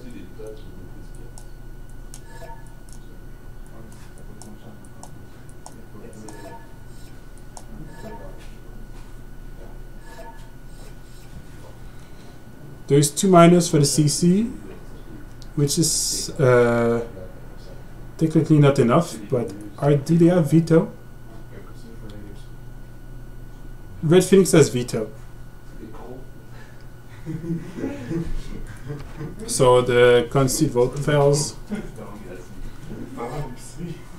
Carlos said, well, 3 minus now, so it fails for sure.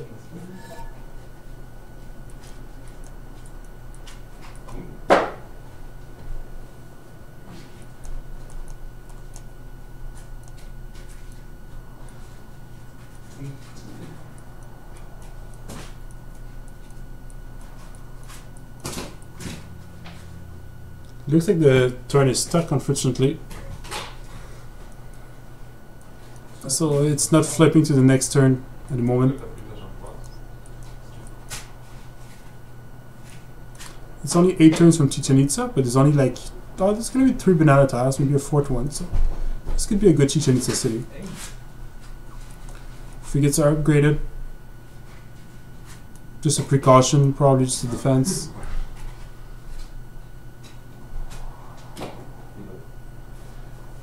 Yeah, so if they CC now and you play, let's until turn 90, the other players qualify. I think we will have to do real lobby.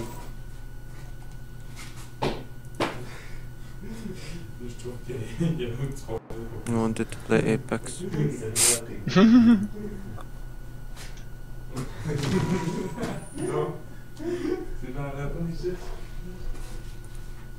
Yeah, but this is just weird.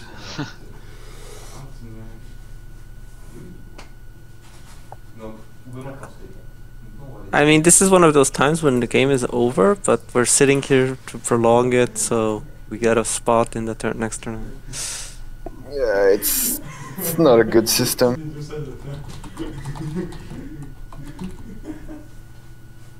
And the thing is, like, it's not like it's worth for me to like speed up the science victory. No, like, I mean, the most efficient way is for everyone to just shift enter until like turn. Game is up. Until yeah, you guys want to just shift enter? We can like just Fastly. the last 100 turns. Let's just shift enter and agree now that we're gonna keep this like our ratings like what like we're gonna agree on ratings now, and then we can shift enter. Like we can get the turns so much quicker if we don't have to. We don't like. And then we say CC turn 250. Yeah, we just say. Oh yeah, but Auguthy's streaming, so like we'll be like. He's gonna be. No one's doing anything. What is this? 10 seconds turns? Yeah, everyone's just AFK. But Auguthy is here on the channel, well, so. You know, I could ask for a review for that rule. Yeah, it's a weird rule. You should just like progress the top 3 of every game, something like that. Yeah. Yeah, top 3 from every game sounds. But then it's 9 players. Somebody needs to get a wild card or something, so it becomes. Okay, game 3 only gets 2 top. I mean, then the last player can get voted in by like best performance or something. To be fair, it would be then FFA 1 gets 5 players, FFA 2 gets 4 players, and yeah, FFA if it's gonna be a balanced game, then yeah, but I mean that's just. I think really it should be top 3 of this game because there's 10 people, right?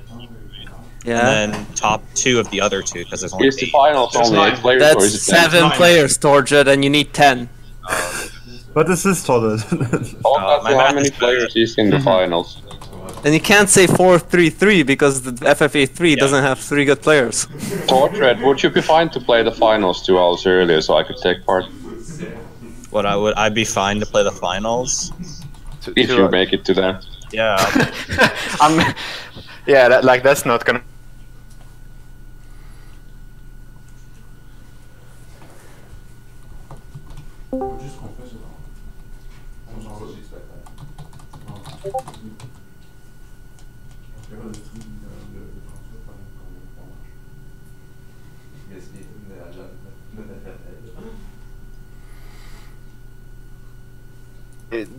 Selling your arts if you get close to it. Just. I mean, the issue is there's no real good rule that's gonna work, because either Torjit's lobby is gonna get fucked or our lobby is gonna get fucked. One of the lobbies are gonna get fucked. In the meantime, guys, join the game and ready up.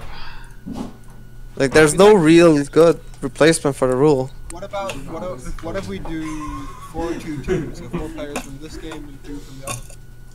These games just have more players than the other games, so more players should advance. Yes. And then you can change the rules during the tournament, so. This is the most. I mean, I think that's what Auguthy is trying to do now. Like, he's getting the moderator. Yeah, but it's kind of like really silly that we have to like play this game like for 5 hours extra because of it. I mean, okay, we don't have to. I could just kill the world, but that's like. Yeah. The rule was made in that in mind that you would do that, Skycry. That's how the rule was created, I think. Yeah, but the rule doesn't enforce that idea, so that's just. Yeah, and it's also like whoever's closest to the player leading is gonna lose. Like, I'm fortunate because I'm a bit further away, so it's gonna take longer for me, and it's the same with like Roman. It is fucked up. I agree. And the other issue is, guys, everybody's in. Check if everyone's green. What I really don't want is like a noob in an FFA final. That's what I really want. That's why I'm not killing anybody. Probably gonna happen no matter what.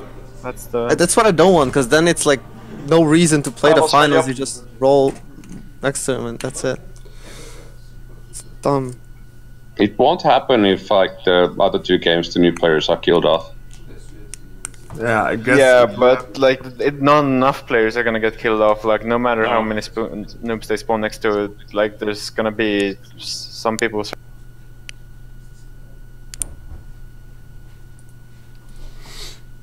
Can you help him? Yeah, he needs 2 or 4. 2-4. Yeah, I need not only 1. I guess we're all here, yeah. So, if you're on stream, I'll have We're to... playing Apex right now, but what do you need? Just a second. If you're on the stream right now, I'm gonna cut it. We're gonna do an admin discussion. I'll be right back.